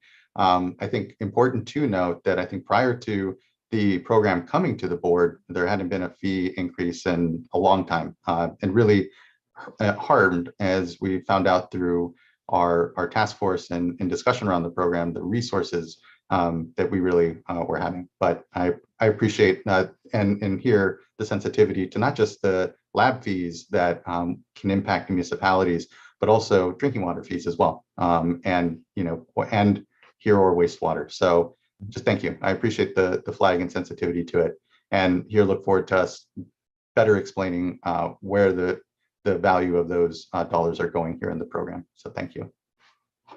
And next we have Nick Blair. Good afternoon, Chair Esquivel and fellow board members. My name is Nick Blair. I'm a regulatory advocate with the Association of California Water Agencies. I'll also be brief since I'm speaking in tandem with Jared and with Andrea. So we appreciate the opportunity to speak today, and we want to reiterate that we can understand this is an uphill push. That staff is working hard as we've worked through the COVID pandemic and is learning as you're going along. So I will be brief. To reiterate the previous 2 speakers, we have concern with the fee increases, as was previously discussed. But another issue to be brought up is the labs are currently using methods that are listed and are not always offered for accreditation. And in the past few years, method analyte combinations previously offered have been removed from the list.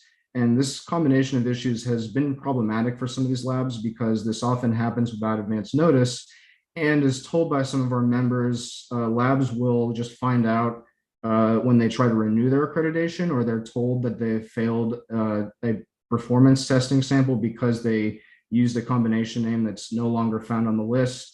And it sounds like in the past, the board has understood this issue. And so maybe we need to continue to look at how this can be fixed. So I think, as you noted, the program is new and you're continuing to find new ways to improve it. So hopefully that is one of the ways that we continue to move forward with making this program even better. And so, just want to finish by reiterating what Andrea and Jared said. And thank you for the time to speak today. Happy to answer any questions. Thank you, Mr. Blair. I appreciate your comments and the flag of potential issue there. So thank you. Appreciate the constructive comment. Thank you. Next, I'd like to call up Debbie Webster, who will be followed by David Kimbrough.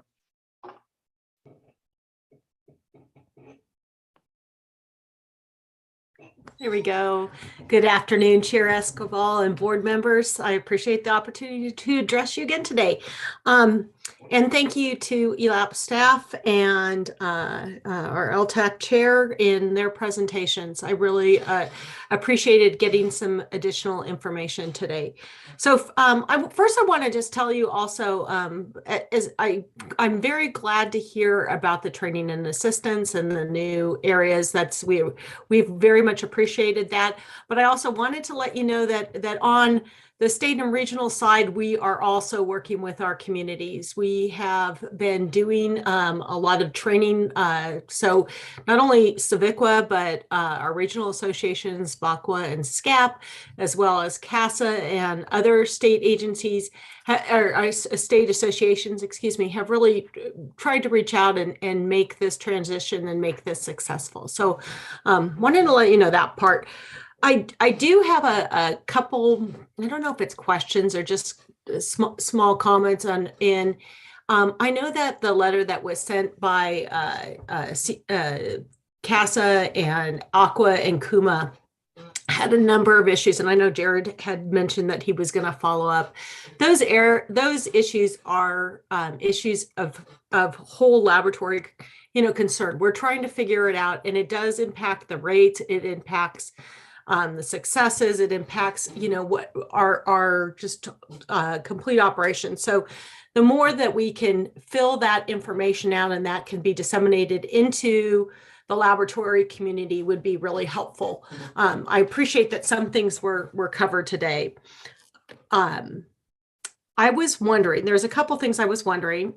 One is, I know that in order to address the assessments, it was desktop assessments, and I was wondering if in the future ELAP is still planning on doing most of those desktop type of assessments, or is the transition going to be towards on-site assessments?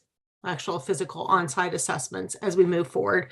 I can ask a few of these questions coming up on this too, but so that was on one of them. One other question I had was, it seems as if, I know that they put business areas together, but would it be possible to break that down into further categories that really could show, we recognize that because of between the fees and other things that some of our smaller communities were going to be our smaller labs were going to be impacted. And rather than just wrapping it all into business decisions, it might be a variety of reasons. So to be able to identify that would be helpful, and really also to identify as to where they're turning for their laboratory services. And then the final question is, I know that with LTAC, our common in question is with LTAC that it said that they met twice a year. I know one was just an introductory, so it really felt like a once this year meeting. And we would really encourage you, Civica would really encourage you our ELAP to continue to rely on LTAC. They are a good resource. There's a number of issues that I think as a expert group, not only on a technical basis, but on a user basis, could help to make some of the transitions, make some of the information and or provide information suggestions on how to make those things more accessible to the laboratories. I know everybody's trying to get there. I know our labs are working very hard and are finding this to be a very huge lift. And so we want to continue to see success, and I think that is going to be it's going to be a three-pronged approach where it is ELAP, LTAC, and the laboratory community. So with that, I'd love to hear the answers, but I appreciate the opportunity to ask these questions and provide comments. Thank you, Ms. Webster. When it comes to kind of breaking up the numbers and understanding, when it comes to those business dependent sort of reasons, I don't know if, Ms. Hilty, you guys have a further breakdown in there that can be shared. And then, of course, we're glad to help better provide that information. When it comes to, what the impact is, and I don't mean to speak for Ms. Hilty or staff, I know and been very proud of the active work that the program has been doing to understand just that. If especially a more rural lab is going down, who have they been serving? Who's dependent on them? Is there another lab to take up that capacity? does it leave a regulated entity without a lab to go to? Those are very front of mind and very active things our program is actually doing. And I'll let Ms. Hilty speak further to it, but just thank you. Appreciate your questions. Thanks, Chair Esquivel. Hi, Debbie. Nice to see you.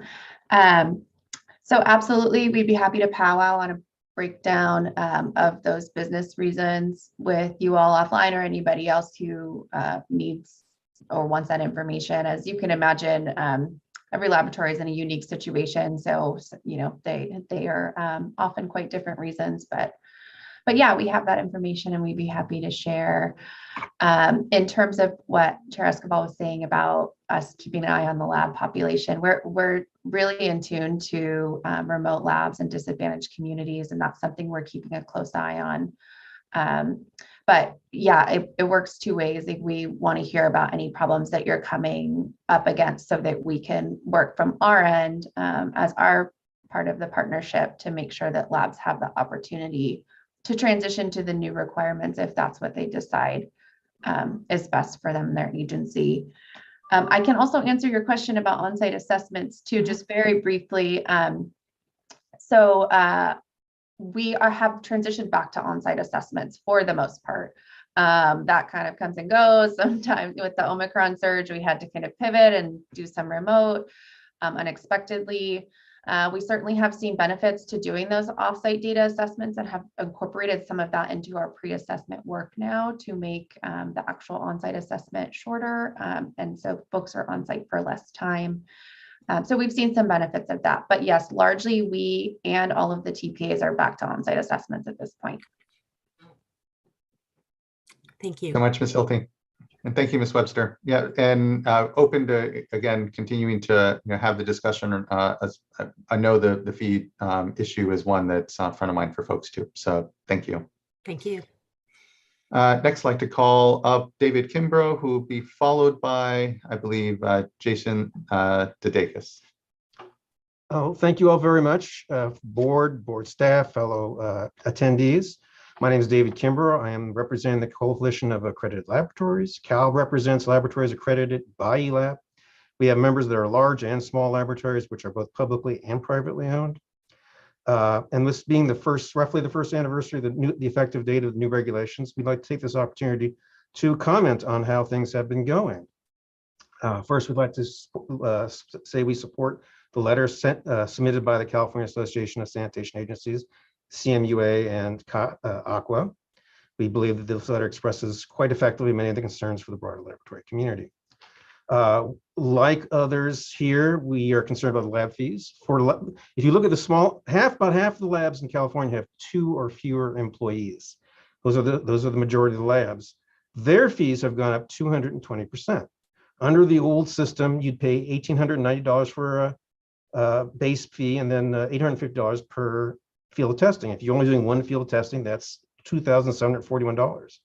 Now the same lab has to pay $3,100 base fee, $450 for on-site fields of accreditation, and another $2,500 a year if ELAP's going to do the assessment. That's a 220% increase, and that's just simply too much for a lot of labs to bear. Now, of course, CAL has been very active over the last several years about these new laboratory accreditation rules. It was our concern that it would produce unnecessary burdens, create a lot of additional work, and make it more difficult in general for laboratories to become accredited. And we see that, irrespective of which numbers you look at, 50 or 45, that's a lot of labs drop out all at once. If you consider that between year 2000 and the year 2016, the number of labs in California increased consistently through that period. And now, as soon as these regulations get even suggested, the numbers begin to decrease. So it is having the impact. This is what we saw in Florida. This is what we saw in New York, where the same sort of effects we're seeing. We'd also like to note that we are concerned about the fields of accreditation that others have mentioned. In ELAP's own regulations, it says that the fields of accreditation are based on the methods listed in 40 CFR 141, 40 CFR 136, and other similar regulations. Many of those methods are not actually showing up on the fields of accreditation sheets. Additionally, methods and method analyte combinations that had been on those FOA sheets have been removed. No explanation for why. We do not understand it. We've met with staff and asked, and we haven't gotten any explanations. And again, sometimes people are notified, sometimes they're not. There's even a case of the incorrect method being listed on the fields of accreditation. So this is an ongoing issue that we think needs to be addressed. That if ELAP's regulations say that laboratories shall be accredited for methods found in 40 CFR, then that's what should be offered.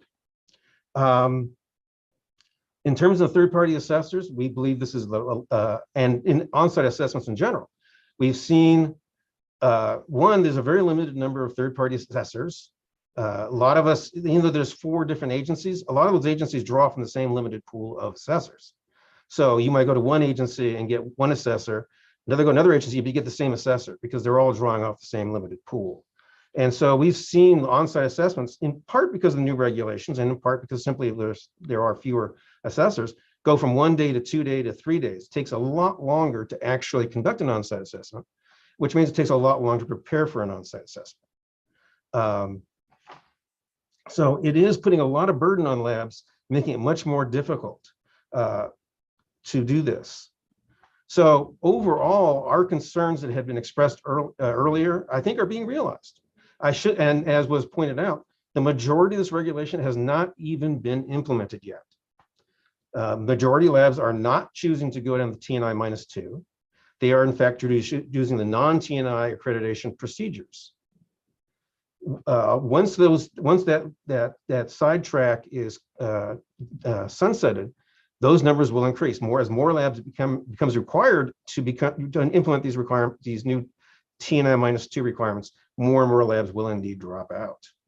So we think this is a good opportunity for the board and staff to reconsider these regulations and maybe make some important changes. Thank you very much. Thank you, Mr. Kimbrough. Appreciate your comments and your contribution to the discussion. Thank you. Next, I'd like to call up here. Let me make sure I'm get my list here correct. Yeah, Jason Didikis. And should be invited to unmute. There you are. Great. Thank you very much. Good afternoon, Chairman Esquivel, board members. My name is Jason Didikis, and I work for the Orange County Water District located in Southern California. I appreciate the opportunity to offer public comments to the board on this item. Our agency operates a large analytical laboratory that is accredited by ELAP, features over 30 full-time staff, and performs in excess of 20,000 water quality analysis each year in support of our agency's sustainable management of the local groundwater supply for 2.5 million residents in our service area. I'm happy to report that our lab is on course to fully implement ELAP's TNI requirements by the January 1, 2024 deadline. However, our recent experience renewing our lab's accreditation through ELAP has raised some significant concerns that we felt compelled to share with you today. Implementation of TNI was presented as a necessary step for ELAP to fulfill its mission. It's been used as an opportunity to cast ELAP in a new light, with the term ELAP 2.0 frequently referenced with the adoption of the new regulations. Regulated community has repeatedly been told that TNI's greater standardization and outsourcing of the on-site assessment to a third party hired by the laboratories will lead to a more efficient, timely, and responsive ELAP. One of the areas that was supposed to benefit from this greater focus was the actual process of accreditation, which we heard earlier from ELAP staff is the real bread and butter activity of the organization. However, our recent experience with the accreditation process has left us with the unfortunate impression that ELAP is regressing instead of advancing into the TNI era. Our laboratory submitted our accreditation renewal last November, more than 3 months ahead of our expiration, and consistent with ELAP's guidance at the time. However, in January this year, ELAP issued a new timeline guidance tool, which suggests that laboratories need to submit applications 5 months ahead of their expiration. So ELAP is now requiring significantly more time, not less, to review accreditation applications. This doesn't appear consistent with the greater responsiveness and efficiency promised with the move to TNI. Furthermore, unlike in past years, our lab was not permitted to add in new fields of testing with our accreditation renewal. Instead, we had to simultaneously submit a separate $1,500 amendment application for new fields of testing and conduct a separate $2,000 individual on-site assessment for an important new method. This introduced considerable additional cost, effort, and ultimately confusion into the process for both our staff and ELAP to manage and track these parallel efforts. We have still not received a response or status update from ELAP on the new method of accreditation for several months. Unfortunately, the method in question is the newest analytical method testing for PFAS in drinking water, which was mentioned earlier today by ELAP staff and is poised to become required by the state for testing later this year. Finally, we received a response from ELAP on our primary accreditation and renewal application 3 months after submittal, but by that time it was only 2 weeks before our current accreditation expired. Due to some very minor clerical errors, our application was deemed incomplete for multiple fields of accreditation. Previously, in the past, such minor errors could be cleared up through a simple clarifying phone call or an email to ELAP staff. In the worst case, we'd have to file perhaps a formal accreditation inquiry. This time, the only option we were given was to immediately file another $1,500 amendment application to provide the updated information, which in actuality, ELAP already had on file from our proficiency testing provider. We didn't hear back from ELAP on this amendment until 1 business day prior to the expiration of our accreditation, compelling our staff to go through last-minute contingency planning to temporarily outsource these methods to avoid compliance testing violations. While the outsourcing was ultimately avoided, the associated significant effort and stress could have been avoided through better clarity and communication from ELAP. So in closing, we've reached out to senior Division of Drinking Water staff and shared our recent experience and associated concerns. Thankfully, your staff has offered to meet with us and review our experience and see how we can work together better and more efficient in the future on accreditation issues. And we very much look forward to that conversation.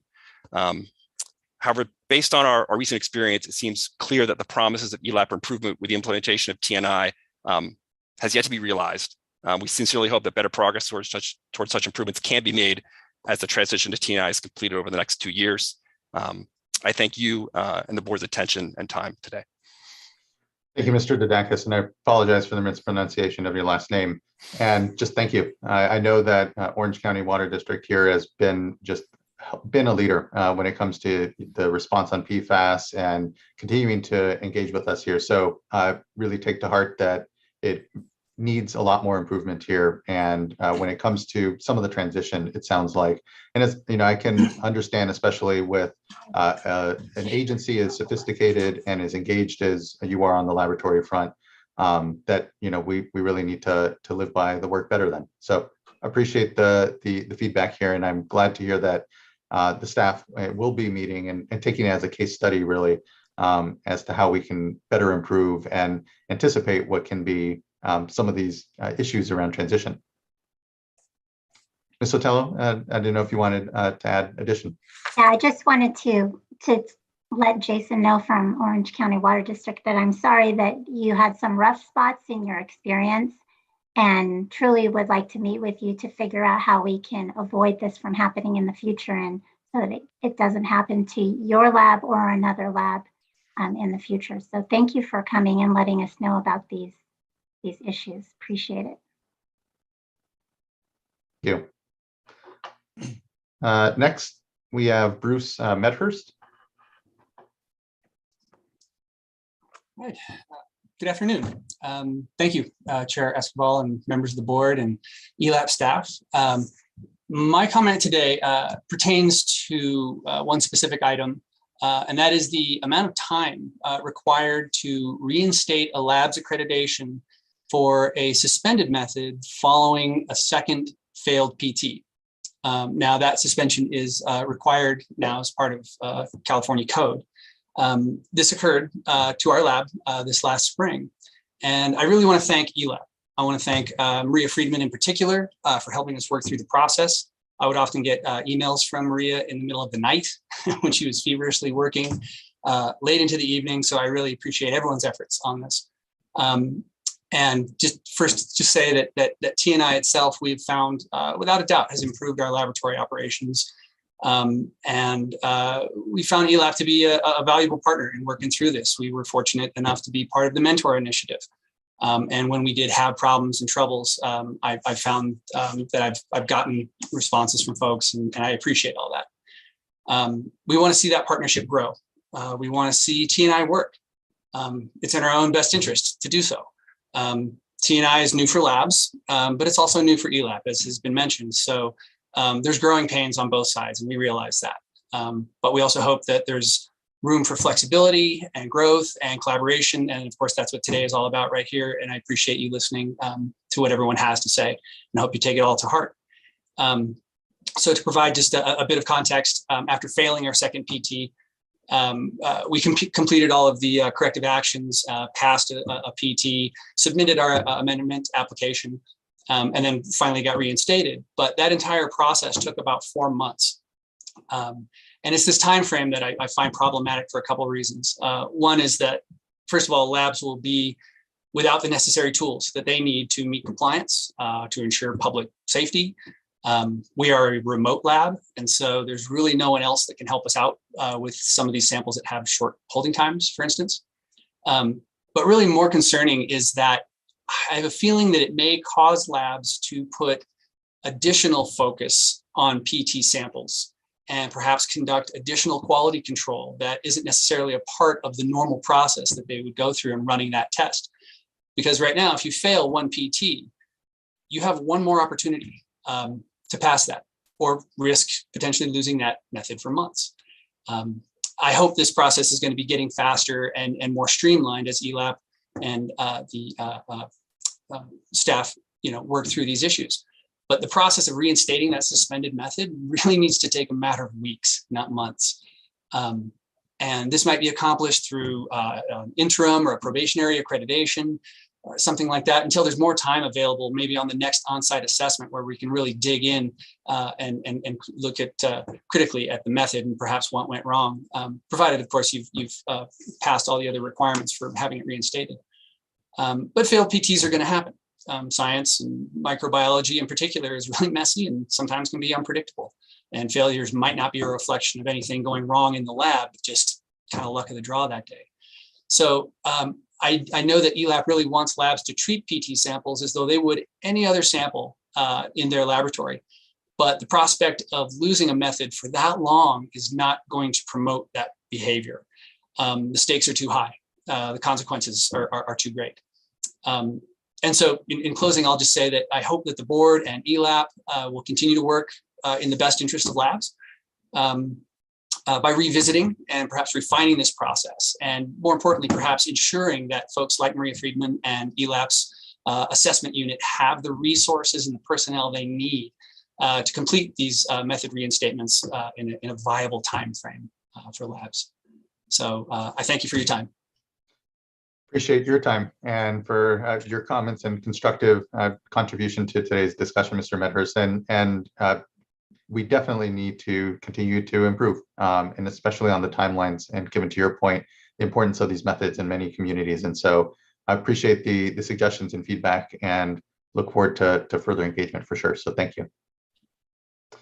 Next, I'd like to call up, and I believe this is our last speaker, Sushmitha Reddy. Hello, good afternoon, Chair Esquivel and board members, and thank you, ELAP and LTAC Chair, for providing the update today. My name is Sushmitha Reddy, the current Vice Chair of the CWEA Lab Committee. I'm filling in for Amber Baylor today, who's the chair for the same, and who had to. Can I come back in? Oh yeah, no, it's not. I'm sorry, I think we're getting some background noise. Okay, I believe we should be good now. Apologies. Thank you for that, Chair Esquivel. I'm sorry, I'm filling in for Amber Baylor, who's the current chair of the same committee and had to be in another meeting and was not able to speak today.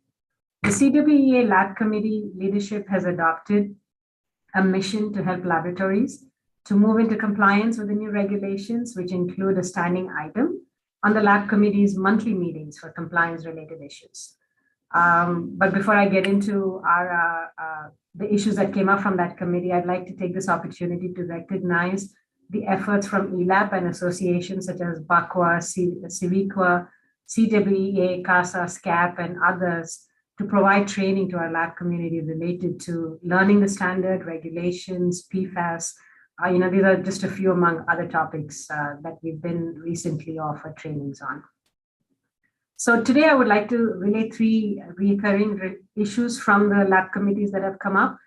The first being, we appreciate the ability to work with ELAP to address editorial updates to proficiency tests on the applications related to the EPA published and unpublished ELAP methods on ELAP FOA tables. I'm sure, I mean, this topic has been brought up by others, but we'd like to reiterate the importance of that. This comment is in alignment with the 215 recommendations report included in recommendation number 3 in the agenda item 7 staff report, which is to ensure relevant analytical methods. And as an example, the method update rule is followed closely by utility management stakeholders for compliance purposes. The utility management laboratories are required under the Clean Water Act to utilize these methods, which are updated by EPA in the Federal Register. These updates were published in the Federal Register on May 19th of 2021. However, these methods may not be offered by ELAP in updated FOA tables published on the ELAP website. And the proficiency testing and application process may be construed as non-compliance with ELAP's approved methods while agencies are complying with the Clean Water Act published methods. This results in amendments to the applications and a false identification that a lab is not approved for a certain method due to these editorial issues. As one CWEA lab committee member put it, even though my PT was submitted with the EPA method, I had to redo it, stating I used the non-EPA approved non-existent ELAP method.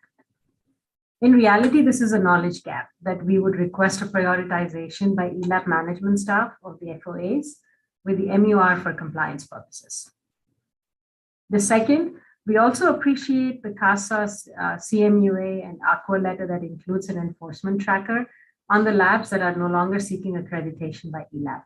Speaking to one of the metrics in the letter and building on our earlier comment, the metric request that CASA, CMUA, AQUA had in their letter related to the number of enforcement actions since the regulations were adopted.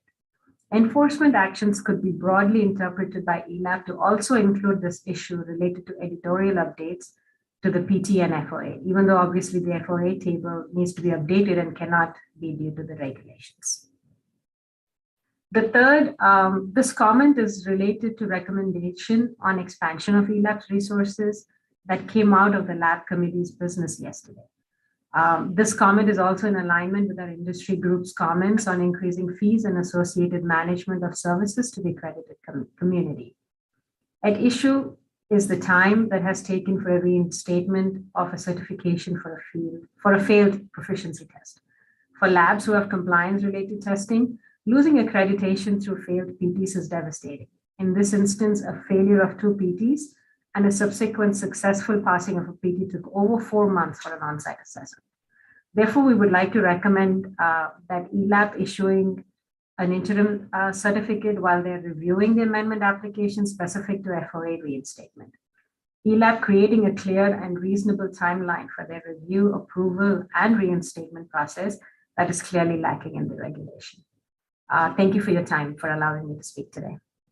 Thank you, Ms. Reedy. I appreciate the good recommendations and continued engagement on the success of the implementation of this program. So just thank you for your good work and give my best to Ms. Baylor as well. So thank you. Thank you. Okay, fellow board colleagues, any questions or thoughts after hearing from folks? Definitely, again, take to heart what are continued concerns of implementation.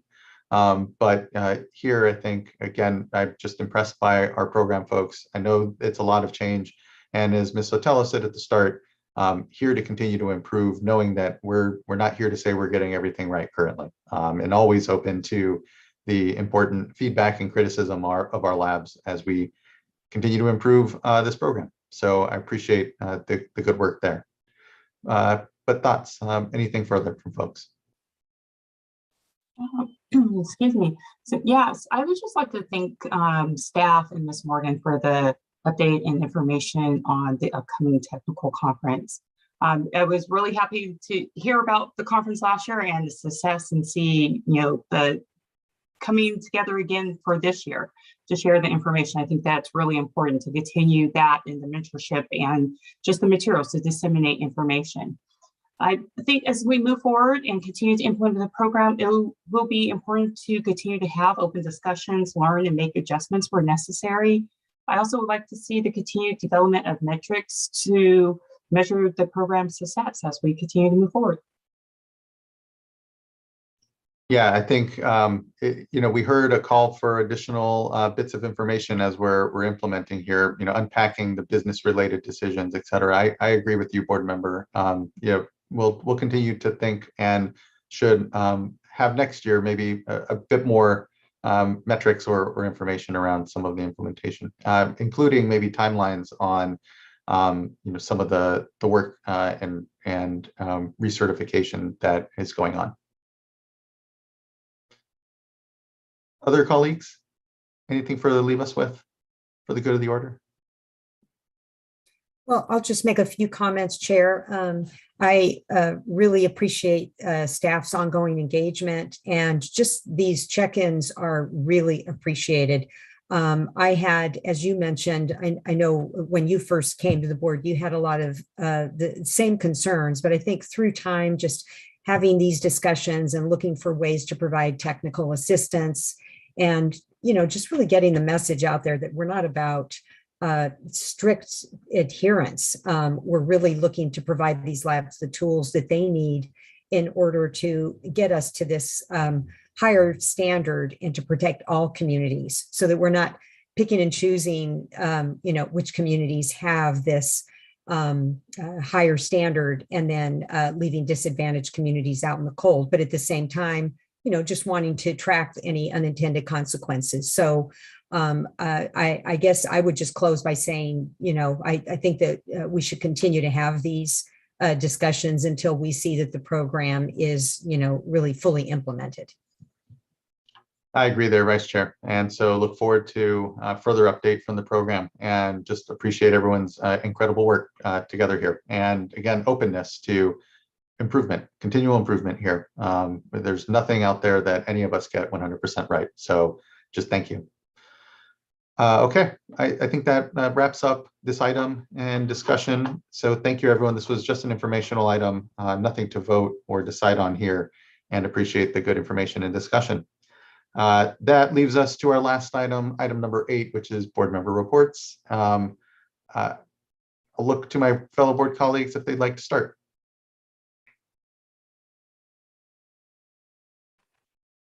Sure, I can start.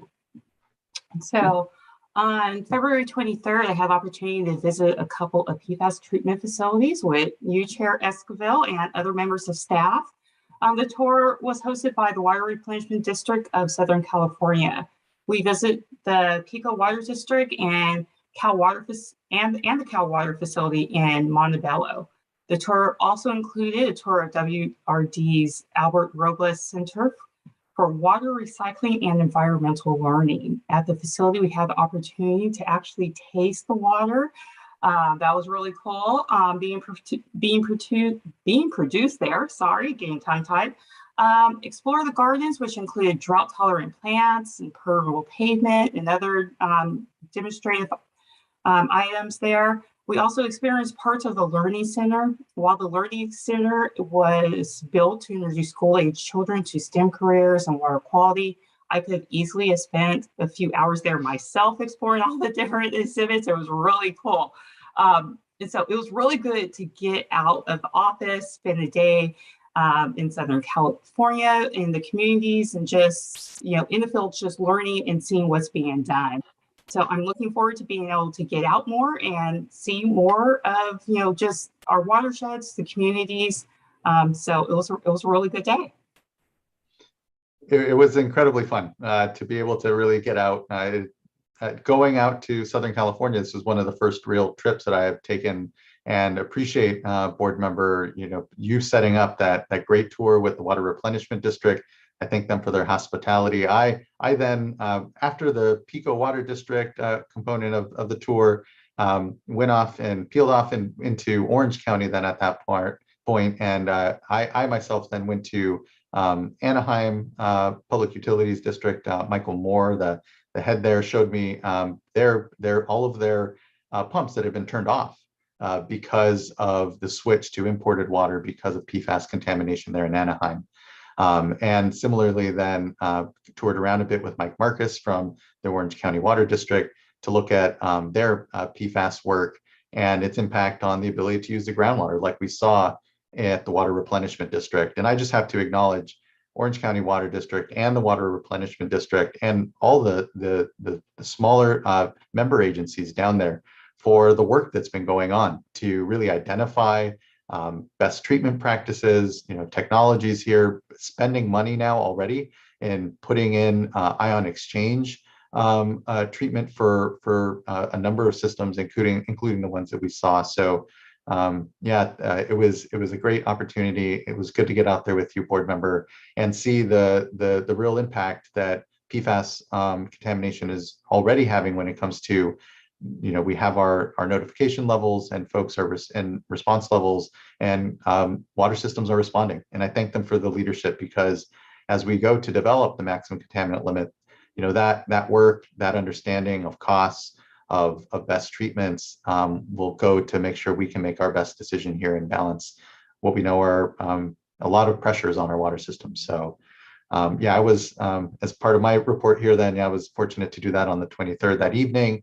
I spoke at the Municipal Water District of Orange County, their dinner that evening, and got to see and speak and have a good conversation with a number of water leaders in the state. A lot of concern around certainly the drought and also conservation and its perhaps unintended impacts in some districts. Looking forward to us to continue to talk about the long-term efficiency work in ways that hope continue to build confidence in the real critical conservation work that's going on. But I appreciated the discussion I got to have with a number of folks down there, and look forward to further getting out and traveling a little more here as we come out of complete COVID restriction. But and would note our at this point anticipated return to in-person board meetings will be that this next upcoming 1st April board meeting. So we'll see how that all goes, but it's certainly a sign that things are opening up a bit, that we board members are moving around and have thankfully been able to connect and hear about the incredible work that's being done out in our watersheds. So thank you for the hospitality of all those that hosted us this last couple of weeks. Other board members? Yes, I'll share that yesterday, I was on a panel at the California Irrigation Institute, and I'm glad I was able to be there, Chair, when you provided the opening remarks for the group. It was, as you and board member Morgan indicated, just great to get out and about and see people again, see some old familiar faces and some new ones. And so the focus of this discussion was for me, the ag and urban interface on water issues. And I provided a brief overview on just touched on a lot of issues that we're working on, but got most of the questions that I had were on urban water use efficiency. My sense is that maybe there's a little bit of confusion about what's going on there, and sort of a sense that these are requirements at the individual customer level, as opposed to a budget for the water supplier. So I appreciated the opportunity to correct some of the misconceptions. But then there were also some individuals that pulled me aside afterwards that had been much more involved, and I think are going to be able to provide us with some helpful comments as we go forward.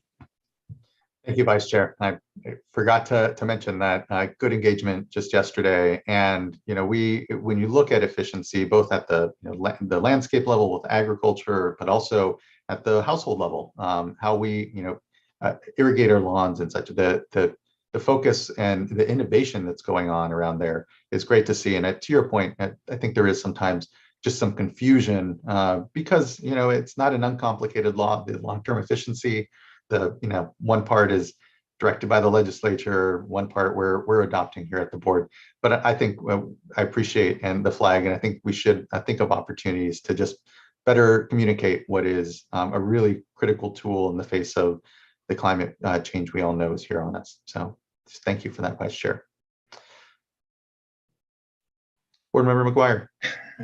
I don't have too much to offer in the way of public presentations and such since our last board meeting. I have a couple things I'd like to mention. One is I did chat with our current class of the Water Education Foundation Water Leaders Program a couple weeks ago, and they have been assigned the task of the Bay Delta Plant Water Quality Control Plan update for this year. So I said I didn't envy them and their what they're taking on, but that is their charge. And so just, you know, it'll be, I'm also a mentor. I believe Vice Chair, you or maybe you're also a mentor. Yeah, I thought I saw your name on there. So, you know, it'll be an interesting exercise. I said, you know, it's great. They offer certainly a fresh perspective and, you know, a unique, you know, perspective. So I'll be very curious to see what they come up with as we'll all be in this together over the coming months. And the other thing I wanted to share was, you know, I took a few days off last week. My kids were on break and decided to do my own snow survey. And I know we got some pretty disappointing snow survey news today from DWR, but when I was up there, I did note that the snow levels were very high. However, overnight, while I was there, it snowed 12 inches on us, and which actually was quite a new experience for me to have to deal with that the next morning. So I guess I'll have to be going back to help get us back on track. But anyway, just wanted to share that little story since that's what I spent some of my time doing. So I'll leave it at that. Thank you, board member. I think that wraps up our board member reports. And so that wraps up item number 8 and brings us actually to the conclusion of our board meeting. We do have a closed item session, a personnel item that the board will transition to. So this isn't a formal, I think, adjournment until after that. Mr. Loffer, is that the case? That's correct. The board will be recessing to closed session, and all the board members should have updated information on their calendars for how they can join that closed session. Thank you kindly. And also, just to be clear for the record, the only item, there are 2 items listed for closed session. One was the Fahey item, which the board opted not to go into closed session for. The only closed session today will be on the personnel matter. Great, thank you. And so we will see you all then at our next board meeting, March 15th, I believe it is here. Yes, and so thank you all. I appreciate the good discussions today, and be safe, be well. And we will then go now into closed sessions. Thank you all.